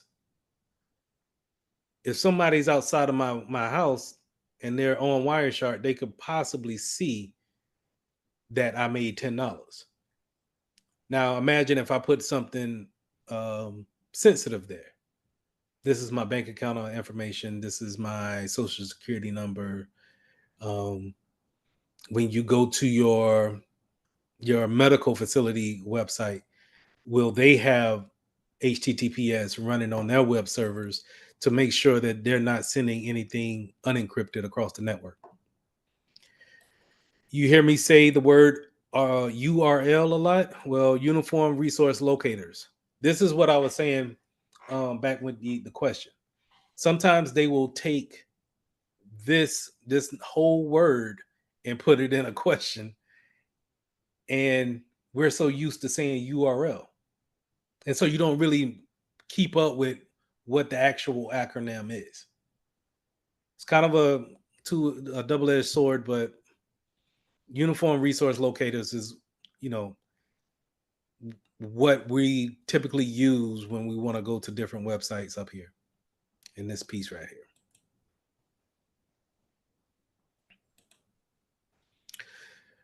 Now we talked about port 80, right? We talked about HTTP. Now HTTPS is going to be the secure version of that, and that's going to be on port 443. TCP, of course, but typically, in order to use HTTPS, we're going to get a digital certificate from a certificate authority. To explain this is kind of like, so when I go up here, I click on these little dots, I can go to this connection is secure. That means I have a certificate, a valid certificate. My certificate came from my CA is GoDaddy. GoDaddy. So you can see that I have a secure certificate authority, GoDaddy, that verified that I am mentaltechnologies.org. What's the equivalent of that is that, you go to the DMV and they give you a license. They say you are Courtney and you are allowed to drive a car, but you're not allowed to drive a Mack truck. So I'm allowed to be Mitchell Technologies, but I'm not allowed to be a medical facility. I'm supposed to be a technological company. I'm not allowed to do anything else other than that. So this is important when you got phishing campaigns out there, or um, bad actors throwing up these websites that's not who they say they are, but they still get a certificate from an authority to say this is a secure site. Normally, you don't get these. If you can't get a certificate, you can't be on HTTPS. Therefore, it's kind of a no-go. And Google would typically flag your website, so you can't really interact with it. You can. They'll just put a big warning on it saying that anything that you share information on this site is going to be unsecure. 100%. So mail servers. Mail servers is dealing with your emails and being able to have all of those emails come in and being distributed out to the end users. Now we can keep it in our storage or archive those emails up to a certain amount, and then we want to make sure that we clear out our storage of it before we actually run those servers over. Because if you run that storage out, you're pretty much not going to receive emails until you free up space. But this is typically going to be ran on port 25. I promise you'll see that too. Port 25 TCP is going to be SMTP. I typically say SMTP, but it's also Simple Mail Transfer Protocol.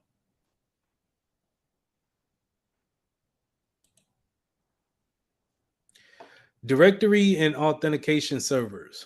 So, how many of us have heard of Active Directory?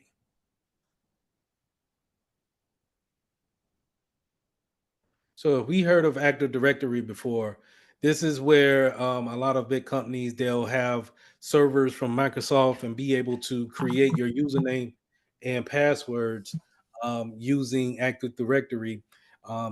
And you're able to now take that username and password and authenticate with different resources on the network. Maybe a file drive, maybe a printer, maybe some so another computer or maybe another server, and you have to authenticate yourself along the way. In order to authenticate yourself, the language that the computer will use to take your username and password and authenticate with a different server or a different computer is called Lightweight Directory Access Protocol, LDAP. This is also going to be a TCP port and is going to run on 389. So again, LDAP is going to take your username and password, and hey, you need to go to the company bought box.com or they bought Dropbox, and you need to put some information in Dropbox. But in order to do that, it needs to check your username and password to see if you're part of the company and not just anybody using Dropbox. So in order for the computer to do that, it uses this particular communication to authenticate that. Remember, all of these things that I'm saying, whether it's LDAP, SMTP, HTTPS, these are different features that computers have. Pretty much all basic computers. Some printers have these capabilities too, right? You could send an email from a printer in some cases, if it's smart enough to do so. So from a security standpoint, that's a port that we might want to think about. Should our printers be able to send emails? Do we want that, or do we just want it to scan and print? But anyway, getting back on to LDAP, LDAP is going to take your username and password and authenticate you in different resources. Now, that process is called authentication, authorization, and accounting. And what does that mean is that you have to authenticate yourself. You have to know your username and password, but you also need to have the authorization to look at certain things. People have to give you the permission to do so. If you don't have the permission to do so, then you typically will be denied, or you have more authorization than what you need. And then accounting means that someone needs to do an audit of the accounts to make sure that you have the information that you need to have. In security, I always will preach, I will give you enough permissions for you to do your job, and that's it. Because as soon as you start to get more permissions to do other things, you can create quite a list of things that you could do at work that I probably don't want you to do. Okay. Okay, of course. So is that like, I knew that there was a box that we used to have to go in and add a person's name and stuff. And I'm thinking that's what you're talking about. We add that person's name and figure out what permissions that they're going to need and so forth. Right. If they are, going back to our example of the marketing team, if they need permissions to the marketing servers so they can see all of the designs that they're going to be working on in the different projects, then we can put that in Active Directory before they even start. So when they do get there the first day, they can hit the ground running and they don't have to track IT down trying to figure out, hey, I started yesterday, but I don't have any access on my computer. I could just get to Google. I need to get started on work. And so we can get all of that stuff squared away before they even step into the building. That's typically what we want to do. Yeah. So Al, this is Kay. Active Directory is really like the meat. I mean, it sets up the permissions, and like you were just saying, if a new person comes in, it can even have them routed to the printer in their area that they can print to. I mean, it is really a very important part of the whole setup of different departments and different positions and everything. So the Active Directory. So.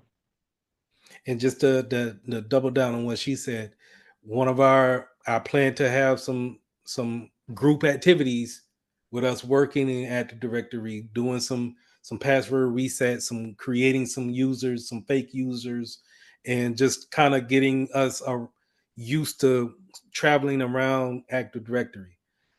I think, and this may just be me, I think if we can record several videos of us working in Active Directory, that will speak volumes than a lot of people what they have on their profiles and LinkedIn anyway. It's a tool that we use every day, and to know it, to be proficient at it, good. All right. Remote terminal access servers, RDPs, right? When we're talking about RDPs, we're talking about you're being separated from the LAN. You're in a different spot, and we're using the internet to still connect to a computer and then interact with it as if we're sitting at the computer, physically at the computer. This can happen with Secure Shell, SSH, Telnet, or RDP, which is my favorite one, because RDP is going to be pretty much on any Windows computer, but Telnet and Secure Shell is going to be typically used for your Linux servers. You can use it for Windows, but Windows will give you a GUI, this right here, GUI, graphical user interface. And that GUI will look just like my virtual machines. Now, this is not my virtual machines is not remote desktop, but it gives you the same experience. So say if this was if this Windows 11's machine was in St. Louis somewhere, and the only thing I had to do was just turn the switch on, start it, and then log into it, the same interactions that I would have is the same interactions that I would have on a remote desktop. So real quick, just like how it's just showing up in this window as if I'm sitting there literally on this machine. That's what remote desktop does for a user.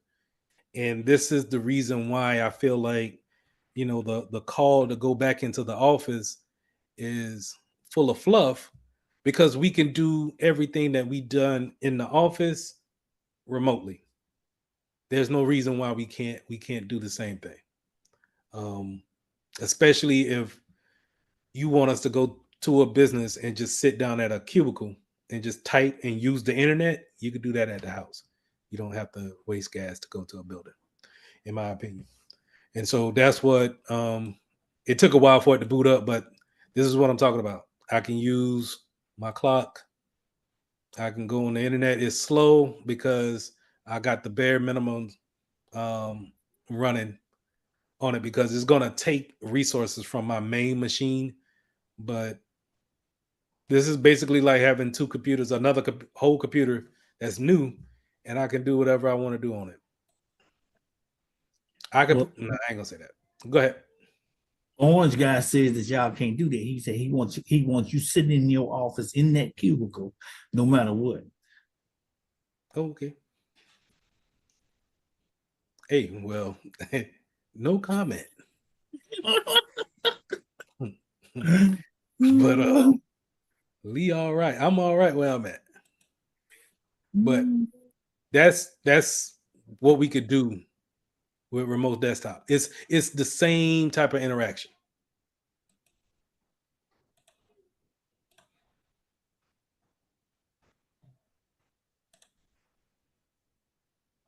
All right, network monitoring servers. So these are tools that's going to help us monitor the network. This is where the admin stuff come in.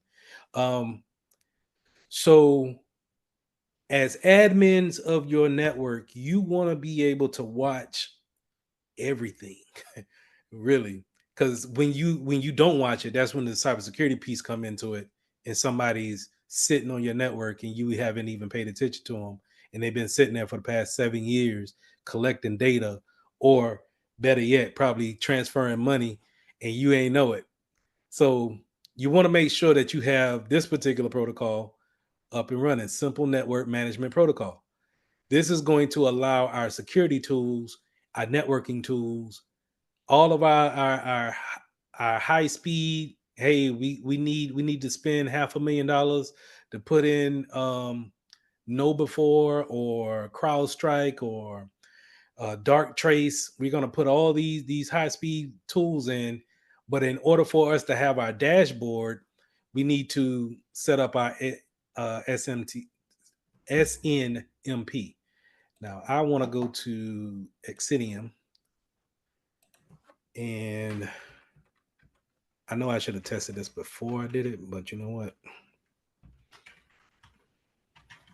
So you willing to spend that $250 on the front end, so you had to want to spend that $2,500 on the back end.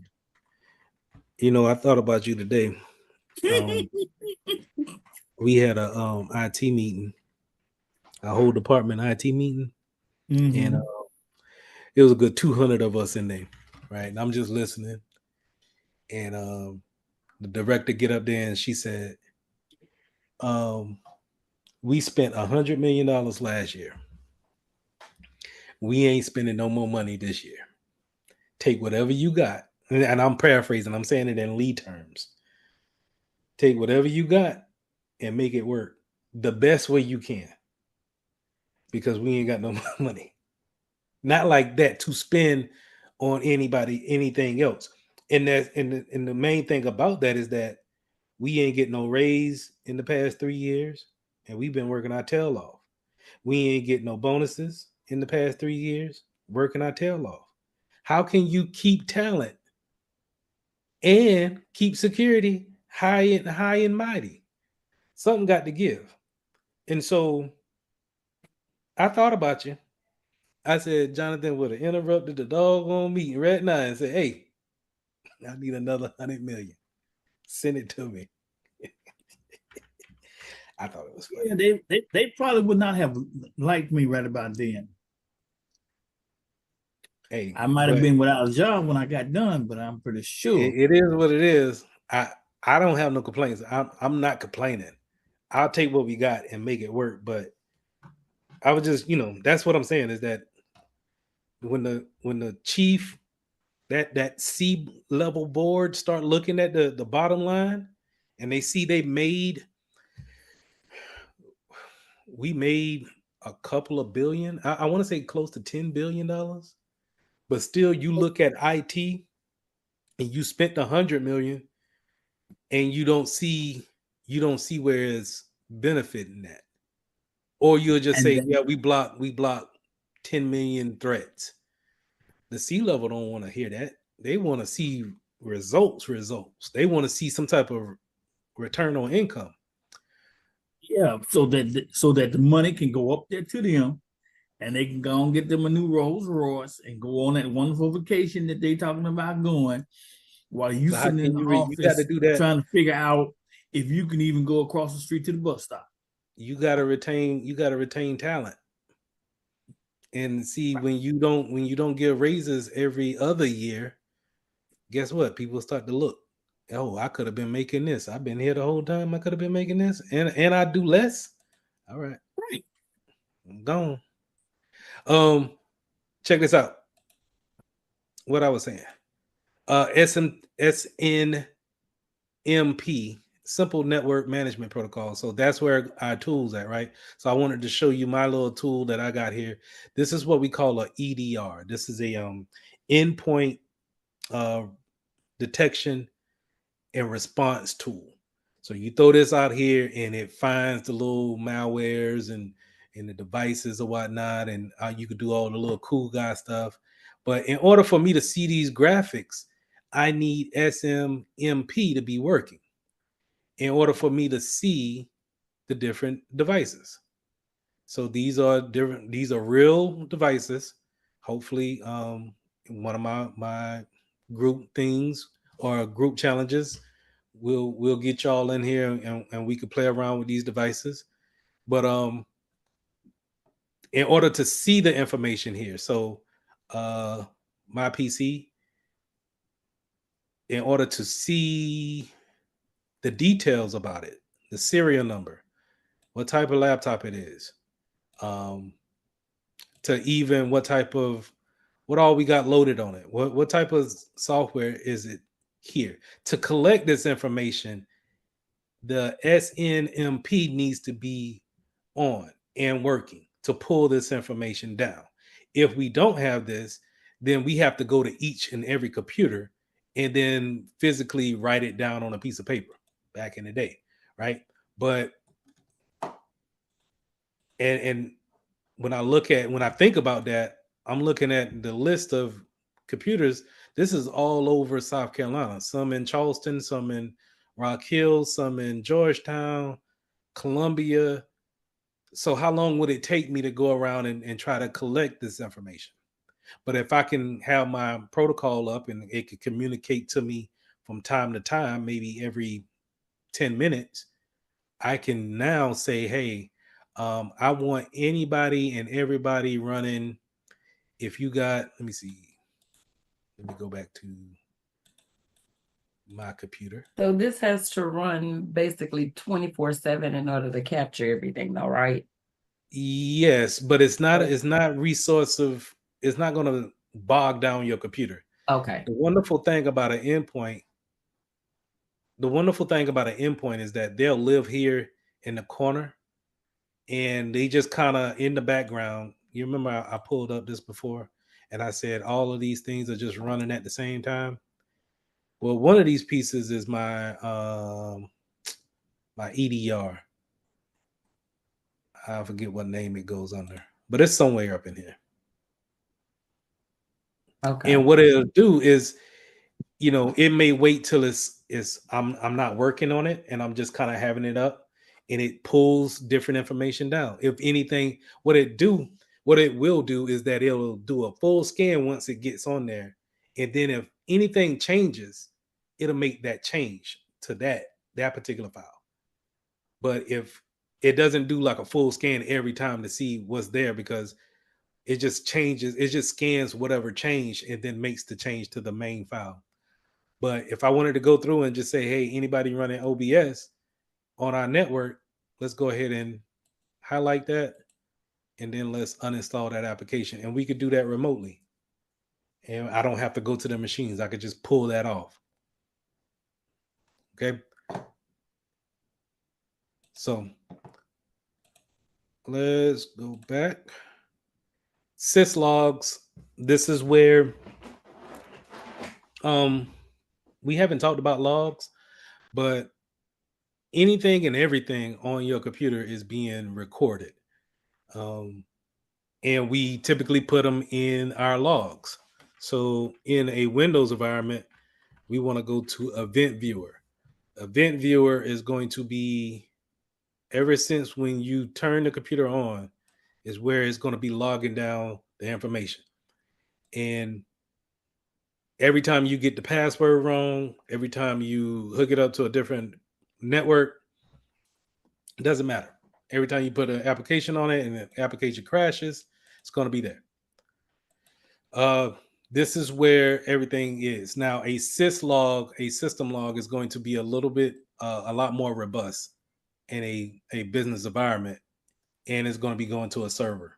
And so that syslog needs to work with the SMNP in order to pull different information down. All right. So they work together in conjunction, but 514 is the port number that we need that to be working on. Now, here's a little tidbit. If we don't have a syslog server in our environment, then we could shut down 514. That's okay to do, because we don't need it open. And if we don't need it open because we don't have it, then that's better security for us, and we can shut that down. But if we do bring one into the office and we pay for it and we get it set up, then we need to go into our firewalls and open this port back up.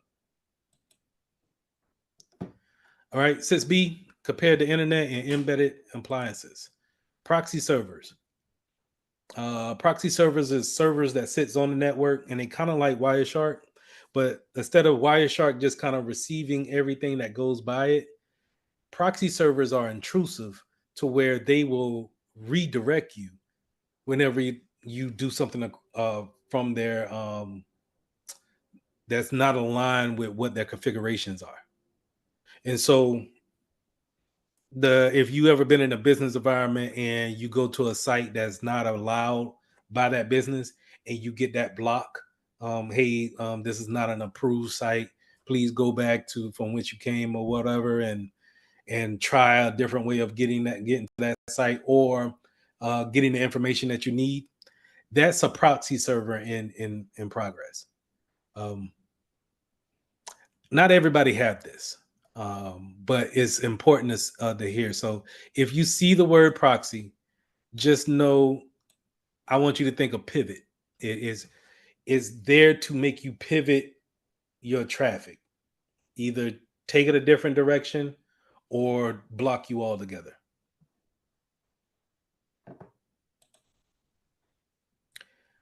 All right, spam gateways and unified threat management. Firewalls. We all understand what firewalls do. Good. Sitting at the edge of the network, checking its list to make sure that if the traffic is there and supposed to be there, it lets them in. If not, drops them right there at the edge of the network. IDSs. When you see IDS can be a part of a firewall, but IDS is less intrusive than a firewall. A firewall takes action. I see you're not on my list, I will block you. I'm going to actually do something with the traffic. IDS is just going to see it and notate it. All right, I seen that. I didn't do anything. Almost like a mall cop or a shopping mall card cop. Sorry, I didn't do anything. I can't make an arrest like that, but I can notate what it is. So, IDS is typically going to be like a is part of your antivirus that's on your machine, but your antivirus also can take action and block things. DLP is whenever we are trying to send out sensitive information outside of the network, and we have those different servers to actually put a stop to those things. So it can be configured to where it sees social security cards or numbers, bank account numbers, things of that nature, and be able to put a stop to those things before they go outside of the network. Unified threat management is going to be a server, a antivirus type of threat management that we can have that we set up in the beginning of a computer or in the BIOS stage of a computer. We could set that up, be able to look for threats that comes into our environment. A lot of times we don't understand that we don't need to actually buy extra cybersecurity tools. We already have them installed on our computers, and we just need to configure them to run the way we want them to run.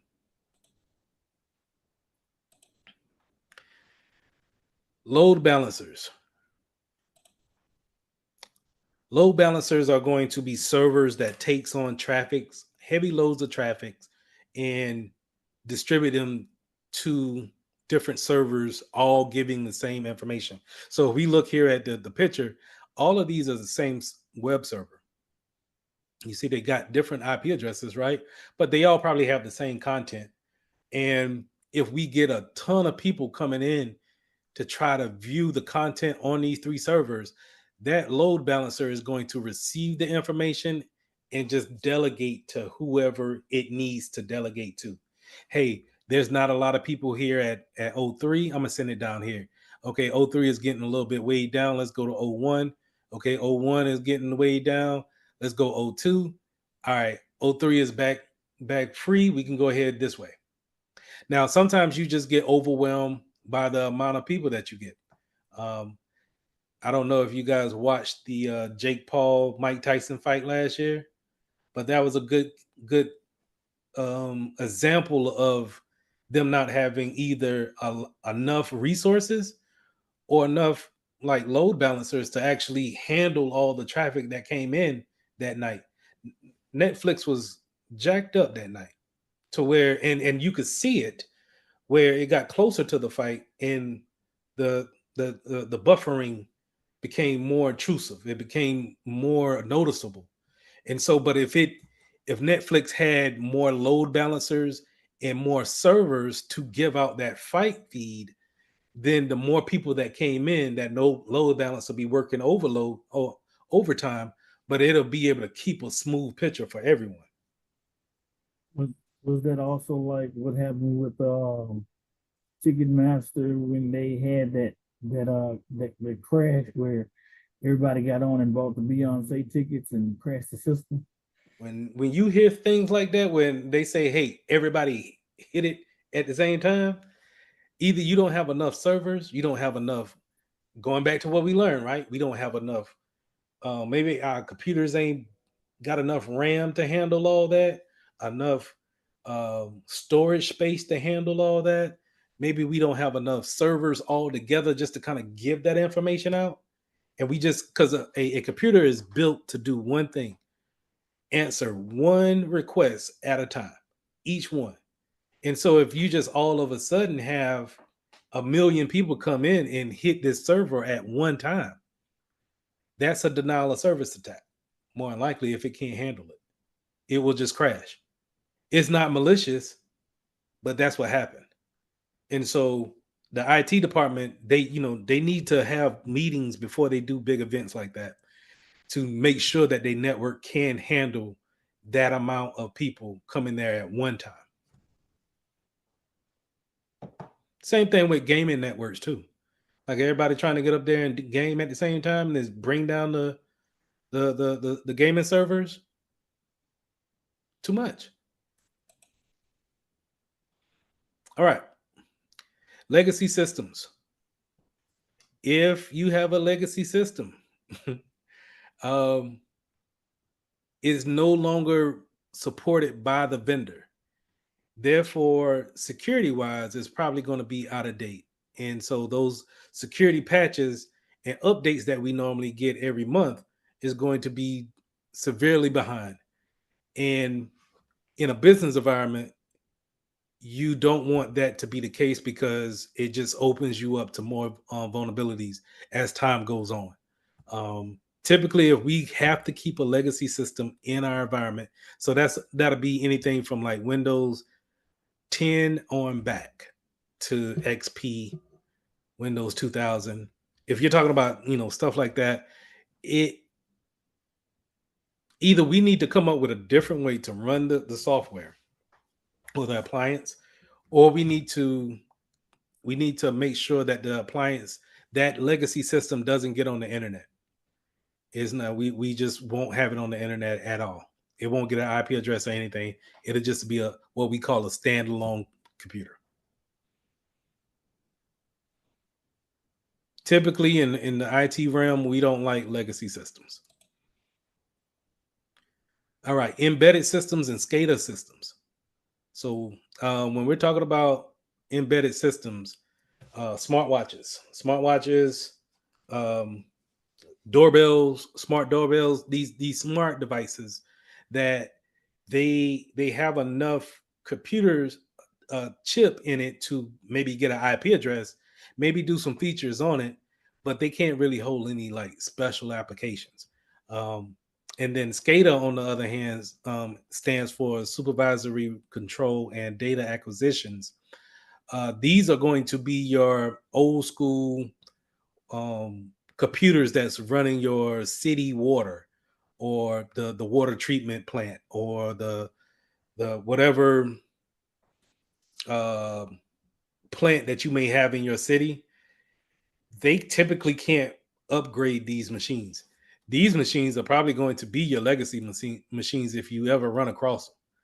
And the thing about it is that you just can't upgrade them. So if you can't upgrade them, because it would be, if it's running the whole sewer line for the city, we can't take that offline to see if a Windows 11 works with it.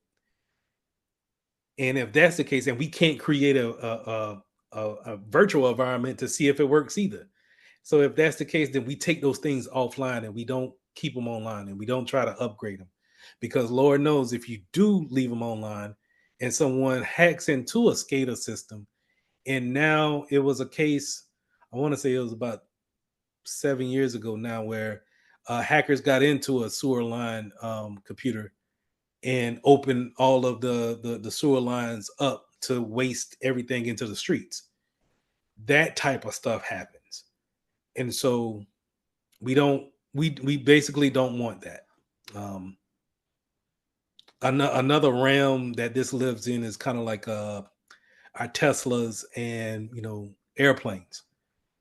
Being able to control those type of computers from a remote place. We want to make sure that we put everything in place so we don't have those type of issues. So we can be training to hack into Tesla right now. No, I'm not training. I'm not training you to do. Hey, you can do whatever you want to do. That's one thing.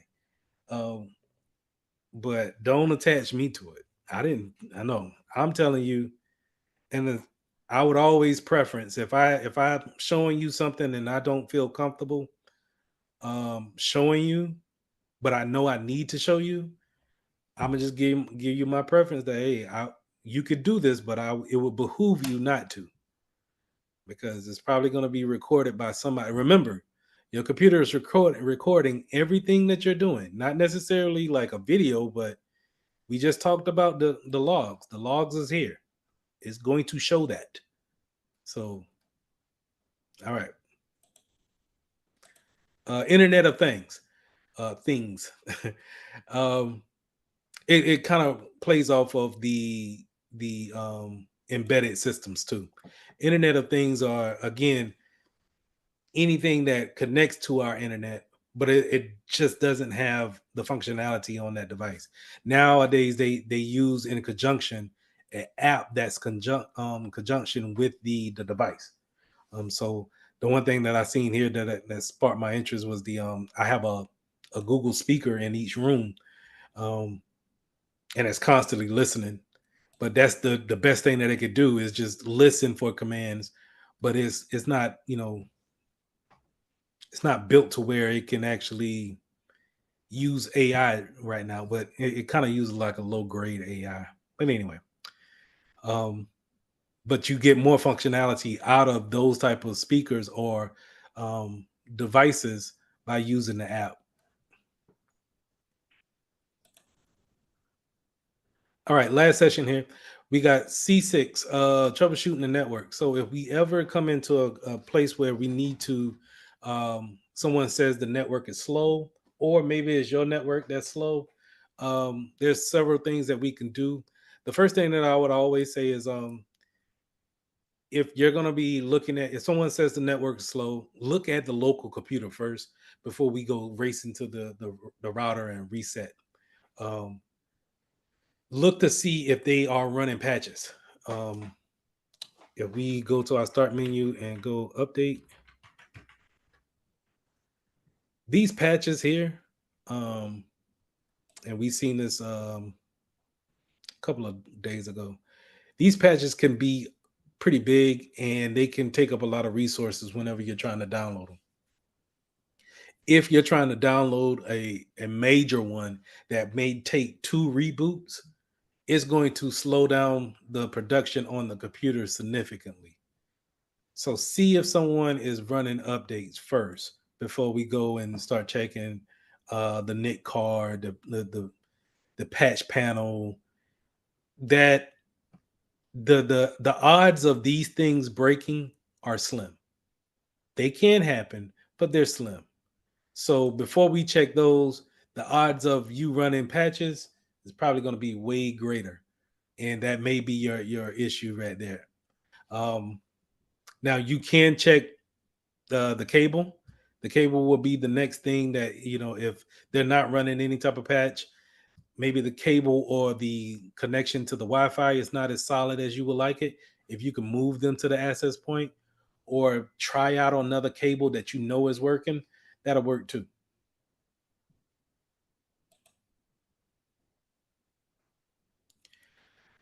All right, so if you troubleshooting the network speed, remember I showed you guys this. I like to go to Google and just type in speed test and run their speed test to see if they're able to pull over 15 megs down and upload just maybe 10 over 10 upload, but just to see where they're at. If they are kind of bogging things down and it's not as fast as they would like it, then the reboots is always going to be my go-to. People don't want to hear that when it comes to the IT, but you will be surprised on how much a reboot will fix everything in a system.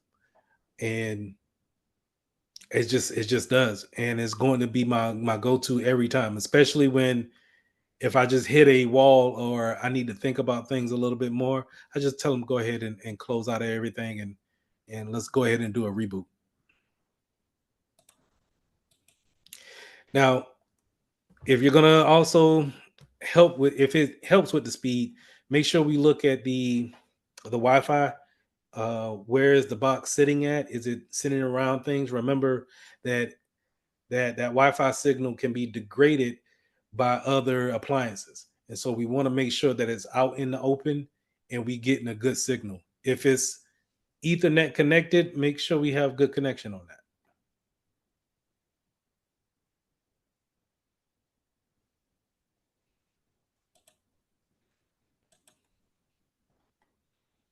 I'm checking the messages. I'm sorry.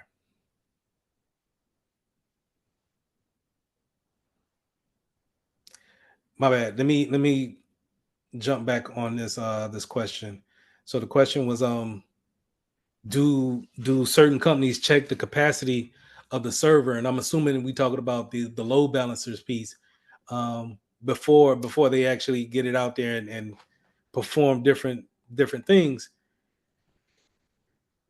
You would like to think so, but to be real with you, every IT department, every business is going to be different, and you'll be surprised with who the people we work with. We just work with different people who may care, who may not care. Some people may look at that like the Netflix situation with the Jake Paul, right? They may look at the fact that they had such a bad night as far as streaming was concerned as job security. They're not going to fire that whole department, so they'll say, I don't care that we look bad for that one. We'll just get more money to the department because we'll fix it. Because if you remember, right after the Jake Paul Mike Tyson fight was the Beyonce performance on Netflix, and the Beyonce performance went flawless. It was actually high def, so they got the resources that they wanted.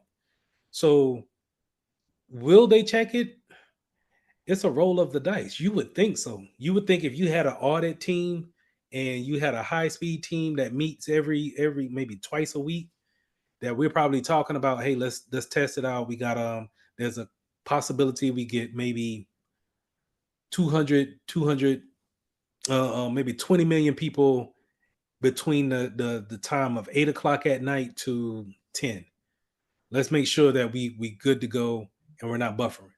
And so what you want to do is you put your servers through a stress test and kind of hammer it to try to make sure that it can upstand or withhold everything. The same thing when I was telling y'all about RAM and storage space. If you get a lot of it, then we could do more things with it. We could perform a lot better. So we'd probably, if that was the case, if we were an IT team, I probably would tell you, hey, let's take down the number of the what kind of storage we got, what kind of RAM we got on each server, and let's see if we got any money to budget to upgrade it. Can we upgrade the get some load balancers in here configured? Can we get more servers? Can we buy more servers with our cloud company? Whatever. But and yes, reboots, I would say I'll push it up to 85% of all issues are probably solved by reboots. But people, it's not a fun answer to give. People don't really necessarily want to hear that, especially if they tried the reboots a couple of times too. All right. So check the driver for updates. All right, let's talk about malware and then faulty software. That could have a problem. It could have a hindrance on your network if you have some type of malware, but you'll see like your whole computer performance will be off. Just it's doing things that you don't want it to do. Maybe, apps are opening up, closing, crashing out. Maybe the computer is running hot. A lot of times with malware, you'll hear your computer fan turn on automatically because it's just running. All of these right here will be topped out. These lines here will just be over this threshold. Processes will be at 100% on CPU and memory. And if you really into it, you'll be 100% on disk, and it's writing something to the disk too, and you just got to unplug it from the wall at that point because you just jacked up. But that's the malware. You will definitely know if you got something on here that's not supposed to be here, and your antivirus is incapable of taking the virus off. Because back in the day, this was great to just run a scan and we could take off the malware. That'd be cool back in the day. Nowadays, the threats are getting to the point where they're not detected so quickly by your virus protection. And so you have to look at what's different going on in the background.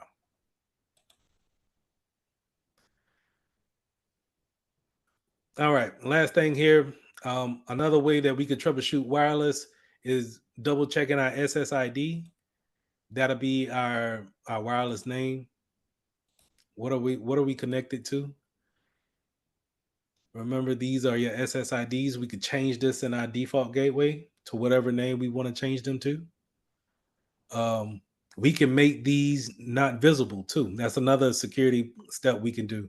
So if I didn't want to show two of my networks, I can always just go into my router and just say, don't display this name. And then if I want people to just be on that private network, I could just remember my name and the password for it and be able to type it into their computer or phone. Then always, like I said, you can move closer to the wireless point or the access point, or make sure that it's free of any kind of debris or obstacles that it has to go against. Those things are typically free up the bandwidth and give you a more solid connection, because we all know if we get it's a difference between 4 bars, 3 bars, 2 bars versus 5 bars, and you really get that fast connection. Things are loading up a lot quicker. So that's all I had for lesson 6. We kind of went and reiterated the things that we talked about in 4 and 5. These are different appliances and different these are different features that we can use along with our IP address to communicate over the network. It's one thing to have our IP address and what network we're in and who we could talk to, whether it's MAN, WAN, PAN, or LAN or VLAN, versus can we get to the printer? Can we talk to the EDR? Can we get to DNS? Can we go to that website we never went to before and rely on DNS to getting us there? So, like I said, on Monday,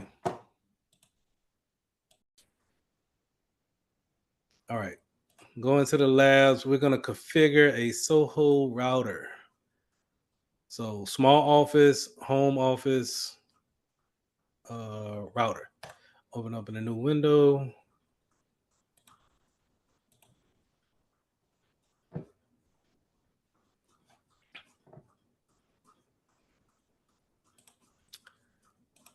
End it. While we're waiting on this to repopulate, let me go ahead and take my screenshot for the night for the roster so I can make sure that we are good to go.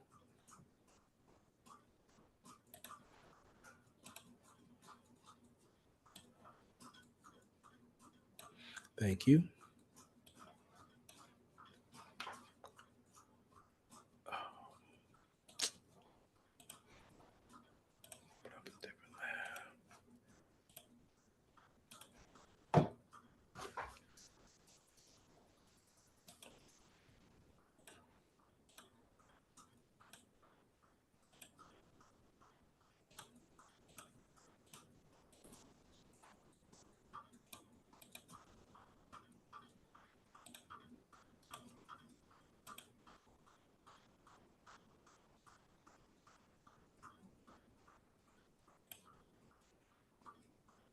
Now, this lab is going to be taking place in a Linux environment.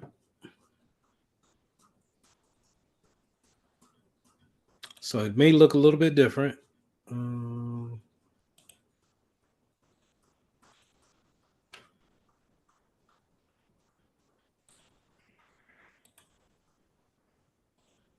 think that'll do. Everybody can see that?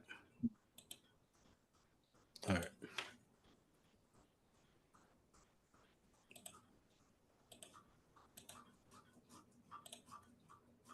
All right, perfect. All right, let's get it work. So the first thing we want to do is we want to open up this GNS3 icon, which is going to show us a topology of our network. So we want to go in here to our recent projects. We're going to go to home router GNS3. So these are Linux boxes. And the reason why we know there's Linux is because Linux typically have a little penguin icon as their kind of a mascot. So Windows has their squares, but Mac has the apple. Linux will have this little penguin. All right. So what type of port on the router should PC1 be connected to? So we're going to be tapping into a Ethernet cable on PC1. This is typically, anybody want to take a shot at that question? Note that no links have been established between the VMs yet. What type of port on the router should PC1 be connected to on the router? The Ethernet?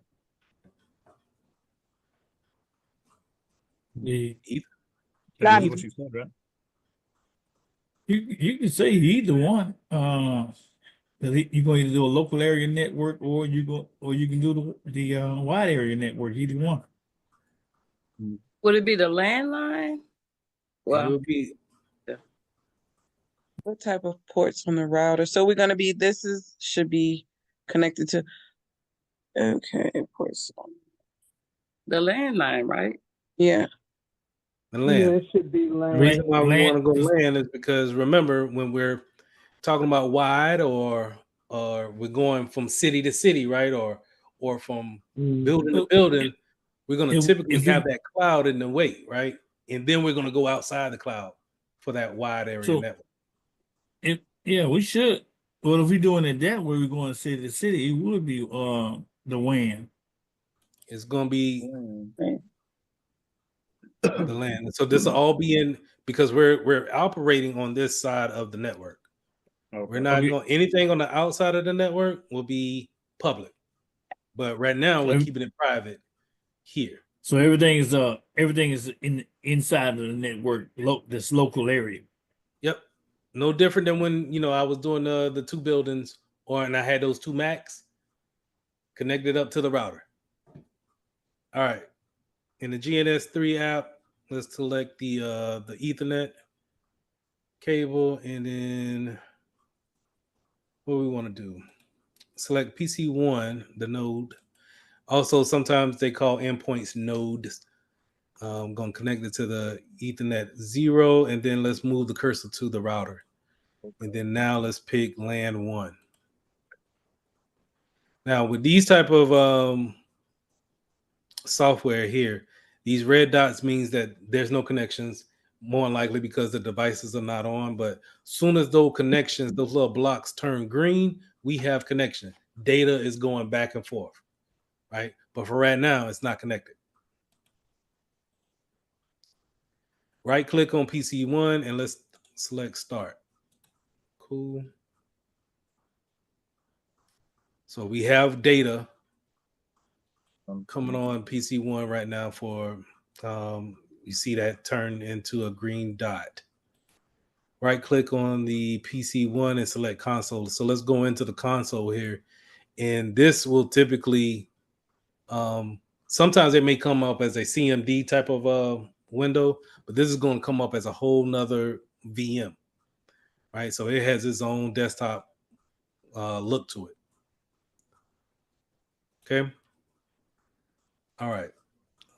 In PC1 remote viewer from the top, click the system menu. Note that the adapter is not configured. You see that it's trying to connect, but it has nothing to connect to, right? Because we didn't turn that router on. Remember, that router should be still off. Okay. So connection is failed. Gave us that warning. What caused the failure adapted of the configuration? Now, these are the tricky questions, right? So check this out. We went over it, but maybe you caught it, maybe you didn't.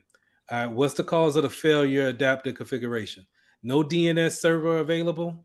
PC is connected to the wrong type of port. the PC static address configuration is invalid, or no DHCP server is available. We went over it just a tad bit. Is it the But last? we did go. Say it again. I think maybe the last one. Let me check notes. Do we want to stretch one out? No, sir. I know we may not know what DNS is, so we might want to keep that, right? Or do What we is know what DNS is invalid for the configuration?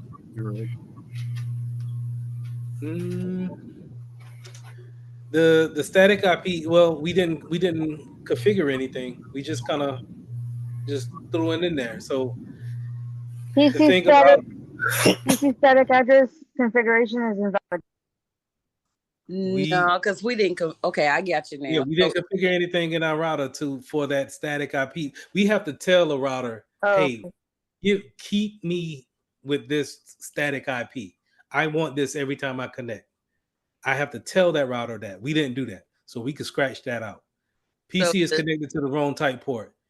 We got this right up here, so we know that that's wrong, right? So the DCHP is not available. Yeah. Yeah, the DHCP is not available. Right. So that static IP, I want the same IP every time. But that DHCP is going to give me a random IP address whenever I connect. But it's not available right now because like we just said, it's not on just yet. So yay. All right.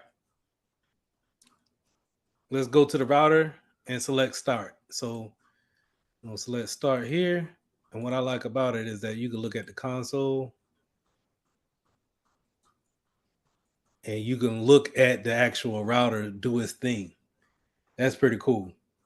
And if you're feeling froggy in these type of labs, you can mess it up, do whatever you want to do with these type of labs, and you're not even affecting anything. So you can get more experience through these type of labs. So I like that. All right, but either way, only thing we did was just we connected it. So now we got a green mark, and we got 2 green marks.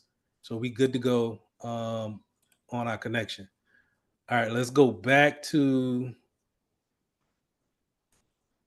our PC1. I think it's wanting us to go to. Yep.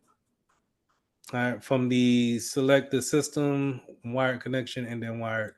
So we'll go up in here. We'll see that now we don't have that particular icon anymore that it was trying to connect. It is connected. And let's go into the wire settings. And what it wants us to do is that in the network window, collect this little icon right here. Now, which of the values shown in the dialog can be used across the router's manifest? The router's management interface. Enter the value exactly shown in the dialog. So what is this? What is it saying?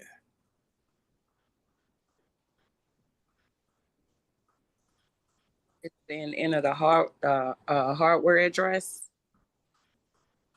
or the IP. Management interface.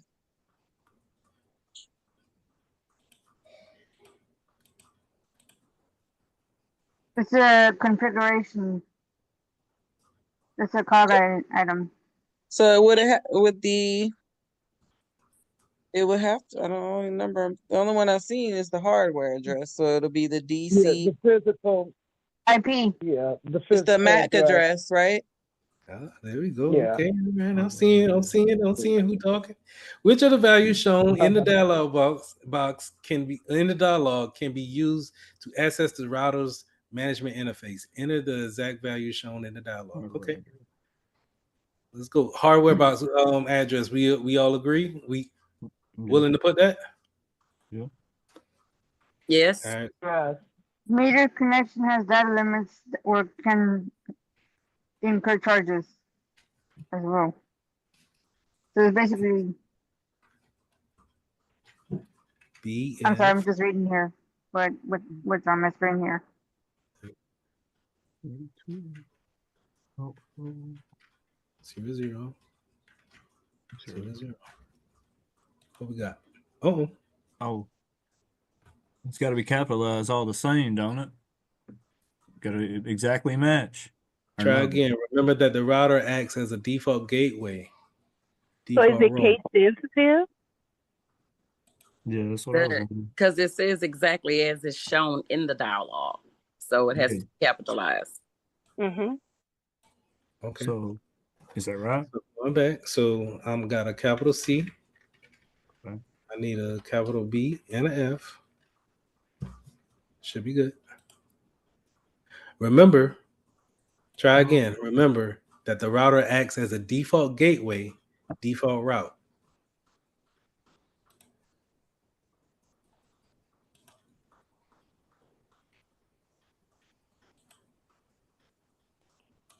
Any default gateways up in here? Am I connected? Oh. Okay. Okay. Wow. I feel. All right. I'm connected. Okay. Ah. Okay. All right. So now I got some new information here, right? The address. No, I didn't do that on purpose. I ain't trying to trick y'all. I'm sorry. Oh, okay. Okay. That's my fault. All right. Now, which of the values shown in the dialog can be used to access the router's management interface? So remember, this part right here is going to be what I was saying, how we take that default gateway from our CMD and put it in our URL. So that would be the default route. Our default route or our default gateway. So 192. Jesus. Come on now. 192. 1.1.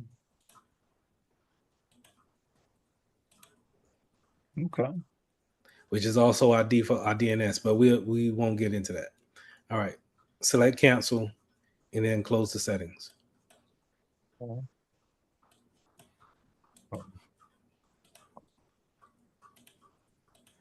All right, let's manage the router. Close the settings. On PC1, open the Firefox window. We're going to go to our default gateway, right? 192, 168.1.1. This is what you will see typically when you go into your own PC, your own router at your house. It'll come to a web page like this, and it will ask for a username and password. If you look on your box, on your physical box in your house, it should be a username and password somewhere. It may be around the barcode or the serial number, but it's there. In this case, it wants us to log in without any password. So our username is root, and we're just going to log in. And so now, I want you to think about it in your own terms in your house. If your username and password is now on the box and someone can just go to your default gateway, they could typically just go into your own network and then shut it down whenever they feel like it. Change the password on you and shut everybody down. All right. So those things are, it should be, well, it's there. All right. Logged in. Let's go. I'm sorry. Technically speaking, it's illegal, right? It's illegal for them to be able to do that. Say it one more time. Is it technically speaking illegal for them to do that? It is technically illegal. Technically, well, it's not illegal.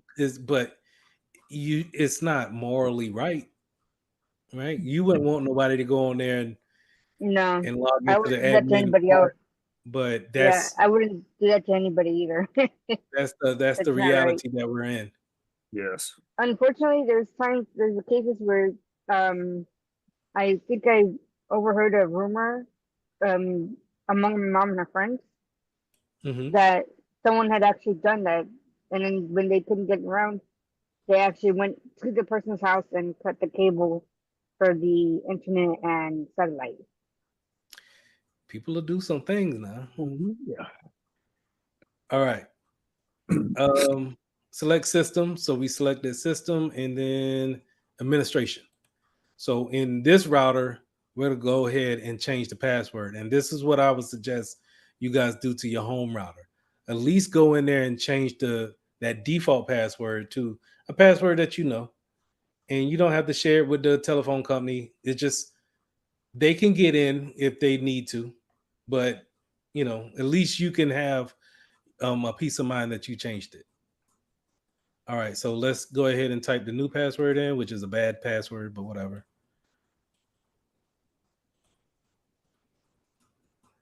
All right, changed. And let's select log out to make those changes work. And then let's select the score. It says, hey, we did right. Let's leave the remote window open. Cool. Go to the internet. All right, let's connect to the internet. Let's go back into our router.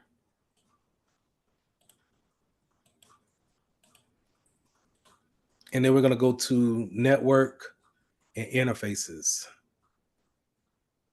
Network is down here.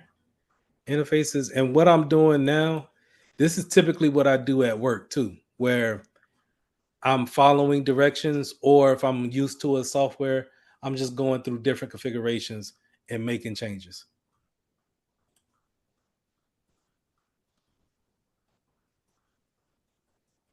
All right, so this is basically going to give me some information about our network that we have going on here with our router, right?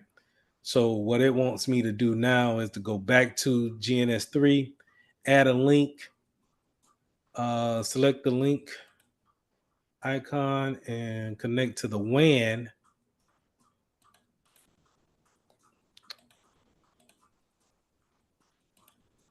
And then add that WAN to the internet, to the INSP, an INSP, Jesus Christ, the ISP provider,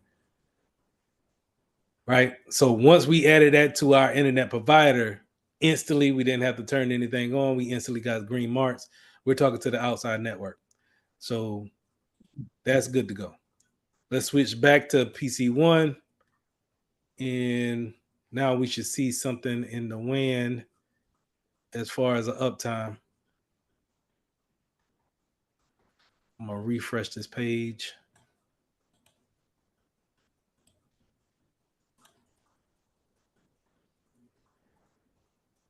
And we can see here in our WAN Ethernet now on our router is that we have an uptime. So now we actually are communicating here, and we can see that. All right, so what's the WAN IP? Two 203.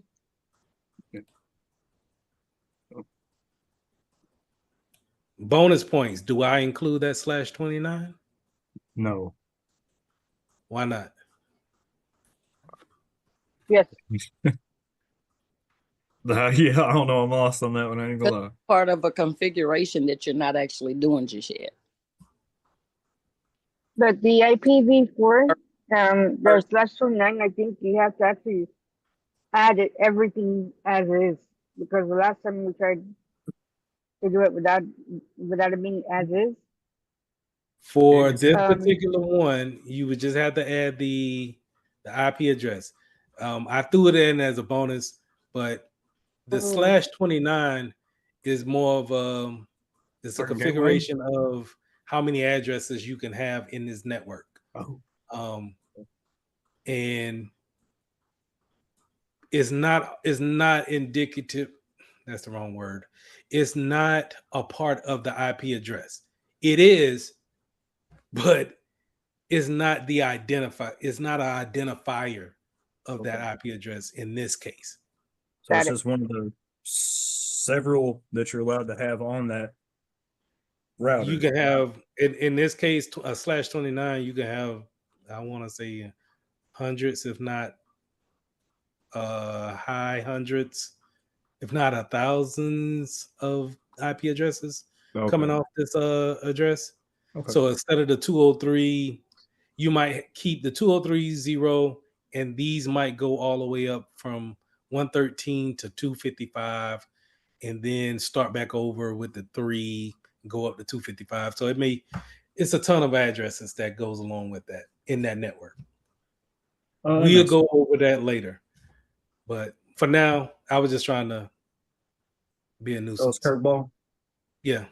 Just be a nuisance, just to see it. That's exactly what CompTIA is going to do. Okay. I'm not even going to get into that. We may not ever talk about CIDRs in this whole course, and then you go there and they'll throw a CIDR in there and say, "Oh, well, you got it wrong." You worry me a little bit now. I ain't gonna lie. I'm sorry. That's no, my you're little good, rant. good. But I understand. All right. We open a new tab in Firefox, and we're going to go to Never SSL, the website, to check to see if we can get a connection. And so Never SSL normally pulls up. They're doing this as a test website that doesn't involve encryption. So this website, we typically want to have encryption on our websites whenever we're going there. That's why we want the little signal, the shield to be there.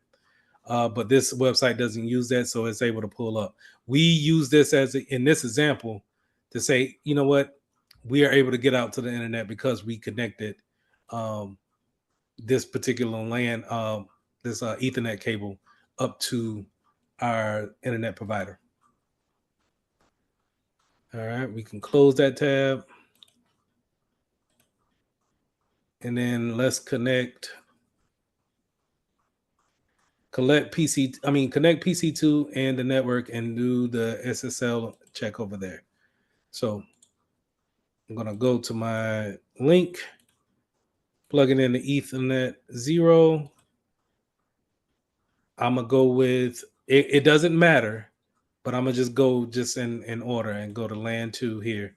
Wait till it pulls up green over here. What do I need to do to PC2 to make that that square turn circle and green? I need to right click and start that particular PC. Now, once it starts, I'm able to go into the console, see it boot up.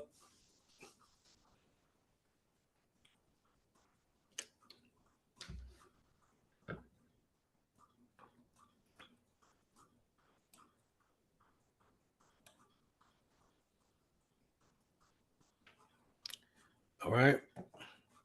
And I'm connected to the Ethernet, so I don't need to worry about doing this piece. I'm connected to the internet. I can pull up Firefox.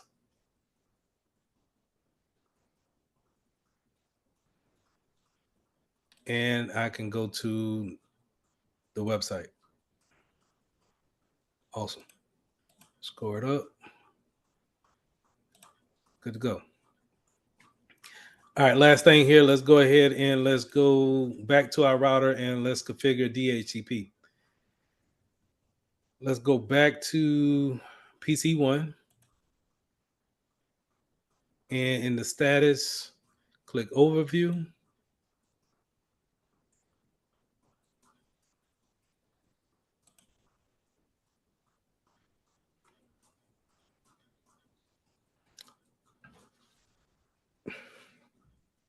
Scroll to the page and view all the information presented. Note that there is now a IPv version 4 upstream panel.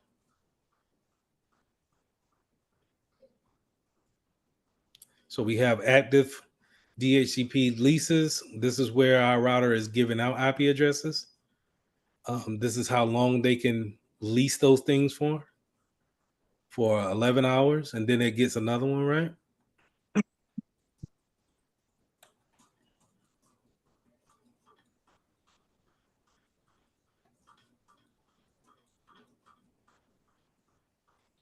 All right, open up a new browser and let's go to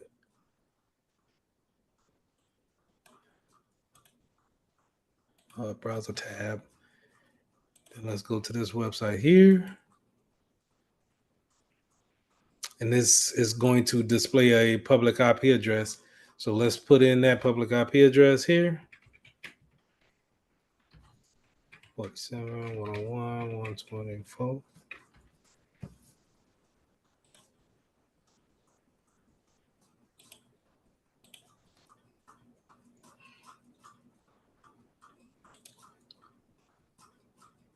All right, let's close that tab. Go back to overview.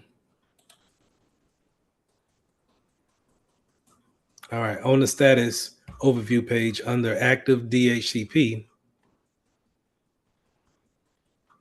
you should see IP version 4, the lease for PC1 and PC2. Enter the MAC address for PC1.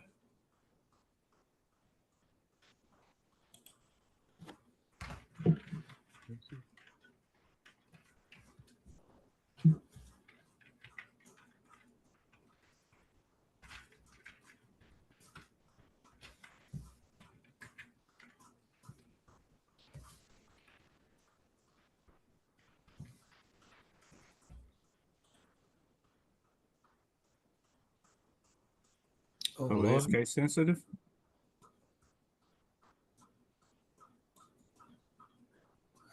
Same format, yep. Okay.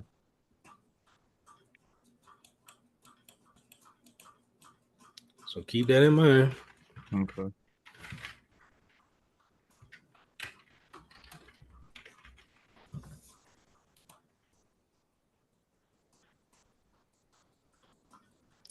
And then the MAC address in the same format shown under active, yes, PC1. Am I wrong here? Oh, I am. Okay.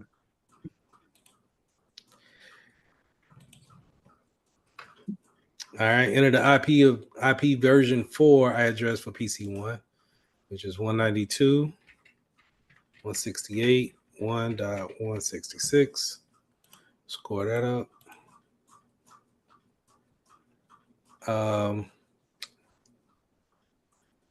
They also did IPv version 6 leases, but we're going to move on to networks and the interfaces.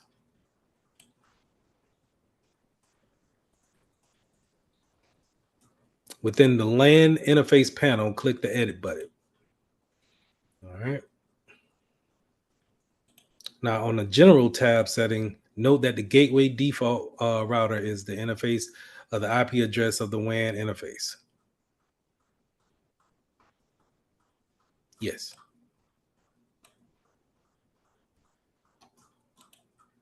Select the DHCP server tab, which is here. All right, bonus question, and then I'll let y'all go for the night. What is the first available host IP address based off of what they have here? 100, ain't it? So how would I write that? Dot 100? No. Damn. The first available host. Yeah. Okay. Okay. Like that? Okay. Yeah. Right. Because it starts at 1, right? But that's our default gateway right here. Yeah. But since in our DHCP server, what we're going to do is now we're going to say, hey, anybody connecting to our network, you can connect, but we're going to start IP addresses starting at 100 on our network. And everybody knew that to get 101, 102, so on and so forth.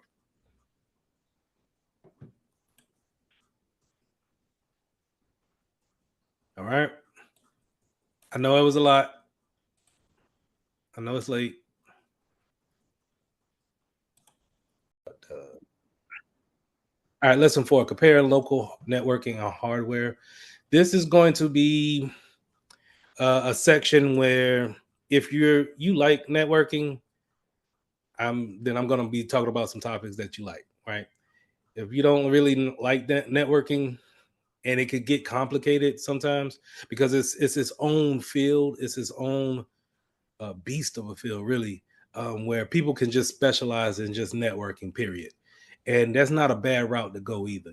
Um, being able, having a network is just being able to have different computers and different things that can talk technology wise, talk on the internet.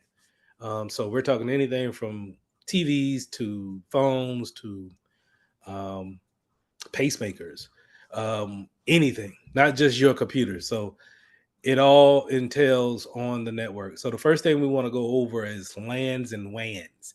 So local area network. This would be your, when you look at these names, these abbreviations, you want to think about a LAN being something local, very close knit, but not as close as a personal network. So we'll get into that later. But it's very, think of your house.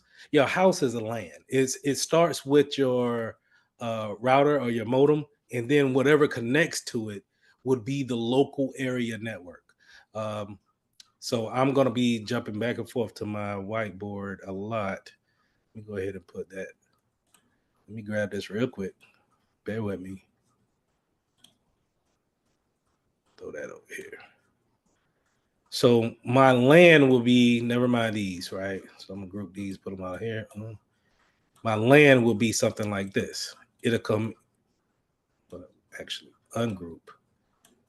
Give me this cloud. Now, when I use this cloud is always going to be a representation of the internet. Okay. Every time we see, and this is what we call a topology or a logical type of imagery, right? Every time we see a cloud, is going to represent the outside internet. Okay. So this is where the internet comes in. This is your house. Your house has this little modem here. And then you got two MacBooks that's willing to connect to the router. Now, this is what we call a LAN. All right, duplicate that.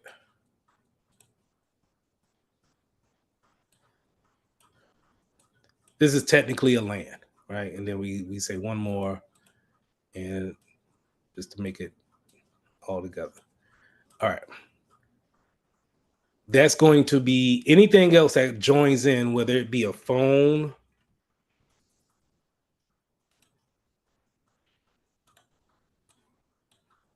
or a refrigerator, a doorbell, whatever. It's part now a part of your LAN, your local area network. Typically, when we look at our networks down here in the lower right hand corner on a Windows machine or upper right hand corner on a Mac, we could see different LANs here that we could connect to. Now, wireless local area network, same thing, where it's the local area network, but it's just wireless. So typically, we can also say, hey, we could disconnect these things from let's say a physical, if that was a physical connection, Ethernet, and now they're all on Wi-Fi, then that's a wireless local area network, right? We're still on the we're still conjoined on the same network. And I don't want to make that confusing.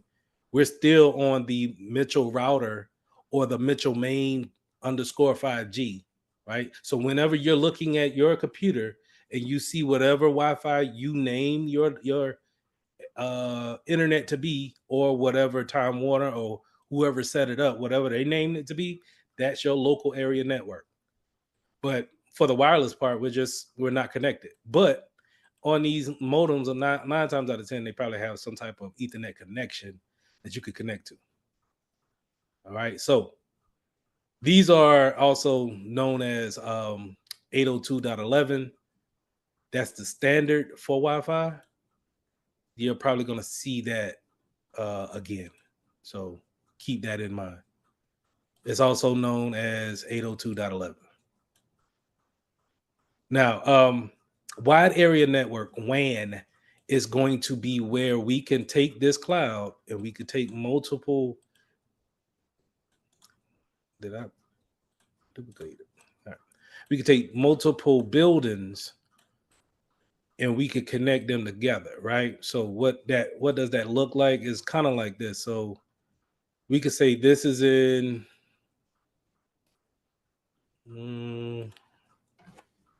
Charlotte, and then we could say this is in Texas. But yet, even though this branch is here in a whole different state, we're still on the same network. We're just separated by distance. But what connects us is this cloud, right? Now, I'm not going into the configurations of how we are connected, but to the wide area network will consist of connecting two different cities or metropolitan areas via the network. Okay. And the best way of looking at that is like, let's say this is Bank of America, but so you got plenty of Bank of Americas in America, right? So you can say that the branch here in Charlotte can open your account, but let's say if you fly to Texas that next day and you go to Bank of America there, you want them to see the same information of the bank account you just opened, right? How they do that is through a wide area network. They have it configured to where now they don't necessarily have to dig a particular Ethernet cable all the way from Charlotte to Texas. They don't have to do that to connect these two. But yet we can use routers and we can use different uh, jump spots with our network in order to go from state to state, really from country to country, all over the world, connecting everything. That's why the network is such, it can be its own. You don't necessarily, I'm not getting into it. Networking is its own beast at the same time. Is, All right, Metropolitan. Is that a setup like what they would call VLAN? A VLAN is more on your local area network, and that's virtual. So we'll get into. I don't know if I got either today or tomorrow. We'll probably get into VLAN, but no, VLANs is more keeping it more logical. I'll be on the whiteboard explaining that a little bit more, versus it being a physical segmentation of the network.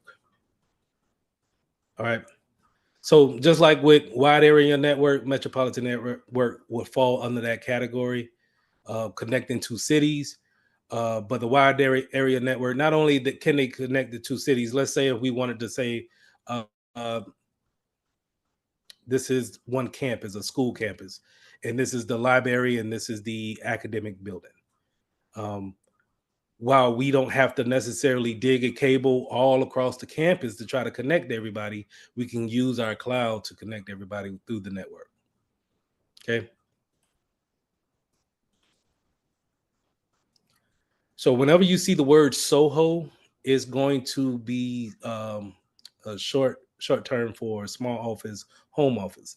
These are typical small routers and modems that we see in our houses that's given from a internet provider, which is going to probably be somebody like this, Time Warner, or over here in the Carolinas, we got Spectrum.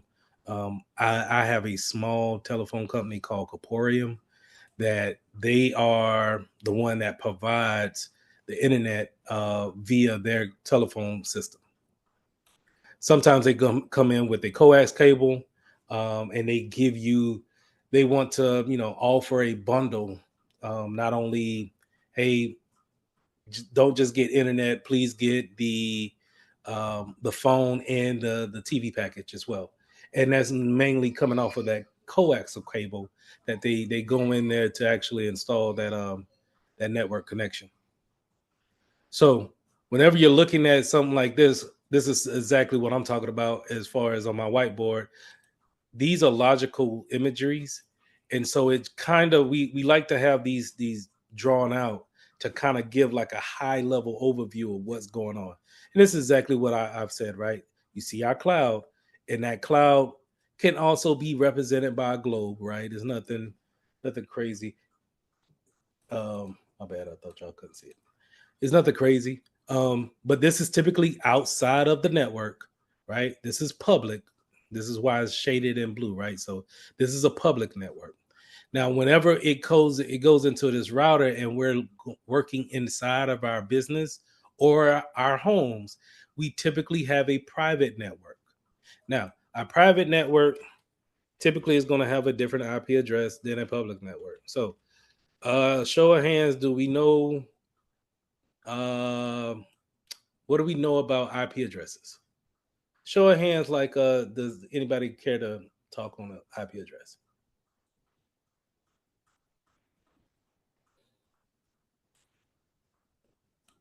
Say it again. IP address. I called you Karma last time. Is it Camara? It's Kamara. Okay, I'm sorry. It's okay. You can either call me Kamara or Cam or anything like Cam. that. Yeah, Cam is easy. Okay, I got you. Go ahead. IP address. IP address is where the signal is coming from. Pretty much. Like the location or the machine or whatever it is that it's originating from is what the IP address is. In the grand scheme of things, yes, it does have that capability. Sierra, you want to add? From my understanding, it's like an ID number. I feel like it's an identification number for your specific network. Right. And to Cam's point, that's how we could send things back and forth, and we have our identity of who to send back and forth things to. So both of you guys are right. I like to look at an IP address, which we all, all 21 devices that's in this phone call right now, we all have an IP address assigned some type of way. In your router, your small router that's in your home, it's responsible for doing this. It's responsible of creating these numbers and then making your device have that. So think about it like this. In order for me to send you a piece of mail, I need to get your address. And then the U.S. Postal Office needs to know a way of how to take the mail that I'm going to mail from my mailbox to your mailbox. And how it gets there is how it gets there, right? It's the same thing when it comes to a network, right? So check this out. If I created a piece of mail in this office and I wanted to get it to this office, the United States Postal Office, is what I used as an example, will need to take it from this office, run it down this line, and then run it up to their scheme of how they actually divide the paper and get it on a certain truck or airplane or however they wanted to deliver it, and then get it to the mailbox here in this particular state, right? Or city or wherever it's going. The same thing when it comes to an IP address. When it leaves my computer, whatever packets leave my computer, and when I say packets, that is what is being broken down and sent across the network. So let me see, how can I put this? Because I don't want to make it to where I'm throwing so much stuff at y'all and y'all like, what are you talking about? And I didn't download Wireshark. All right, I'll do that later. All right, so an email. If I'm sending an email to you guys, once I hit send and it goes down to the Ethernet port, it breaks down into what we call packets. And these packets now travel across the network through this whole networking scheme in order to get to your computer. And then your computer builds it back up into a physical or a digital email that you can actually see. And so whenever you reply, it follows you to see me do my hands like this. It's being broken down into packets and delivered to you in somewhat real time. right? So in order to do that, in order for you to understand that it's going from my computer in Rock Hill, South Carolina to your computer, wherever you may be at, that IP address is important to identify that person with. So to go back to our slide here, my IP address for my private network will typically be very different than what my public IP address will be. I have a private IP address and a public IP address. Everybody, if we were to do a command prompt and then open up our command prompt and look for our IP address, we typically might have something that looks similar to this, where it starts with 192.168. All right, those are private IP addresses, and it's only really a handful of IP addresses that we can have for our own home. But in a public IP address, it may be a lot larger because everybody's using those IP addresses. All right, we want to keep the private IP addresses private, but when it goes out to the public or it goes out to the cloud, it changes over into a public IP address. So, real quick, what is my IP address? My public IP address, as you can see here, is very different than the 192.168. All right, I'm keeping it high level. Everybody still with me? All right. So it starts off, what you guys actually may see is the 208.104.49.72 coming to your to your computer. But when it comes into your router then changes it over until the 192.168 to send it directly to you. All right. And it needs to do that because you have other things connected to that router, and it doesn't need to send it to that. So that IP address will definitely set you apart from anything else on the network. Now, back to the name of it being a small office, home office router. These are typically not robust routers. Atlanta, what's going on? I just have a quick question. I'm Yes, sorry, ma'am. I'm trying to, I don't really know how to Zoom on my phone, so sorry. Let me try to turn my video back on. Okay, so with the addresses, the routers have the private network IP address. So the public ones, all of those come from the towers, like the big tall towers? They will come from your internet provider. So they have routers too, right? And what you're referring to, like those big tall towers. So those routers, I mean, those towers will have routers connected to them, and they all talk to each other. Just kind of like think about a telephone system back in the day, where it would be telephone poles up, right? And then if we really needed to call long distance, we would have an operator there to transfer the physical call to another call center, right? Same thing now, it's just automated. It's just all machines where, okay, if you want to go out to espn.com, that's cool, but that's located in New Hampshire. Okay, how do I get you there? What's the fastest way that I can get you there? And it jumps these different routers all the way up until it gets to ESPN's router, and then it jumps all the way back to your computer, just like that. And you have that interaction. So Okay. it seems like I'm taking a long time to explain it, but it happens so constant. Like I really, if I could really explain it, just to be able to see you guys on video and hear at the same time, the network is blazing fast. Okay, of course. No, you're good. I guess I was just trying to get a better understanding on pings. Because, like, I do physical security as well. And we had a case recently where someone had went missing and we couldn't, like, look for her because we didn't have a waiver from her cell phone provider to ping the IP address. So I was just trying to figure out like what that meant. Okay. Going back to private, right? Is so, and this I see the rabbit hole right now.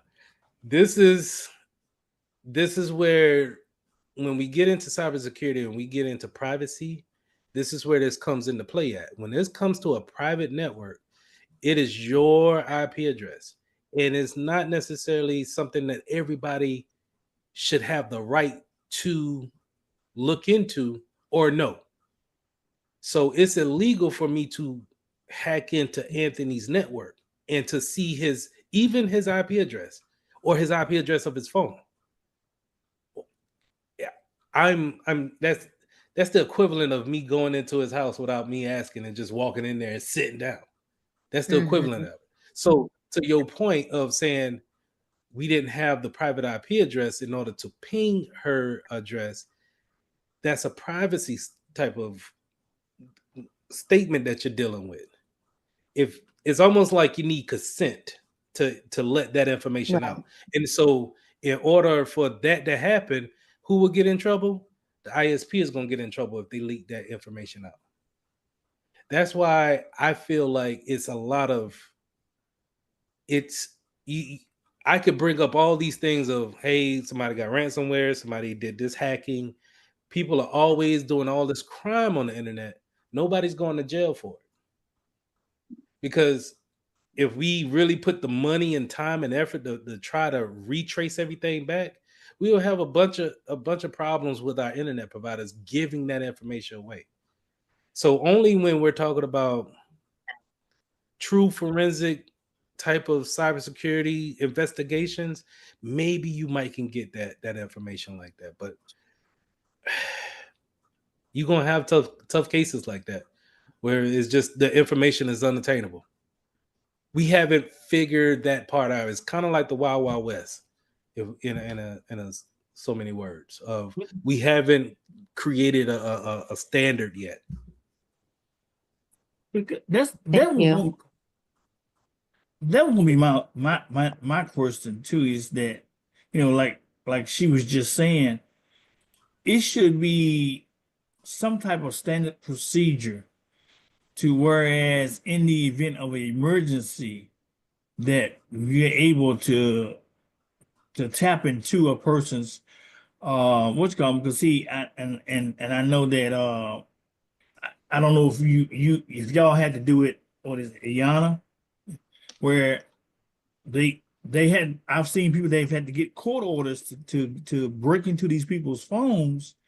But there should be something that says, okay, like she said, if we got a senior citizen or elderly person who may have a health issue or a medical issue that they have to be found within a certain time frame, and I've seen it happen a lot of times. We get the reports of missing elderly people who have medical conditions. So, I mean, I don't understand why is it that you have to go through all of this unnecessary stuff just to try to find an individual who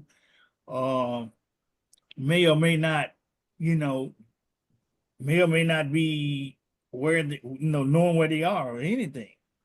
It is you ever heard the term can of worms, opening a can of worms, and that's where you're getting at, where it may sound like a good idea in this scenario, but there are scenarios where it's just like, all right, okay, if we could do this for the senior citizens, can we do this for people under 18?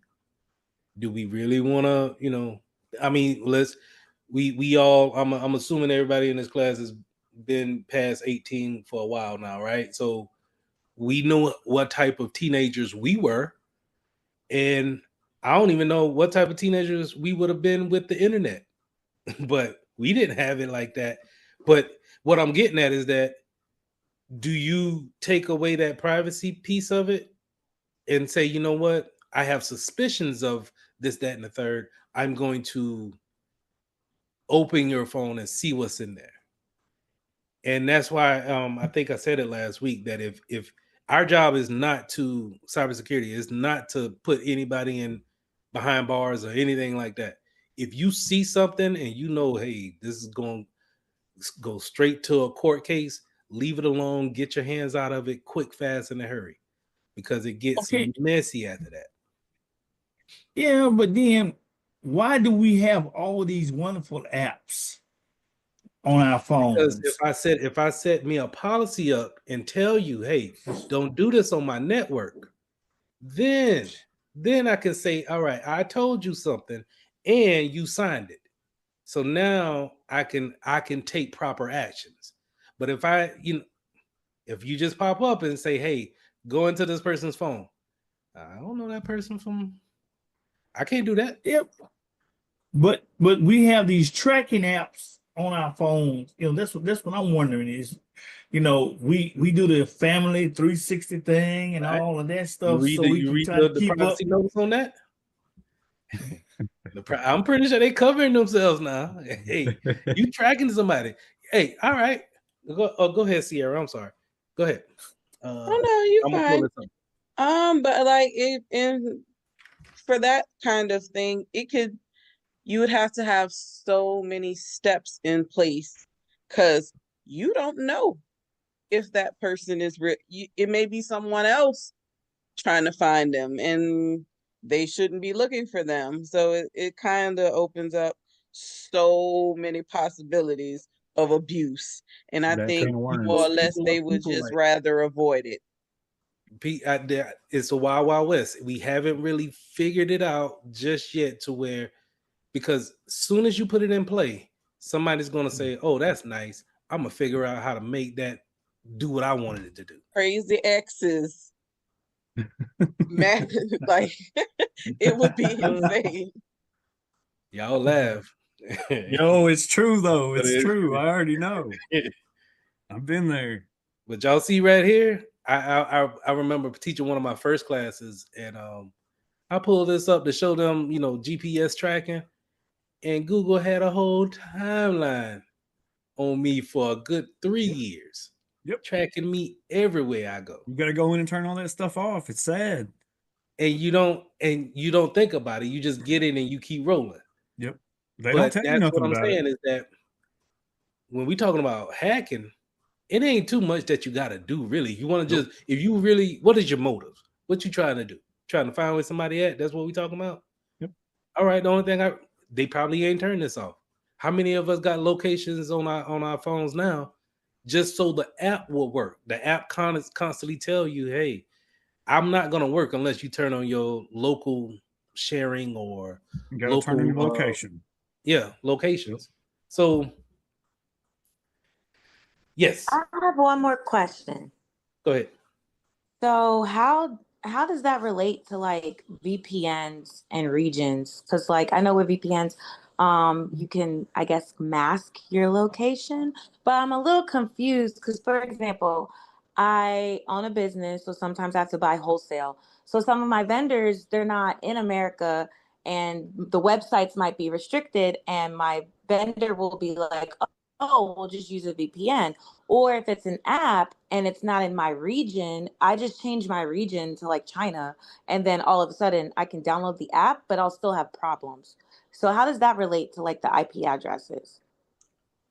So, okay. Am I masking my actual IP address when I'm trying to make an order?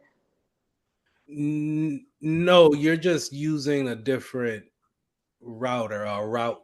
Like, let's say if going back to the analogy of a mailing the U.S. Postal Service, right? Instead of using FedEx, now you're using UPS. That's the easiest way I can say a VPN does it. So instead of you still work for this company here, right? And you still want to use the internet, but they're just saying, oh, okay, it's restricted up here to get there.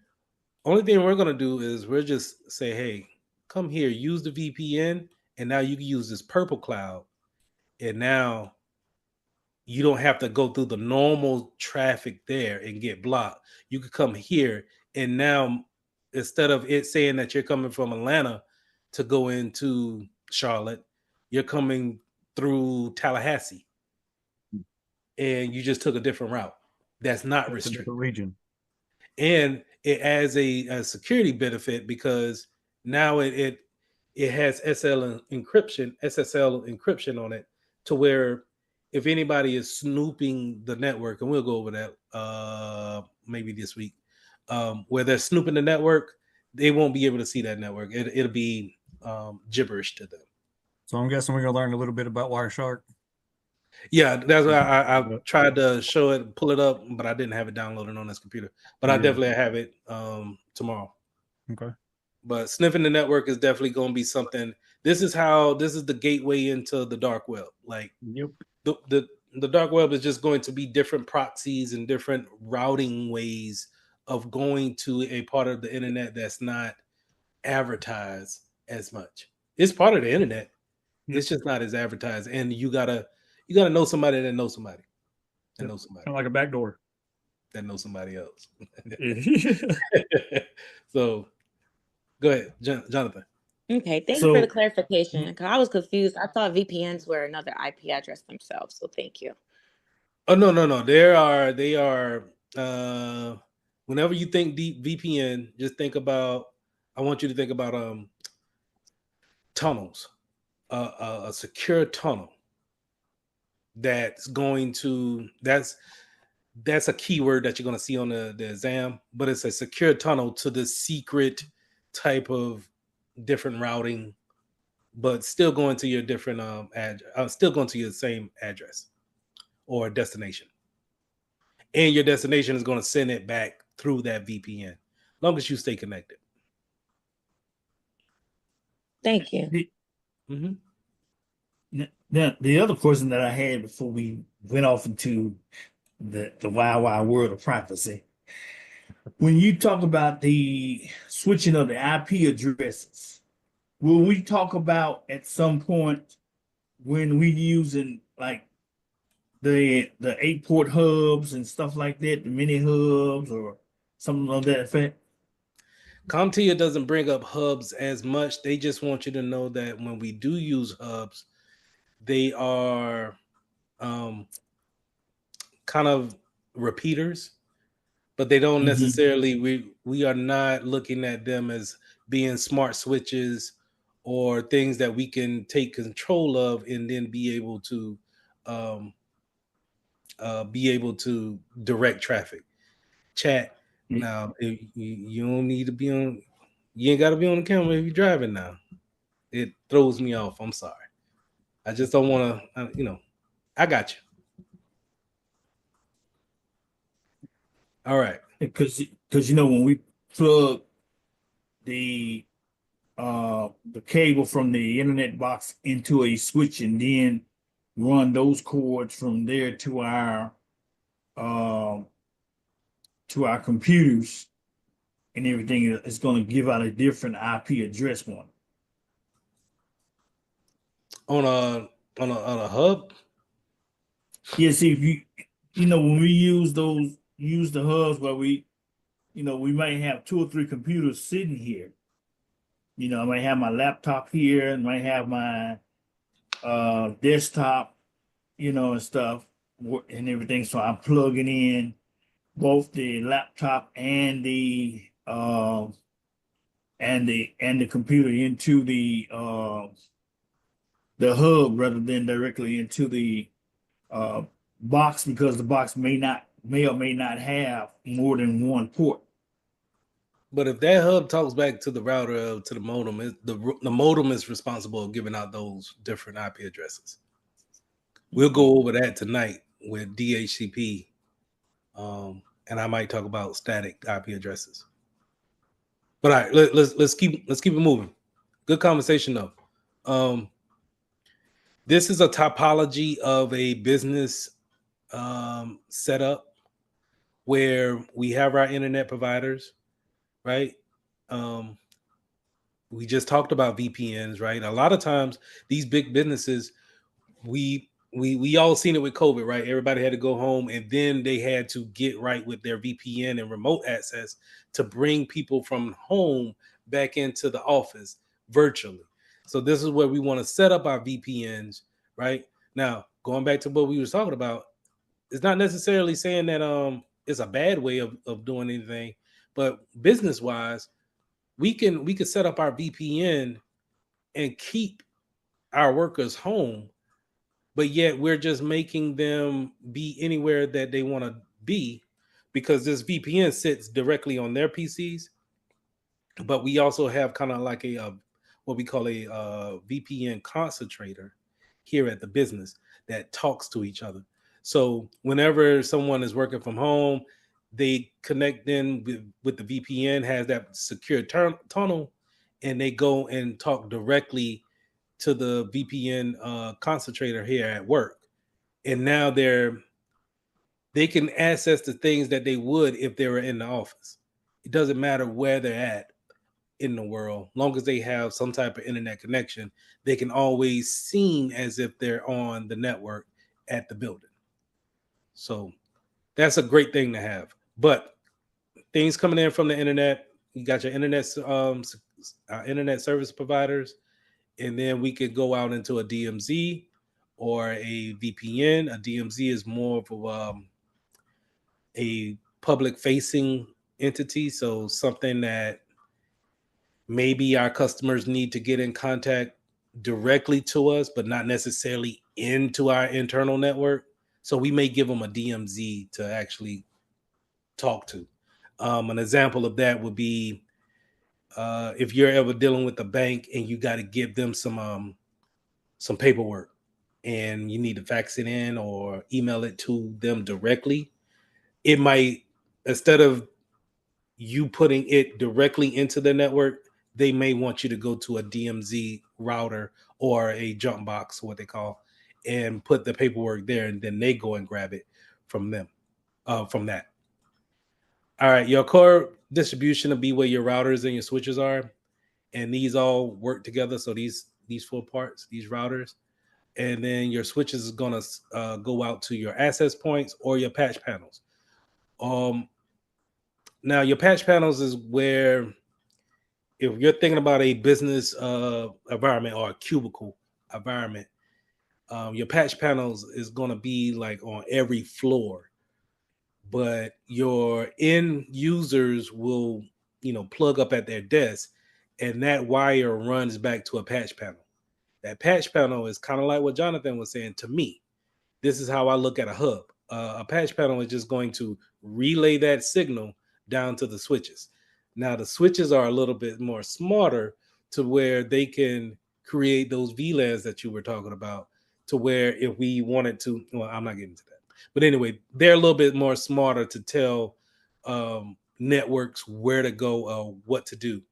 And we can send it around to different places. You also have access points. So these are going to be typically Wi-Fi, and all of your Wi-Fi devices can connect and talk on the same network as your plugged in devices. But then we have some resources here, servers and then printers. And I'm always refer to these as resources or objects on the network.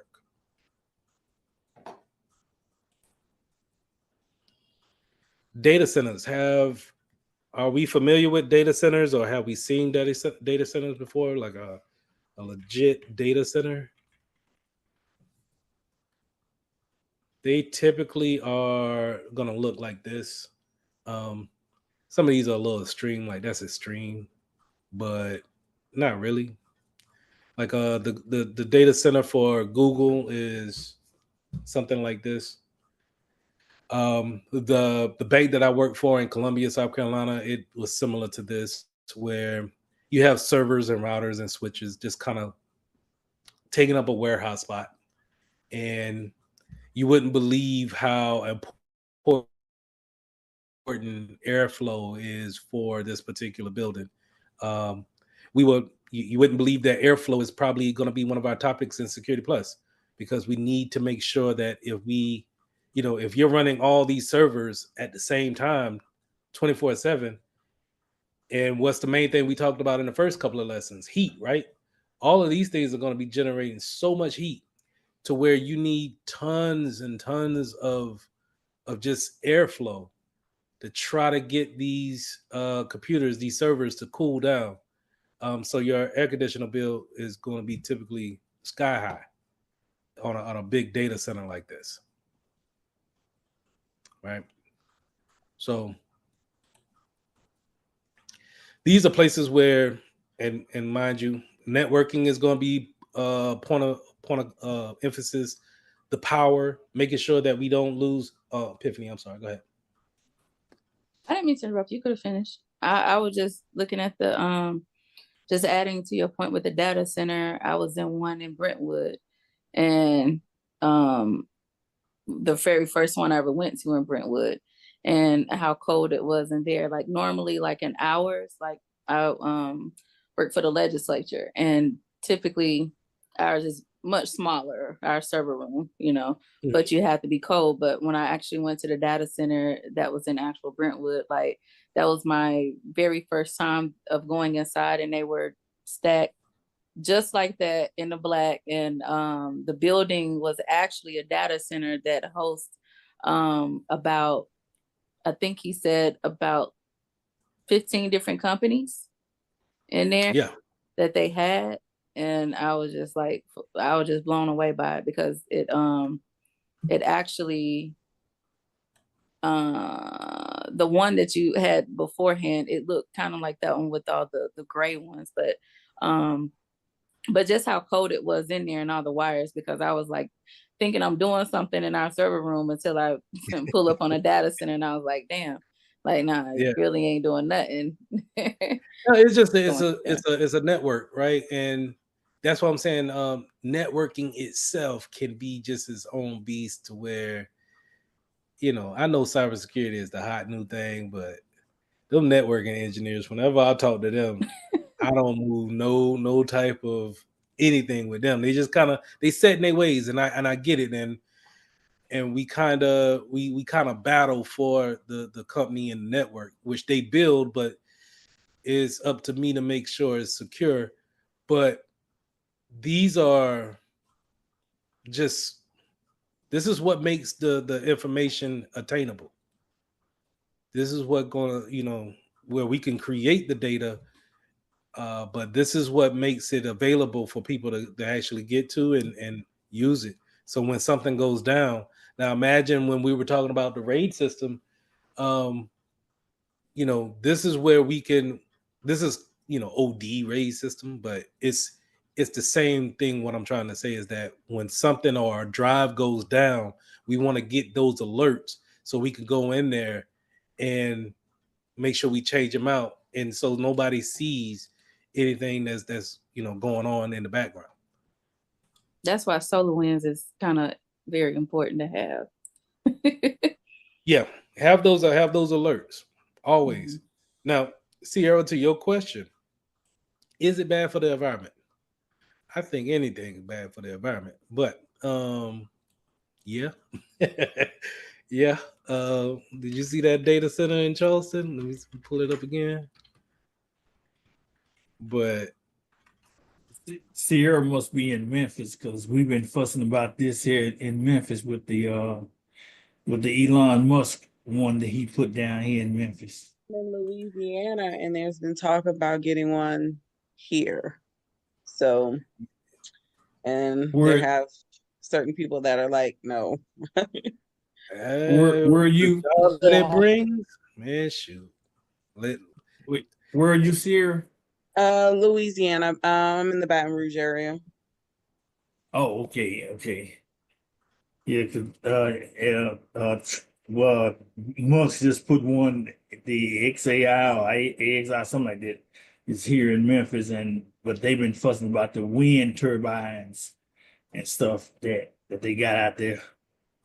That's why I harp on the data center. I mean the cloud, and we haven't got on the cloud, but the cloud being a great backup could be the end all be all to RAID and any type of on-premise backup systems that you may have, because this is not just in South Carolina. This is all over America, in different continents. All these data centers are everywhere. And just to back up, like if they were to get hit by, let's say, a major storm, I'm gonna imagine the backup systems on these things is massive. Just because you don't want Netflix to go down. But now when you talk about data backup and stuff like that, when we're constantly telling them to have offsite servers and everything, I can't understand the problem of having these data centers if we're training everybody to say, okay, you got an office here in Memphis. Well, you need to have an offsite somewhere like Baton Rouge or like Mississippi or Arkansas, so anywhere away from your actual location, just in case something does happen. Because especially now, we like now we're getting ready to go into storm seasons, and we had a period where we had like 3 to 4 weeks of tornadoes coming through that have just done destructions to a lot of places and everything. So these places are down, but they got to keep that data stored somewhere. Right. And it's easy to, not put it in the same region that you got. Like you see these right here, those are air conditioners, man. Keeping that place cool. Like when I think about the jobs, like you can imagine being an air conditioner mechanic and you got a contract with Google to that would be my only contract. But anyway, all right. So networking, the power that goes into those type of centers have to be on point because again, you got to keep all of those machines up and running. Again, we talked about climate control, physical assets. So whenever you go into a data center, when it comes to the cybersecurity part of it, when it comes to physical security of that type of data center, you want to make sure that you have people sign in, sign out, and maybe 1 or 2 people go in to the data center at a time. It doesn't need to be a team of people that goes in. Only because, when we're talking about, where's my picture? When we're talking about all these servers, it's easy for me to just plug in a USB stick and just leave. So you're talking DOD security clearance on. No. It ain't got to be that serious. Not for, let's say if you're working for Bank of America again, and their data center looks like this.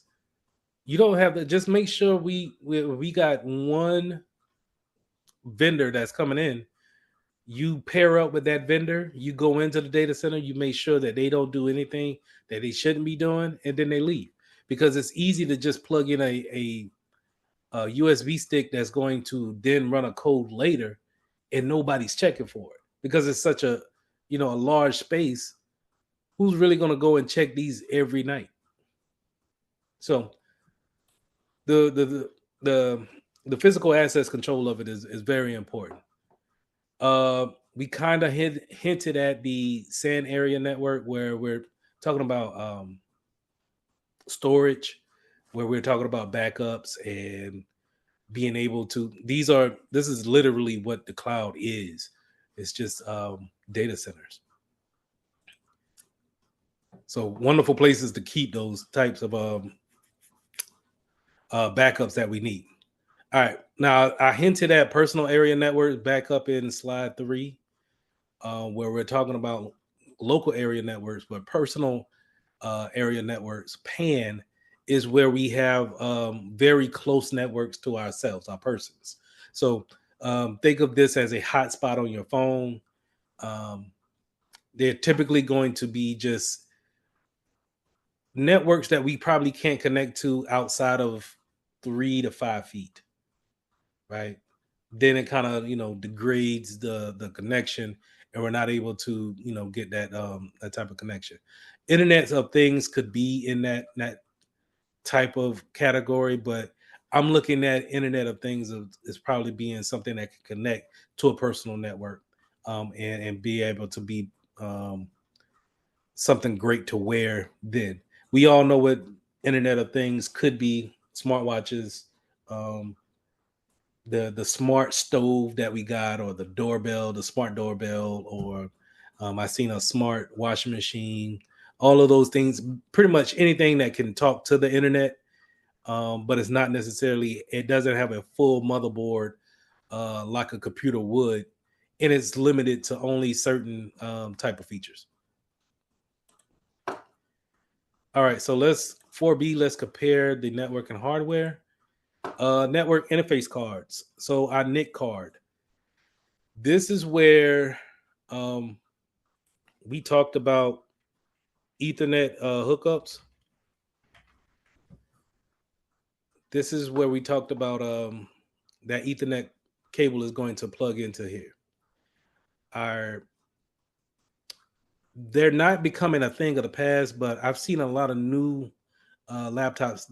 They don't come with an Ethernet hookup, or they're trying to get to a slimmer look, and so they're cutting out this NIC card face because it needs to have that box for the cable pins to make that connection. Now, going back to this slide here, and it says MAC address, media access control. So when we go to our, first of all, when you guys see me pull up the CMD, I'm going to pull up my CMD a lot, my command prompt.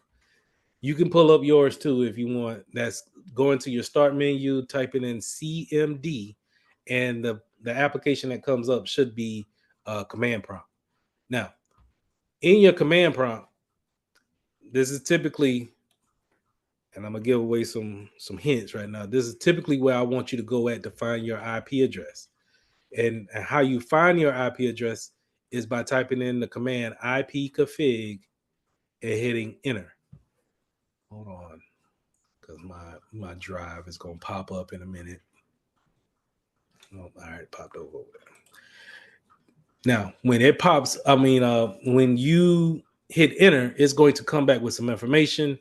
And this is where we could see our IP address that's going to be under IP version 4 address.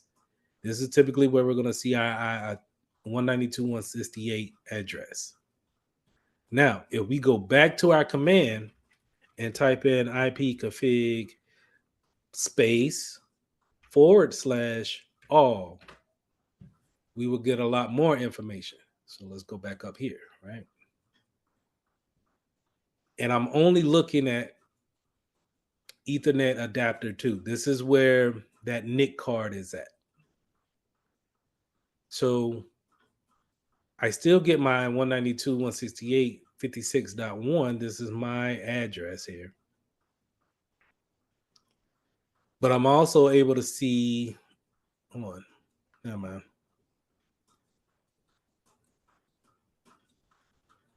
No, I'm here. Yeah.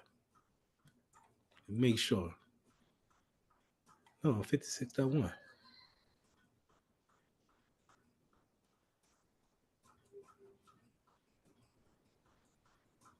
So what I'm looking for now is my default gateway, and I'm going to explain my default gateway in just a second. But I was confused on if I got 2 NIC cards in here or not. Probably do. All right. So I got another IP address here on the version 4. So if I ask you guys in the near future to get up with a group, and I give you the group, and I ask you guys to, hey, we're going to fill out the information of how to get our own IP addresses, and we're going to write down our IP addresses. This is how we go about doing it. We're going to open up our command prompt, and then we're going to type in the command ipconfig all in order to get that particular information. I'm going to put that in the chat. Just in case y'all might, I don't know, have a group discussion this weekend. Now, another important thing to know about is your default gateway. Your default gateway is going to be the address of your router in your house. Now, your router in your house has a login page that we'll talk about later. But how we get to that login page is by putting in this IP address in our URL, and then it should take us there. If you haven't been there, don't do it yet, because it may throw you off and throw you out of the class. Let me do that, and then y'all can try it on your own. All right, but it also comes back with some other information, such as a MAC address. Now, the physical address is AKA the MAC address. It doesn't say that here, but trust me, physical address, AKA MAC address. For the exam, know that. Physical address means MAC address. The MAC address means physical address. And it typically will have a nomenclature like this. It's paired up with letters and numbers. And it's going to be 2-2-2 of a pair, right? So it's going to be 6 digits altogether of these pairs. And these first 3 digits are going to be from your manufacturer. And then the last 3 digits is going to be unique to this particular adapter or whatever that has that MAC address. I'm going to say that again. So the physical address is the MAC address. The MAC address is the physical address. The physical address or the MAC address will typically have 6 digits, but they're paired up in the different hashes or place marks, right? It could be letters or a combination of both. And the first 3 digits or the first 3 pairs is going to be the manufacturer, whoever made this network card, and then